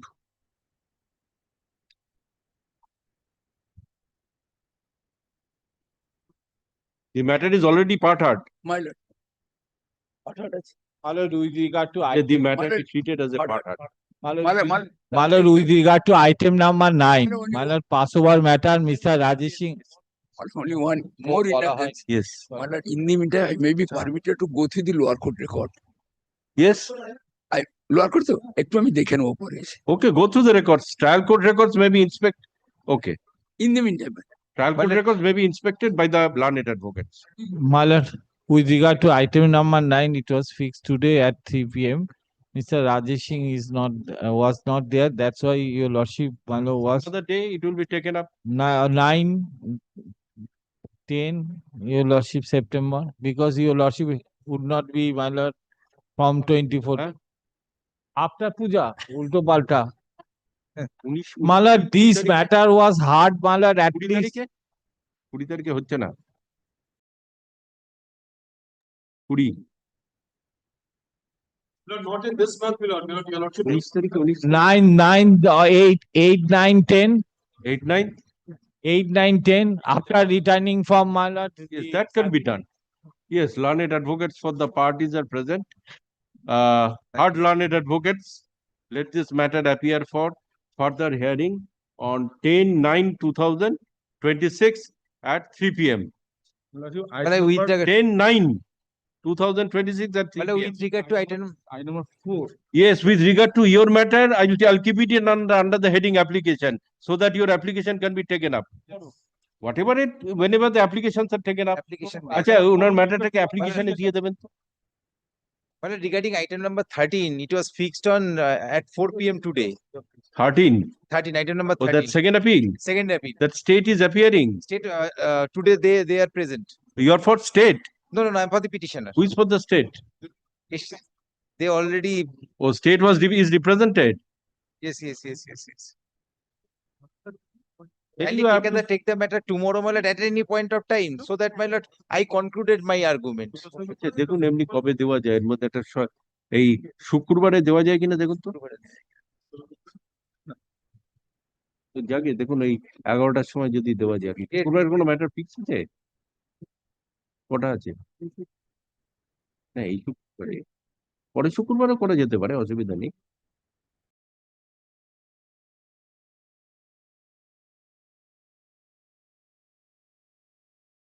It may not sit. পরে 14 তারিখ এই সপ্তাহ থেকে থাকবে না থাক যদি chance নেওয়া যায়। কবে Yes, আসবে record আবার? an order. 20 তারিখ Learned advocates for the parties are present. No time today. The matter stands adjourned till 14/8/2026 at 10:30 a.m. So kindly make it one line order receipt matter because the paper is fixed for 10:30. So kindly No, fix it will come under the heading application. Then it will be taken up. So kindly give me one line order, otherwise there is no order. Acha, let this matter Yes, উনার sign off ম্যাটারে করে দেবেন। Let this matter come under the heading application on কবে application মঙ্গলবার না বুধবারে? হ্যাঁ আচ্ছা, under the heading application. Another debate. Item number 4. You serve a copy of that application. Yes, I have served. Okay, Mr. okay. Singh is happy. I have served them. Whatever, Raj is the appellant as well.